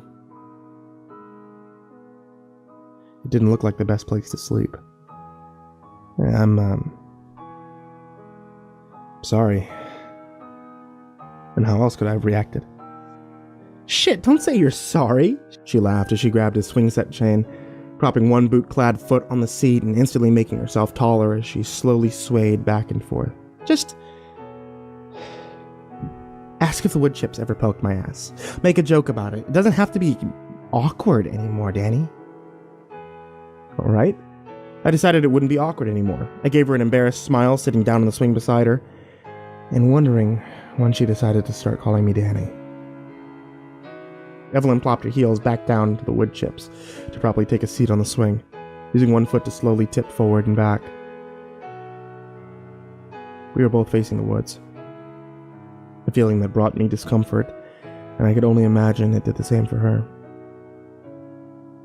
"Finn did tell you about the abductions, right?" she asked, and I nodded. "Said the kids were being lured into the woods outside the school." "Do you think he meant right here?" A chill went up my spine, and I chuckled, an awkward, reluctant sort of laugh. God, I didn't... Don't say that. You should wait until we leave to put that image in my head. Evelyn made a spooky "woo" noise and wiggled her fingers at me. This was how she did things. This was how we both did things. If we were scared and uncomfortable, we had to laugh. Or else we'd go mad. We were swinging next to one another in silence for a few minutes, before eventually Evelyn began to slow, her foot nearly motionless on the ground and no longer propelling her forward movement. I noticed the way that she sat perfectly still, eyes stuck on the wood chips beneath her feet. "Wedding was nice," she said, a touch of sorrow in her tone. "Thanks a lot for inviting me." "Oh, of course. Well, technically, my mom invited you, but yeah. I wouldn't have gone if you didn't say I could go with you." She was sitting still now, looking at me instead of at the ground. There was a sad, comfortless expression on her face, as if the fake smile she wore caused her physical pain. I didn't know what to say to make it better. "You know, I hope I'd go to Jenny's wedding someday, maybe be a bridesmaid, help her get ready, go to some stupid party with all her other girlfriends that I would complain about for weeks." There was the joyless chuckle again. "I feel bad for Elijah, though."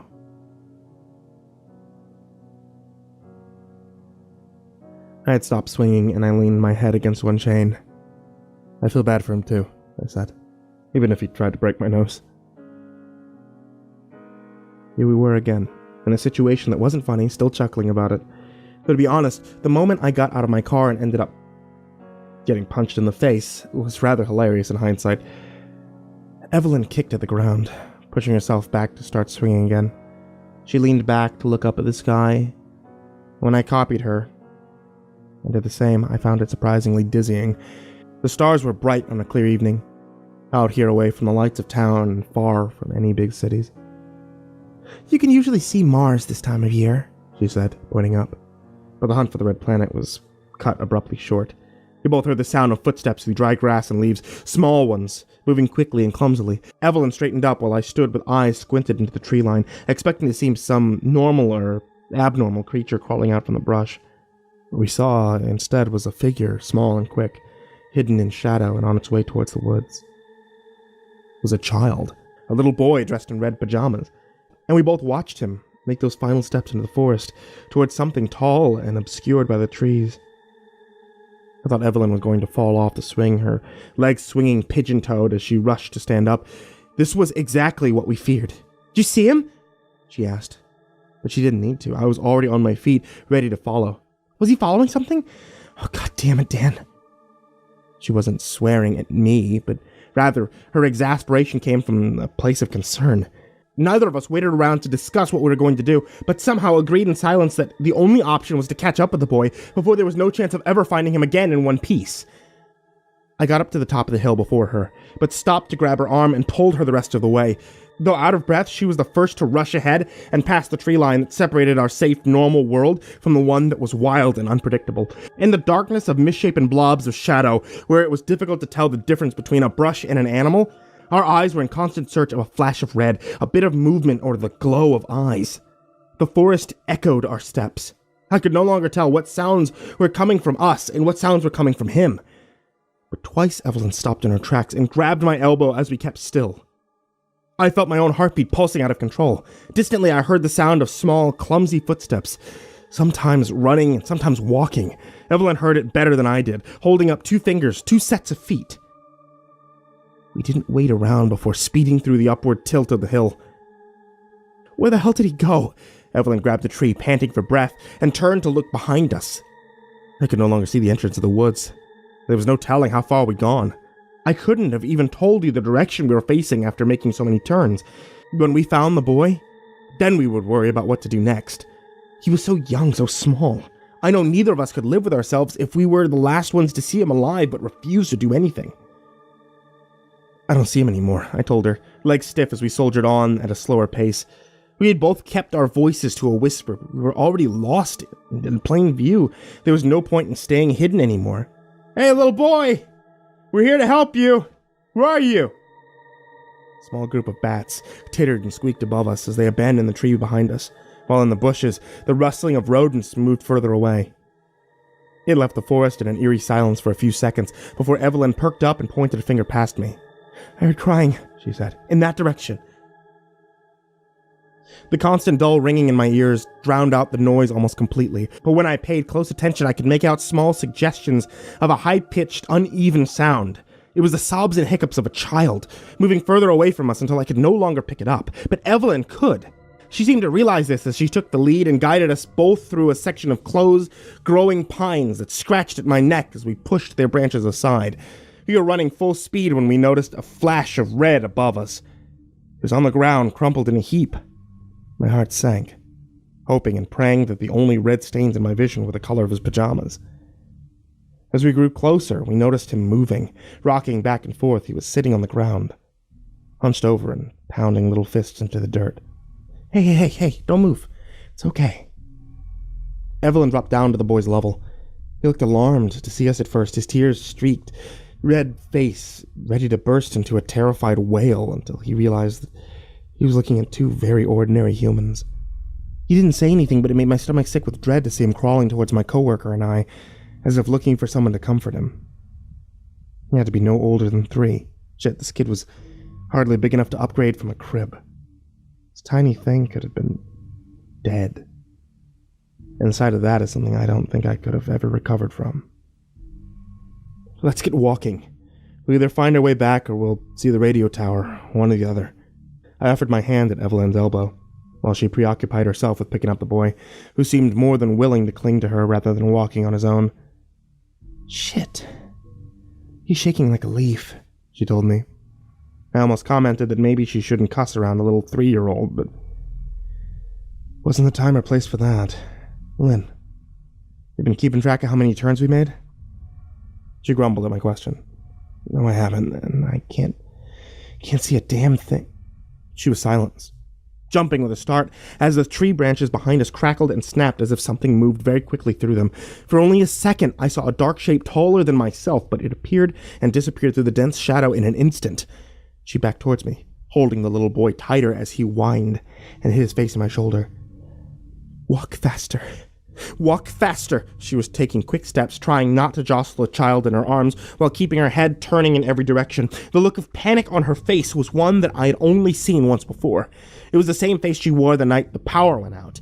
But this time we were in enemy territory without a generator. They were already here and looking for us, fog or no fog. No! We heard a shrill voice. It was the boy in the red pajamas, pointing behind us. No! No! We stopped. One last crunch from both our feet, bringing silence around us, and then another crunch, and another, moving astonishingly slow. I hated to turn, but we had no choice. My mouth was dry, my heart was racing as I glanced over my shoulder, seeing a figure standing perfectly still a few yards away with a blank, wooden stare pointed in our direction. His face was gone, or rather, it was covered. His face was encased in tree roots, and his clothes were torn to reveal a skeletal cavity with vines and bark twisting into his hollowed-out body. He creaked when he moved like a bristle tree being blown in the wind, swaying on the spot. I had a fleeting thought that perhaps, if we stayed quiet and still, the blind creature wouldn't know we were here. But then I blinked, and he was closer. The sound of twigs snapping followed as if he took long, huge strides towards us on legs that creaked like wooden planks every time he bent his knees. He made no sound and no voice, as if the human inside of the mask had been eaten away entirely. The boy screamed and Evelyn and I began to run, her speed impaired by the weight of her arms. She was screaming at me, yelling many words I couldn't make out, but a few that I could. Most of them were exclaimed swear words, but I distinctly heard one sentence: "Don't look back." I didn't, but my mistake was when I chose to watch her instead of watching where I was going. My feet hit the edge of a thorn bush, and I was more startled by the impact than actually injured. It was enough to falter my steps, and in that moment my upper body was moving forward faster than my legs were. I began to stumble, stuck in place, and the final impact that I felt before hitting the ground would be the last clear thing I fully remember. There was a blur of activity. Before my head hit the forest floor, a sharp pain sent a surge through my back. A heavy weight pressed in the center of my body, spine arcing as I tried to rise onto my knees, only to be pushed back down by the back of my head. I remember the smell of leather and mud, the feel of hard rubber kicking the side of my head, twigs wrapping around my shoulders, but they weren't twigs at all. They were wooden hands, flipping my body over until I saw the sky and the silhouette of the tree-faced man disappearing into the trees above, cracking his boots down into the middle of my chest. My sight was becoming nothing but a blur, seconds stolen away as everything above me moved faster than I did in real life. I heard the little boy crying. I heard Evelyn yelling at the top of her lungs. One moment I was looking at the stars, the next I was looking at her face as she pulled me by my sleeve, trying to drag me through the dirt with the boy clinging to her hip. "Danny, you have to get up!" Her voice was distorted. Suddenly quiet, sometimes loud, sometimes quiet, sometimes loud and shrill. "Danny, please!" I felt the grip of her arms as she attempted to lift me, but I couldn't move. My head felt heavy, my arms felt non-existent, and consciousness was there, and then gone with every passing second. A few moments were lost from me, but what remained of my awareness was brought back by a scream. Evelyn was telling the boy to run. Her voice was a dry crackle, and in an instant the warmth of her hold was torn away as she was ripped from the ground upwards. I couldn't blink. Couldn't even move my head. I could only watch the towering man, his wooden face featureless but his posture predatory, as he held her in the air by her throat. I was incapable of making a sound as the creature's free hand rubbed her forehead, her hair, pulling it out of her face and inspecting the look of terror that she wore. The only thing I could do was watch in silence, struggling to breathe while her flails turned into desperate kicks for freedom. The creature traced lines on her face with a long, sharp claw. That moment was so agonizingly slow before one finger found the top of her eyelid and pushed it upwards, revealing a frantic, darting eye. Every single part of me wished that I couldn't see this, but more than that, I wished that I could do something. Even in the blur, there was no mistaking the choking scream that tore through her throat. The sound of sharp edges digging into soft skin, the color of blood dripping onto the grass and dirt below us. She cried a wail that hurt more than anything else to hear. Watched the monster drop her into a huddled mess on the ground. She moved and writhed in an attempt to get away, one hand covering her face, but in the darkness I could see blood seeping through her shaking fingers. She crawled on her knees and one elbow, one visible eye open wide in shock while the brute-faced man held his own hand up to his chest, putting a mass of blood and flesh into his body cavity as if it were a pocket. The entire time, Evelyn never stopped whimpering and gasping for breath in sheer panic. I blinked. The creature was gone. I blinked again, and a dark shadow loomed over me, swaying and glaring down as if looking for signs of life. I watched it tilt its head upward, and from beneath its chin a single human eye was staring down at me. I only saw it for a split second, and then the smell of leather and the pain of impact against the side of my head sent everything into a cold, quiet darkness. Like being in a dream. Nothing was linear, nothing was altogether there. I no longer heard Evelyn's sobs, but I heard the distant voice of a man. Was it far away, or was I not entirely in my head anymore? My sparse hearing picked up the pop of gunshots, then the sound of a screech and frantic steps. Then all I registered was pain in my chest and neck as I was dragged immobile through the grass. I opened my eyes for only a second to see heavy black boots and a pair of denim jeans above me, and then the limp auburn strands of hair from a body hanging over a broad shoulder. The next time I closed my eyes, it must have been for a good long while.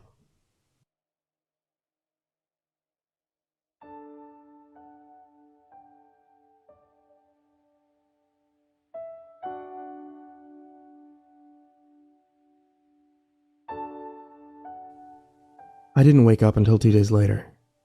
I heard the beeps of machines, smelled the sharp scent of disinfectant, heard distant muffled voices. It was a chore to open my eyes, and even when I did, there was nothing but a blur of white in my vision until I gained awareness to blink. Underneath me was a stiff but warm mattress. My fingers touched the smoothness of wires and cords. I was looking up at a hospital ceiling, lying in a white bed. I glanced down at my body and saw the bandages peeking out from the neck of the blue paper smock I had been dressed in. Tightness around my head suggested my forehead had been wrapped as well. Before I had a chance to ask what day it was out in the open room, a quiet voice greeted me from my bedside. Can you hear me? Yeah. My tongue and throat were dry, which I would have expected once I realized I'd been asleep for 2 days. I turned my head and I saw her sitting in the seat beside me, curled with her knees up and her head leaning on one arm of the chair. It was Evelyn, paper bracelet on her wrist, wearing a hospital gown 2 sizes too big, and looking at me with one tired eye and the other covered by a large white bandage. Evelyn, what day? It's Wednesday, she said. It's good to see you, Danny. And I could say the same. My final thoughts before being plunged into a near comatose state was the bitter realization that we all could have died. The idea crossed my mind for one dreary second that perhaps we were. Where's the little boy? I asked her, which she answered after taking a heavy breath and exhaling a sigh. It's okay.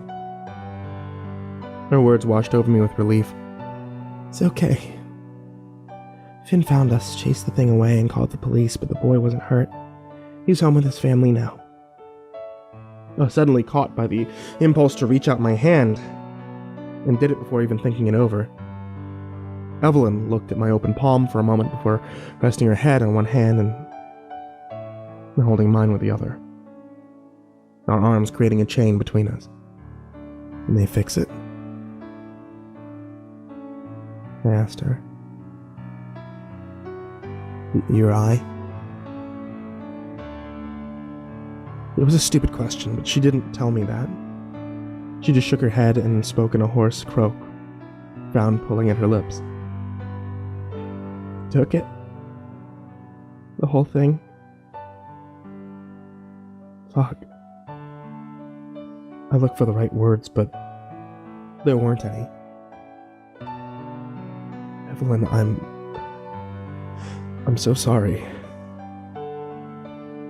I'm so sorry. She had no witty jokes this time. No sassing, no crude humor. Evelynness was faded.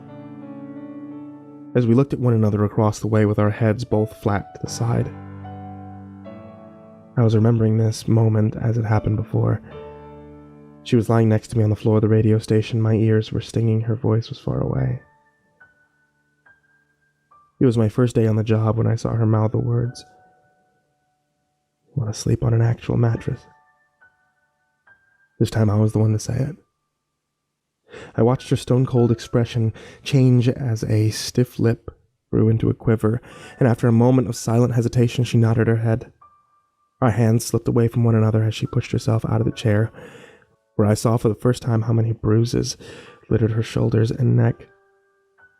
I gritted my teeth with stiff discomfort in an attempt to move over a few inches, but it was enough for her. My co-worker, who, once upon a time, wouldn't even shake my hand, crawled into the bed beside me and laid her head on my shoulder without a single word. Her hand, spotted with freckles and fingernails bit down to the quick, rested on my chest, where my pulse was steady and warm. This is Daniel Esperanza from 104.6 FM, and I'm lying here hoping that this is the last blood sacrifice that either of us will ever have to make.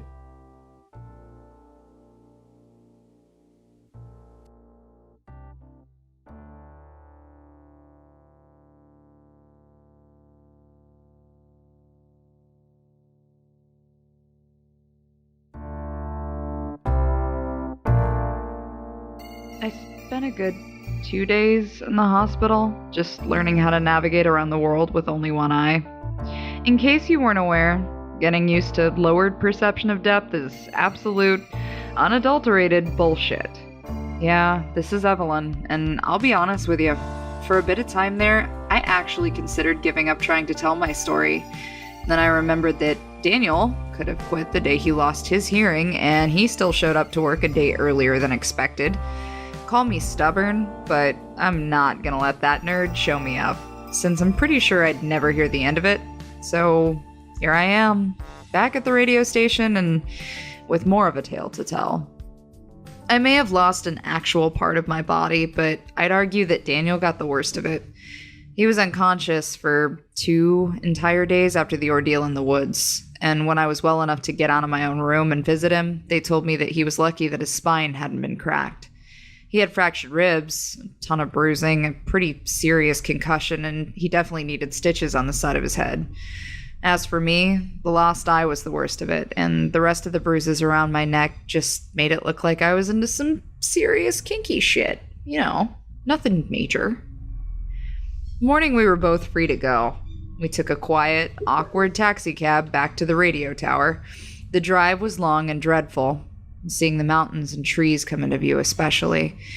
Being in the hospital sucked, sure, but something about being in a different town around different people was almost like a vacation once we got over the horror and injury aspects of it all. When we arrived, we found Finn at the controls looking tired, but not necessarily unhappy to see us. Apparently, the ordeal and the night of the wedding had been punishment enough for how much responsibility we dumped on him. "You both look like garbage," he said, straight to the point, honest and brutal. I appreciated it. I watched him scrunch his brows together, looking at me before pointing to his own eye. When can you get the bandage off? No idea, I shrugged, then used one finger and a hollow cheek to make a noise out of the corner of my mouth, scooped it out like a melon ball. Finn visibly cringed at that as he turned back to his desk. I heard a quiet murmur of, "Sweet Jesus," under his breath, and I'll admit, I was a little proud to get a reaction like that. I was sick and tired of crying and moping about it. If I couldn't make a joke at my own expense, who was I anymore? "Anything happen while we were gone?" I asked. Finn sat back down, though I half expected him to be in his car and halfway down the driveway as soon as we arrived. "A few things," he said casually. "I got a nice complaint from the police chief for still carrying a gun to work, even though it saved your asses, so that's confiscated now. That ugly bird won't fucking leave. There was some earthquake on Tuesday, caused a weird sinkhole out by the tree line that took down a security camera. I put it back up somewhere else, though. We got some phone calls. Local news wanted to interview you both about Bernard.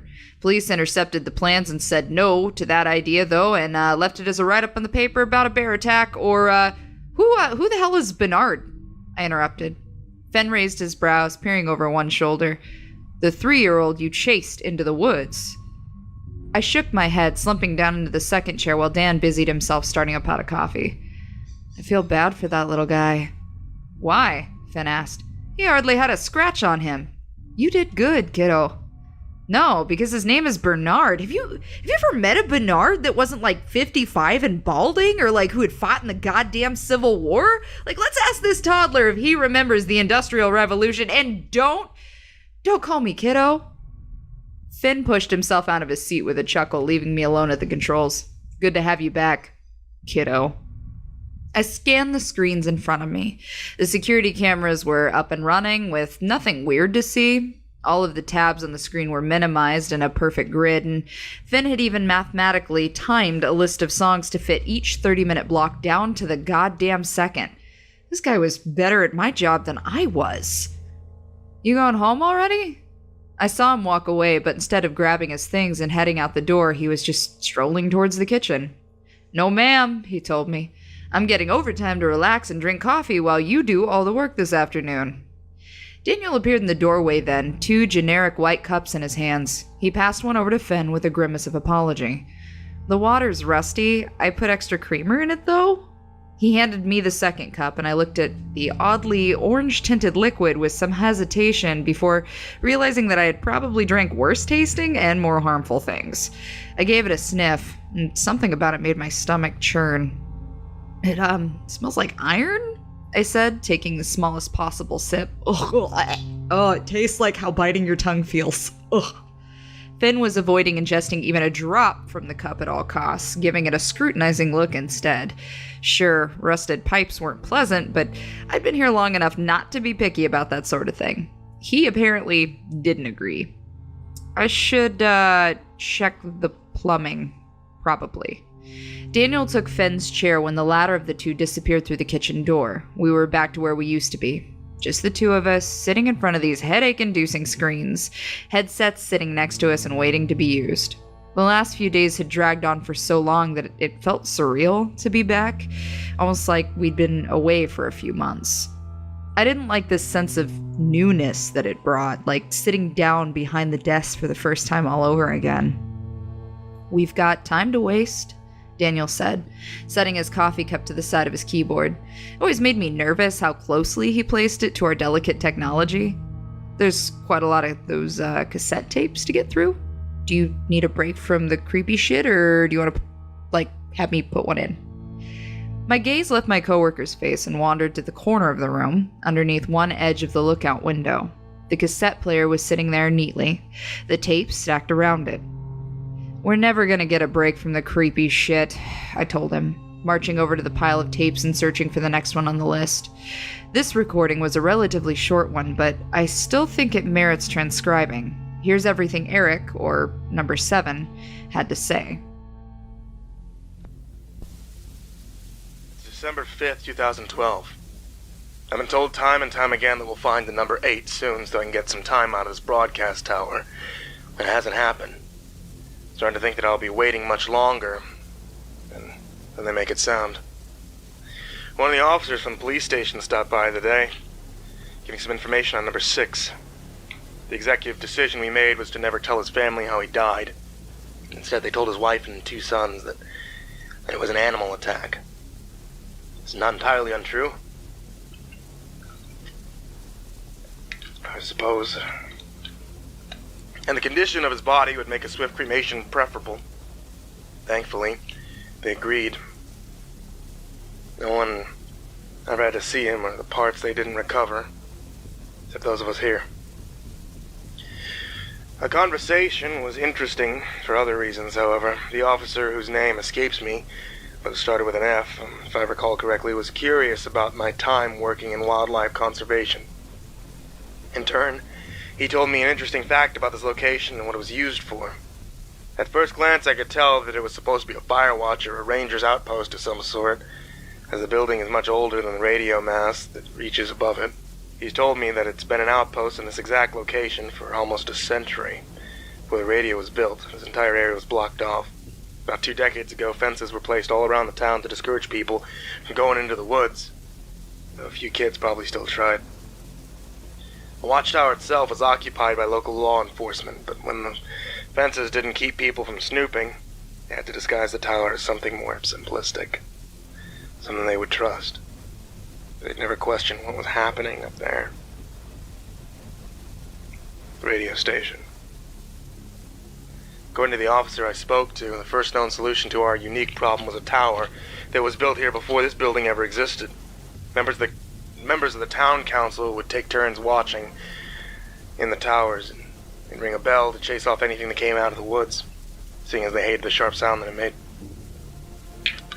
Sounds like a rotten solution to me, considering how they would have to ring it constantly to avoid anything coming through undetected.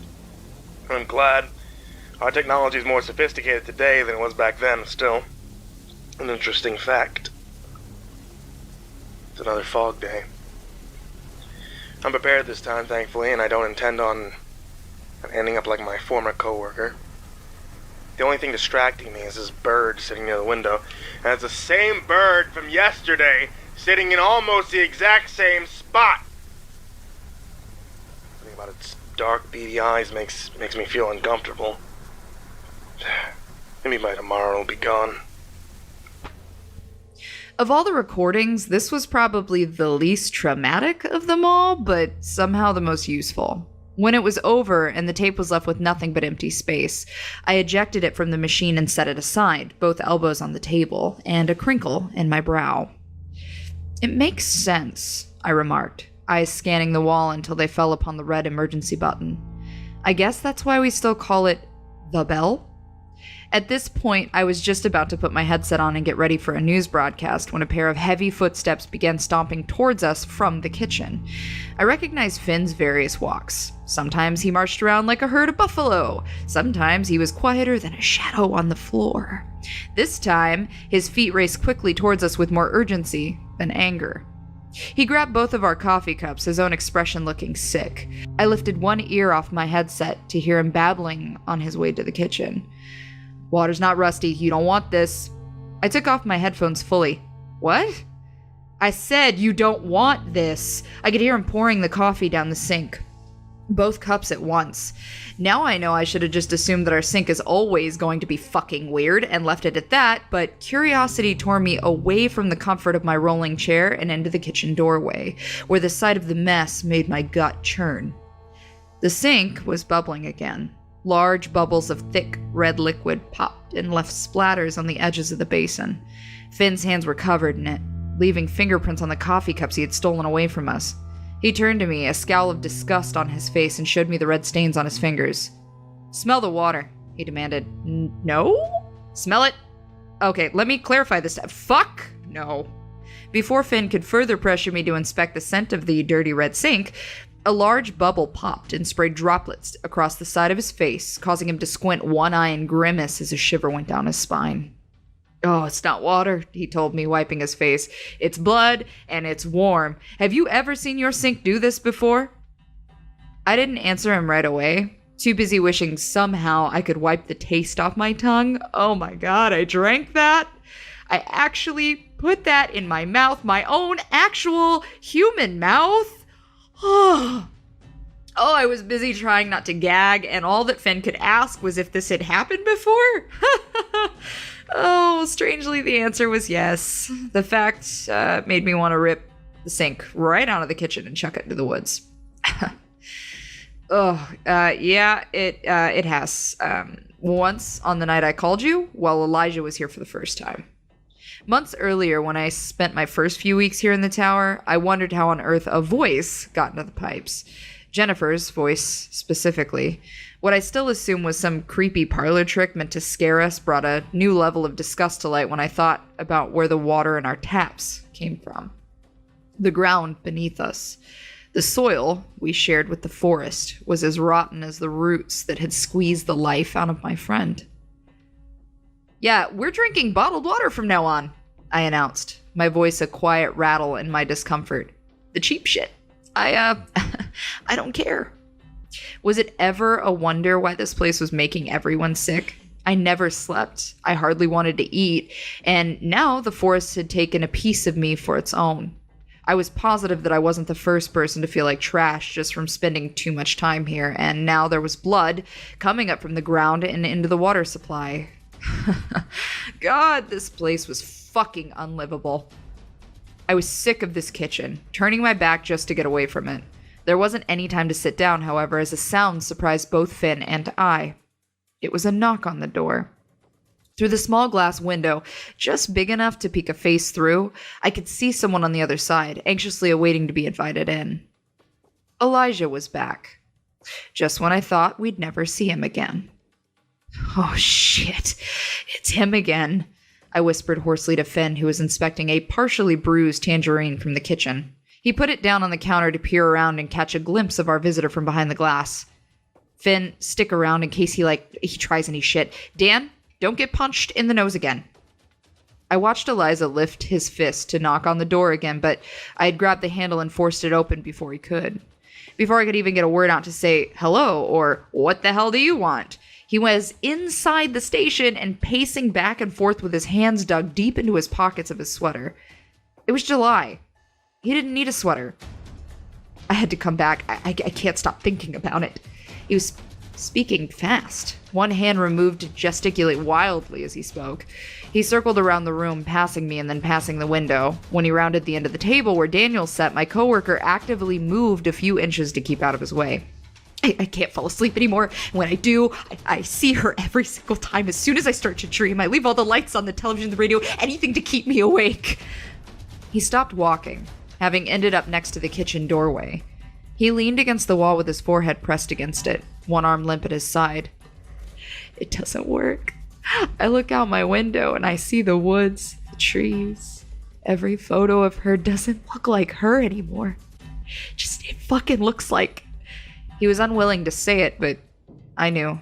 After seeing her dead, it was hard to imagine her alive anymore. God damn it, I can't even turn on the radio without remembering it. I hear this broadcast, I hear you, and that sound makes my fucking brain itch. Elijah. Finn spoke sternly with a hand clapped down on the other man's shoulder. You need to relax. You need to talk to someone about this. Elijah laughed.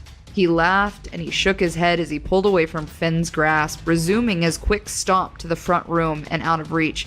I am! He shouted, and when he would shout it a second time, he threw both hands up in the air. Inside his pockets, he had been carrying a semi-automatic pistol, which he waved up above his head. I am! I'm talking to you! He pointed at Finn. And you! And you! The gun-faced Daniel and I both one at a time before centering back on the former police officer who had changed his mind immediately about stepping forward to grab him. The three of us were frozen in place as Elijah's eyes darted, waiting to see who would move first. I wasn't fucking going to. I wasn't stupid enough to get closer knowing that I couldn't defend myself against a gun. However, I also never knew when to keep my mouth shut. You're acting like a fucking idiot. Now would you please put that down? A tone of voice that I thought was demanding only earned a laugh from him. I'm the fucking idiot, huh? It was chilling, the way he managed to laugh grimace, and now shed tears all at the same time. His tired eyes were wet, and his hands shook where the gun was pointed my way. I'm the idiot. I'm the idiot because I'm the only one looking for justice? How much did you hate her, Lynn? Enough to let her die and then sit up here like it never happened? We don't even have a body to bury anymore, and you're up here talking about the weather. Just fucking peachy. As soon as his finger began to twitch near the trigger, I could see Finn begin to move. He was sidestepping across the room from one end to the other, both of his hands up, but even as he inched closer, Elijah didn't take the gun off of me. I didn't hate her. As my voice trembled, I became aware of Daniel's hand now tightly gripping my own. How could you think I wanted her to die? How? Elijah, I miss her so goddamn much you don't even realize. I want her back too. His trembling finger began to steady. The shake of the gun no longer rattled as loudly as it did before. His lips pursed in a thin frown. He was glaring, unblinkingly, taking heavy breaths through his nose. Then act like it. After he said those words, I expected the next loud noise to be the shot from the gun, but instead an ear-piercing alarm cut into the open air. Shrieking in the cramped space, I covered my ears. Daniel fidgeted with his hearing aid, and Elijah's concentration broke long enough for him to drop the gun and put both palms on the sides of his head. Finn had been circling around the room with a purpose. He had pushed open the fire escape door, which sounded the blaring alarm now tormenting all of our ears.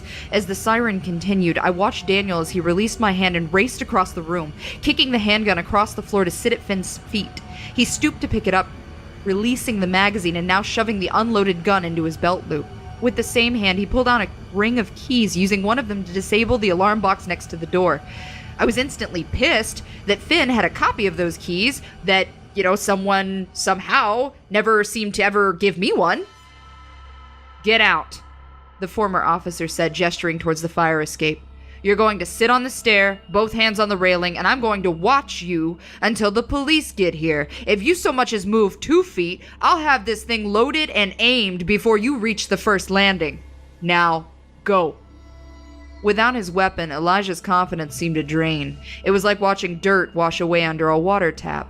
There one moment and gone the very next.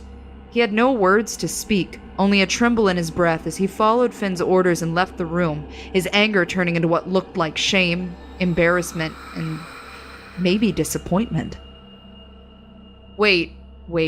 Daniel stopped Finn from closing the door behind Elijah, slipping through the crack just as it was about to latch. When he was outside in the sun, easing himself down next to the same man who had just pointed a gun at him, Finn and I both exchanged looks. Your part-timer's a dumbass, he said to me, and I agreed. With the fear of danger in the room somewhat dissipated, I joined the party huddled around the fire escape, sliding through the doorway and leaning there against the outside wall. Finn had propped the door open with one of our chairs, making some distance while he used the phone. Elijah wrapped his hands tightly around the railing. His eyes were squinting as he looked down across the treetops, blinded by the sunlight. I'm sorry. His voice was hoarse as he spoke to Dan. I didn't want to hurt anyone. I just hate this place and everything it's done. I hate that I can't stop thinking about it. Daniel didn't attempt to touch him or even sit close, but there was compassion somewhere in the way he looked at him. We both understood, I think. The part with the gun was a little over the top, sure, but I think at one point or another we both wish we could just leave and never think about the radio station again. What's keeping you here? Dan asked. I saw Elijah shrug his shoulders after a moment of thought. I don't know. It's where we live together. It's where we've been all this time. Daniel shook his head. No, that's a shit reason. If you hate it and the memories just hurt now, there's no good reason to stay. You can take the good memories with you, No one ever said you had to just leave those behind. Elijah rested his chin on the railing, eyes focused up at the clouds. When he didn't answer, Dan spoke again. You need to get out of town, Elijah. You don't have to come back. Sometimes I think living in a small town makes it seem impossible to leave. You forget that there's more outside of the village limits, and that these long, endless roads surrounded by woods or cornfields or abandoned barns actually go somewhere. We were sitting in a world of complete isolation, but it wasn't forever. It only reached so far. Elijah wiped his face, a few stray patches of tears having collected on the surface of his skin. One hand reached into his pocket, but he pulled it out quickly. A box of handgun bullets slapped down on the floor of the fire escape. "Keep it," he said, sliding the box towards Dan. "Keep the gun. I don't need it, and I don't want it. But you might." Daniel's silent thank you came in the form of a nod as he picked up the box, setting it in his lap. Moments later, Finn was at the doorway again, moving the chair out of the way and gesturing towards Elijah to stand up. "I made the call," he said. I expected him to follow it up with a warning for Elijah's arrest, and I think the others did too. "I told them the alarm went off by accident. No one's coming out. But you have to leave, Elijah, and you cannot come back. Can you promise me that?" Elijah stood, his hands dropping from the railing and releasing the white-knuckle grip. "Yeah," he said with a nod, glancing towards Daniel and then towards me.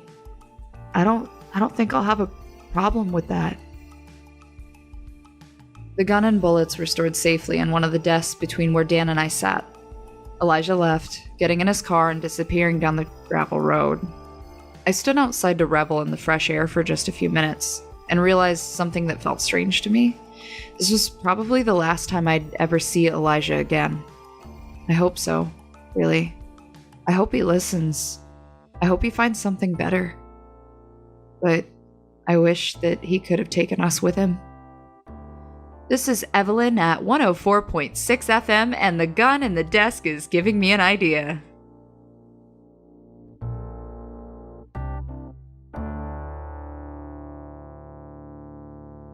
I'm getting my eye back.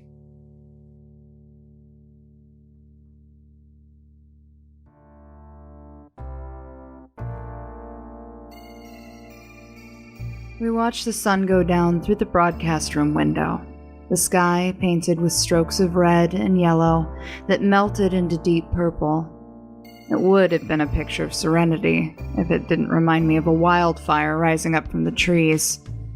Maybe that would have been preferable to what it really was, a long, dreadful night on its way. Even inside, the humidity filled the air with a tense electricity that put my nerves on edge. We were leaving for the woods, getting our things packed, a compass, flashlights, batteries, the handgun, and all the ammo we had. As we did, we decided to tune our ears into one more of those cassette tapes. We bypassed the audio journals in the middle, including the second to last that we still hadn't found, and went straight for the final recording. It wasn't what we expected.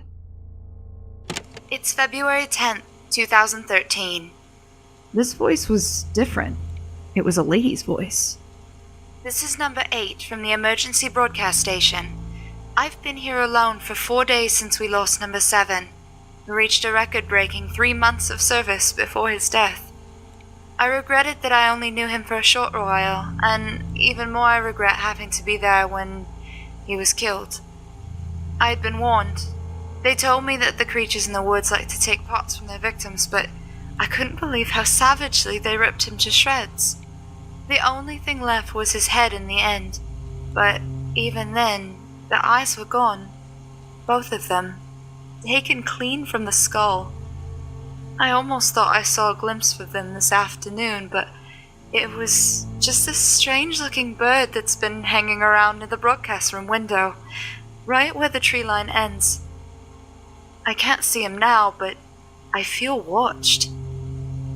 I'm so sorry, number 7. The recording sent a chill up my spine, or maybe several. Daniel was skeptical at first when I told him that I wanted to go into the woods and get rid of that fuck that stole my eye right out of the socket. But I think that seeing my reaction to the recording was enough to sway him more towards my side. "I just don't like it," I told him as I clipped one of the glorified fanny packs we found in the closet around my waist. I put it to the side so that I didn't look like a tourist. I don't like the thought of my body being out there or even just a part of it. Daniel shook the box of ammo that Elijah had given him, making sure it was enough to get us by. He scoffed, his laughter laced with a hoarse snort. So is this one of those cases of if I can't have it, nobody can? I looked back at him, lips pursed in a frown. Yes, I said it bluntly, and I was serious about it. You don't need to go if you don't want to. I mean, after the last time, I'd understand. Dan didn't say a word at first, but he looked straight at me as he laced the strap of his bag around one shoulder, securing it tightly and zipping it shut. With one last peek at the monitors to make sure the music was set to play until morning, he gave me a singular, decisive nod of the head. Ready, he stated. Ready to go shoot a tree in the face, I suppose. If everything failed, he'd be ready to die, I thought. I didn't dare speak it out loud since those words wouldn't have been useful. He already knew. Our steps down the metal stairwell had never echoed the same way than they did then. The sound was sharp, oddly uniform, like the hit of sticks against the drum in a funeral march. When the heavy door at the bottom pushed open and the summer air came washing over, it was humid and thick. I heard the crickets and frogs, the sound of my own boots kicking up the dirt and grass beneath me. If I focused hard enough, maybe I could have imagined that I was still at my mom's house or drinking a beer while sitting outside my own college dorm. As the last few rays of sun disappeared and the sky became the darkest it would be, the crickets and frogs went quiet. In an unnatural change of pace, they were buzzing one moment and then silent the very next, as if the night fell so thick around us that it choked the sound out of every living thing. Do you want to carry the gun? Daniel asked, pointing down at his bag. A generous offer, but maybe not the most thought-out one? I don't think my aim is what it used to be, Danny boy. I'll trust you with it, okay? Our first steps into the woods were dizzying. There was an energy out here, and I don't mean that as in some vague ghostly bullshit. It felt teeming with too much life, even when there was none to be seen. When the branches above our heads cracked and moved, the groans of the old wood sounded like a voice.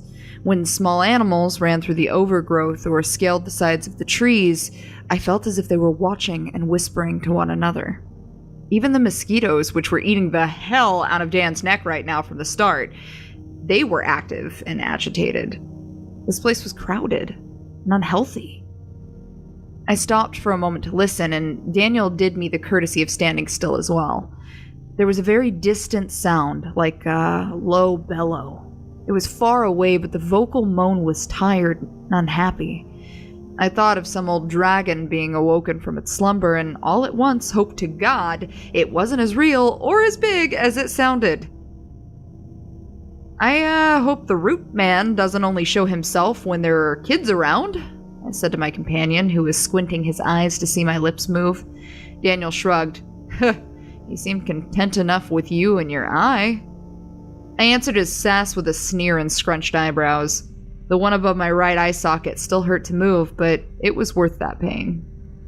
This time, if he wants to take a chunk, he can take one from you. I immediately felt like trash after I said it. Sorry, I'm in a shit mood for jokes. From the corner of my vision, I saw Dan's hand reaching out, and I suspected he was going to pat my arm. He never finished the word. From out of complete silence, I heard the crunch of leaves, and both of us witnessed a dark, almost shapeless form pass not 5 feet from where we stood. It darted from behind one tree and then disappeared from around another, crossing directly in front of our path. Daniel's hand finally did find my arm, but instead of the gentle pat I'd expected, he gripped it tightly, almost painfully. My heart skipped a beat, and the air in my lungs was pushed out in a loud, sudden exhale. It was hard to catch another breath. I almost didn't want to breathe, as the air around us was filled with a rotten, molded stench. It reminded me of rusted metal, mildew, and decay all set out to soak in the heat. Oh, I could hear him. The creak of old wood and the rattle of mummified flesh and bone. Gun. I mouthed the word to Daniel, nodding my head down at the satchel around his shoulder. Take out the gun. He fumbled for it. I wanted so badly to be annoyed to just tear it out of the bag on my own, but even in the dark, I could see his hand shaking. I could see that shadow lurking nearby, circling around. It wasn't a curious gesture, like an animal just trying to get a better look at something that it couldn't quite discern as predator or prey. He moved rapidly in randomly chosen directions, and I felt tension in my chest knowing that if I stopped turning to watch him, he could bound towards us easily. And so quickly. Fuck! Daniel almost dropped the gun while he attempted to load it, distracted by the movement between the trees. Come on, come on! I heard the click of the magazine being pushed into place. Daniel readied his stance, but the weapon still trembled and rattled in his hands. His head turned one way and the next, always looking for a single moment when the creature stopped, but the shadow never sat still for more than an instant. In the dull light from the moon, I could see the whites of Daniel's eyes as they continued to dart in every direction, worry drawn on his face with a heavy brow. I thought the same thing. I thought when he came back after his very first traumatizing day, he didn't need to be here. But he chose to. God damn it, Dan. A gunshot pierced through the air way too close to my head for comfort. I covered the ear that got the worst of the sound, but any words that I could have exclaimed would have just been drowned out by the bellow that sounded out and shook the ground under our feet. It came from the mountains, but even the distance made the insides of my ears pound. Birds abandoned their perches at the trees, the buzzing flies grew silent, and the root-faced man had retreated to the shadows during the silence that followed. I watched Daniel flinch, a hand twitching as it raised half the distance to his ear by pure instinct. All this time, I wondered about the final sound he had ever heard with perfect ears. I considered that moment to be my answer. What the fuck was that? I turned to squint my remaining eye towards the top of the trees, horrified by the very distant movement that I saw. Suddenly, I regretted not having a weapon of my own. What the fuck was that? I don't care, we're leaving. Daniel sounded urgent, the gun still held in one hand while the other flailed outward and grabbed the sleeve of my t-shirt. He tugged me toward him, and in that moment we were both utterly content to leave and just give up this entire mission. Did I still hate the thought of that creature having my eye? You're damn right I did. But I had the distinct feeling that if we waited any longer, the forest would end up taking more than what we would be left with. We made a mistake then in thinking that the bellows and the earth-shattering weight would just chase away the creature we came to find, but we turned and began rushing towards the same path that we took to get there, but the cracks of twigs and the rustle of leaves followed after us. A shadow darted to my left and then disappeared when it crossed in front of us, leaving Daniel and I both to stop in our tracks. That son of a bitch was trailing us, even when the distant rumble of giant steps became not so distant anymore. Just as soon as he was there, he was gone. The woodland stretching out before us, thick with vegetation and spots of shadow, was empty. But then, I heard the crack of slow footsteps behind us, this time with a purpose. The root-faced man released a rattle of breath, like a gasp taken from dried, mummified lungs. He had no mouth, but I could see the dust and dried leaves leaving an empty cavity between his exposed rib bones. He had grown since we last saw him. The worn and ratty clothes he once wore were gone, but where he would have had a naked human body, the forest had replaced the flesh with vines, thorns, and what appeared to be very pale, thin, small hands coming out of his body and curling around the bone and the bark. Oh my God. The hands still moved. They still clawed as if trying to escape. They were half the size of mine. We moved before he did. Daniel still gripped the handle of the gun tightly, but while facing both immediate and eventual dangers, I preferred the fact that he wasn't trying to shoot it in every direction. I don't think I've ever been able to run so quickly or for so long, not until I knew the feeling of adrenaline taking over every move I made, and yet no matter how far we thought we ran, it never seemed far enough. We still heard those pounding feet behind us. We still saw a shadow darting from one side to the other, and somewhere up the mountain, we couldn't outrun that angry bellow. We didn't know which way we were running. In the dark, every tree looked exactly the same as the one next to it, but one thing was unfamiliar. My eye caught the straight edge of a wooden sign, the words so old and chipped from the surface that I couldn't have read what it said even if I had time to stop and look. A singular sign wasn't all there was. Twice I almost tripped over bits of wood and stone on the ground, and then the second time, the toe of my shoe caught something distinctly metallic. It was a track, smaller than a railway for a train and moving downward? Shit! I skidded to a stop, grabbing the back of Daniel's shirt before he had a chance to stumble into the dark and lose his footing. We were standing at the top of a steep downward drop, which had probably been a smooth hill until the ground began to cave in and reclaim it. Wooden stakes in the ground held up the partially collapsed entrance to an underground mine, but the track leading into it was being swallowed by what was at least several decades worth of moving earth and mudslides. As I moved a race around it, I felt the earth shift under my feet. The ground didn't feel safe. It didn't feel sturdy, and those few seconds of hesitation was all it took. The rattle of bone and bark sent a chill through my body, but nothing froze my blood the way a glimmer of a single eye in the darkness did, darting, searching, finally focusing itself on me. My own eye sat nestled in the center of the creature's throat and stared unblinkingly forward as he took staggering, noisy steps through the dirt. Those tiny fingers in his chest were reaching, clawing, either trying to get out or trying to pull something in. When he moved closer, I moved back, and I could even see Daniel hesitating as the earth underneath began to shift again. It took him a moment, but I heard the metal click of the gun he had been waiting all this time to use. He pointed it, hands shaking. I could hear my own heartbeat. I could hear something else as well, the crack of branches in a large oak tree, the huff of breath through a dust-filled snout.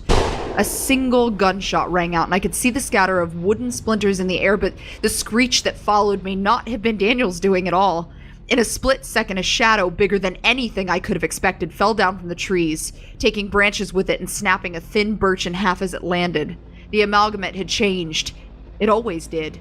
A flurry of arms and claws, some of them at its side and others reaching out from its stomach, grasped together to wrap around the smaller beast. The giant stood, 4 of its hooves still on the ground, but 2 of them in the air, where its ribs would have once been underneath the fur. The bones had now sharpened into a gaping mouth, one that rippled and dripped in a blood-filled cavity.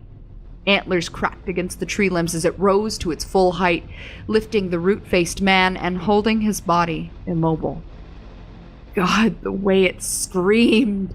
A dry wheeze escaped its open chest, but I swear that somewhere muffled in that twisted body of plant and human, I could hear small, pathetic, fearful whimpers. Like a twig snapped in half, the giant tore his prey into 2 pieces, cracking the bone and bark with ease. It threw the bottom half aside, leaving the forest floor to reclaim it, while I watched in disgust as the cavity in its chest opened to welcome the rest. It ate him alive, swallowing his body piece by piece until the arms, hands, roots, and that one singular eye were all absorbed, only to find new homes. 2 of the small arms broke through the skin near the beast's shoulders. Another clawed its way out of its chest.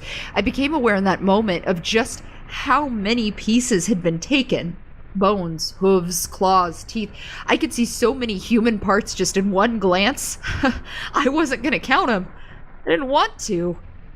The creature blinked, 6 eyes glimmering through the dark all at once until a 7th opened blearily in its forehead for the first time. If this thing had it, I was never getting it back.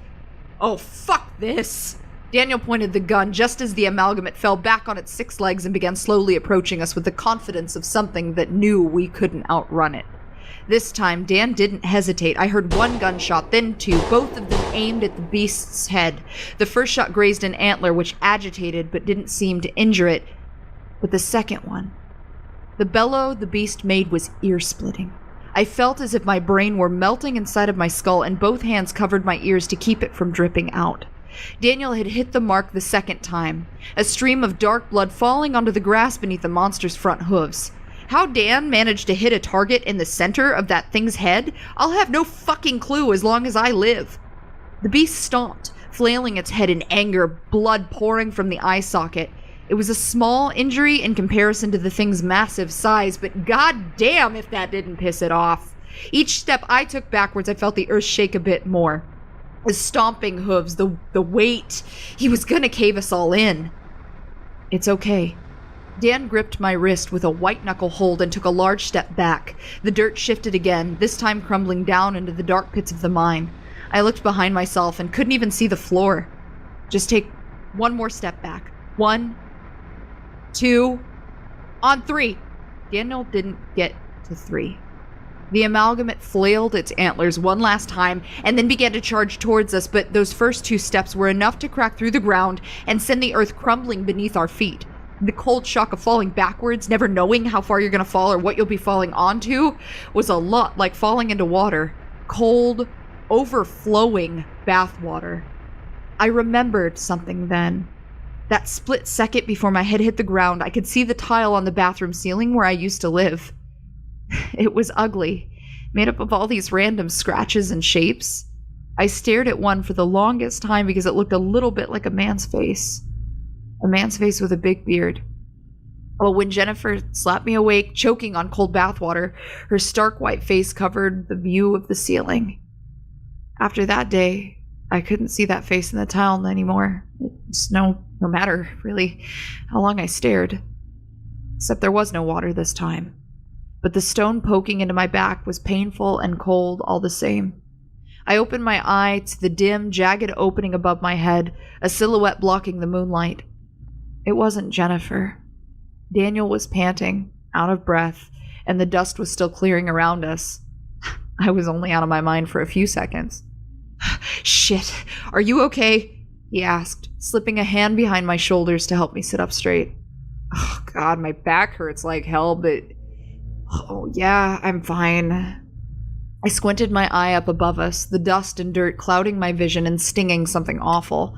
I half expected to see that beast had fallen in with us, but it was out of sight. Somewhere above us, but growing further away.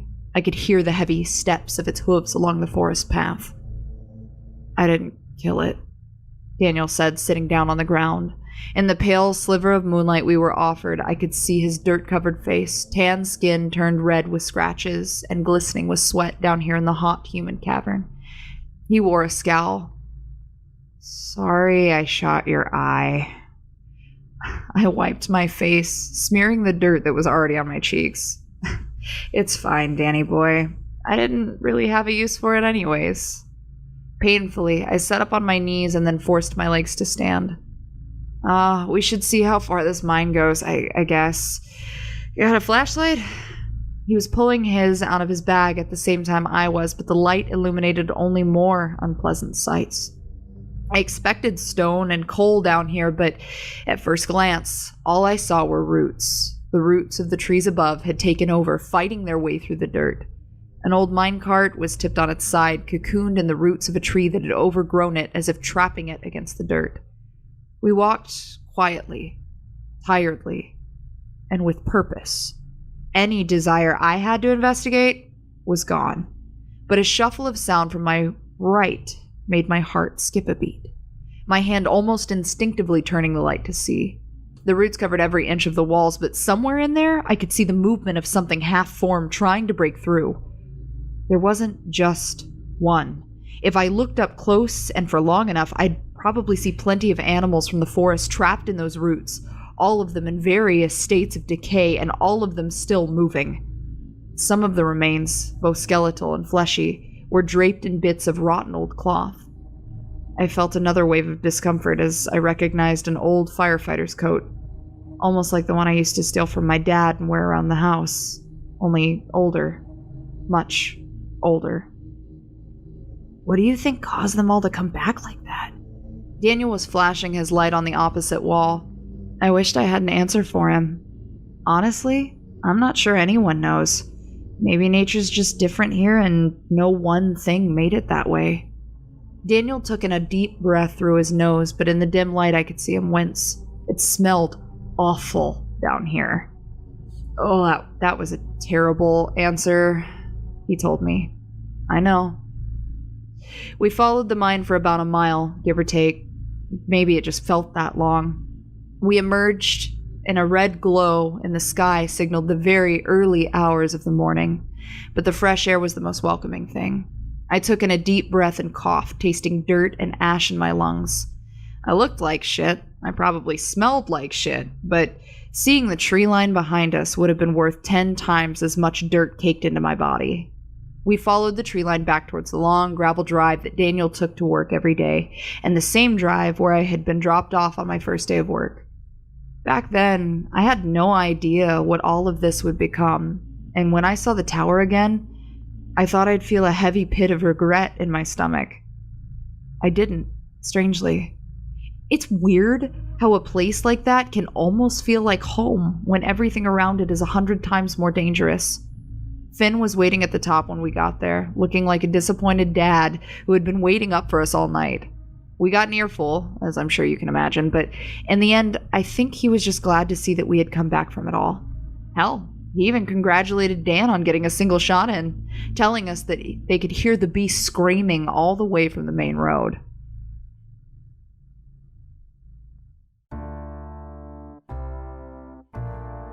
You know, it seems like we didn't do much. I didn't get my eye back. We didn't kill that antlered fuck, whom I've decided, by the way, to call Big Boy from now on. But like all things, I guess it was just a learning experience. Fenn mentioned in passing that there's been whispers among his old friends at the police station of forming a new branch, one that he's hopeful he'll get placed in. Something about trapping and removing the creatures that are already in the woods, hoping that maybe putting them down off-site will keep them from coming back to life. We were standing in the kitchen at the time. I poured distilled water into the coffee maker when I asked him if they'd ever really get it under control out there. Sometimes you can't fight to win, he told me. You just fight until you can't anymore. That was a bit of lukewarm optimism I could get behind. With 2 cups of coffee in hand, I stepped out onto the fire escape, which we decided to keep open now that Fenn forked over his security keys.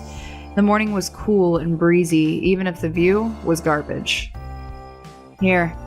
I handed Dan a cup of coffee, one without blood, this time. He just smiled and scooted himself over so I could sit next to him.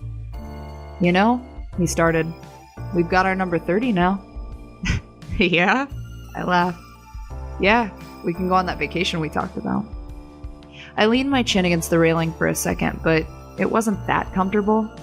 With a sigh, I decided that maybe Dan's shoulder was a much more cozy spot to lay my head. I was correct about that. Where do you want to go? I asked. I peeked up at him, shifting hair out of my eye as he cracked a stupid-looking smile. I don't know. I hear outer space is pretty decent this time of year. My laugh came out as a snort. Letting the coffee cup warm my hands, I took a long glance out at the tops of the trees, wondering how on earth we'd actually relax if we left this place behind. My gaze caught a flutter of wings. A familiar face decided to show up then. Bartholomew the bird, with its hazel human eyes, landing on a branch closest to us at the edge of the tree line. I watched him pick at a nest of twigs and grass. There was something in that nest. A squared edge of something black. A bit scratched and made of plastic. I guess we know where that missing cassette tape went. I stared at him, that shitty little bird, then I broke contact to blink my one remaining eye. He winked back with the same eye. They're not all bad, Daniel said. He took a sip of his coffee but kept his shoulder still so that I didn't have to move. Yeah, some of them are downright rotten, but some aren't too bad, right? I gave a weak laugh and watched the bird hop away, glancing up at Dan again. Yeah, they're not all bad. I don't know if I was talking about monsters anymore, or just people. Some of them may have been just people. This is Evelyn McKinnon, and on behalf of everyone here at 104.6 FM, thank you for tuning in.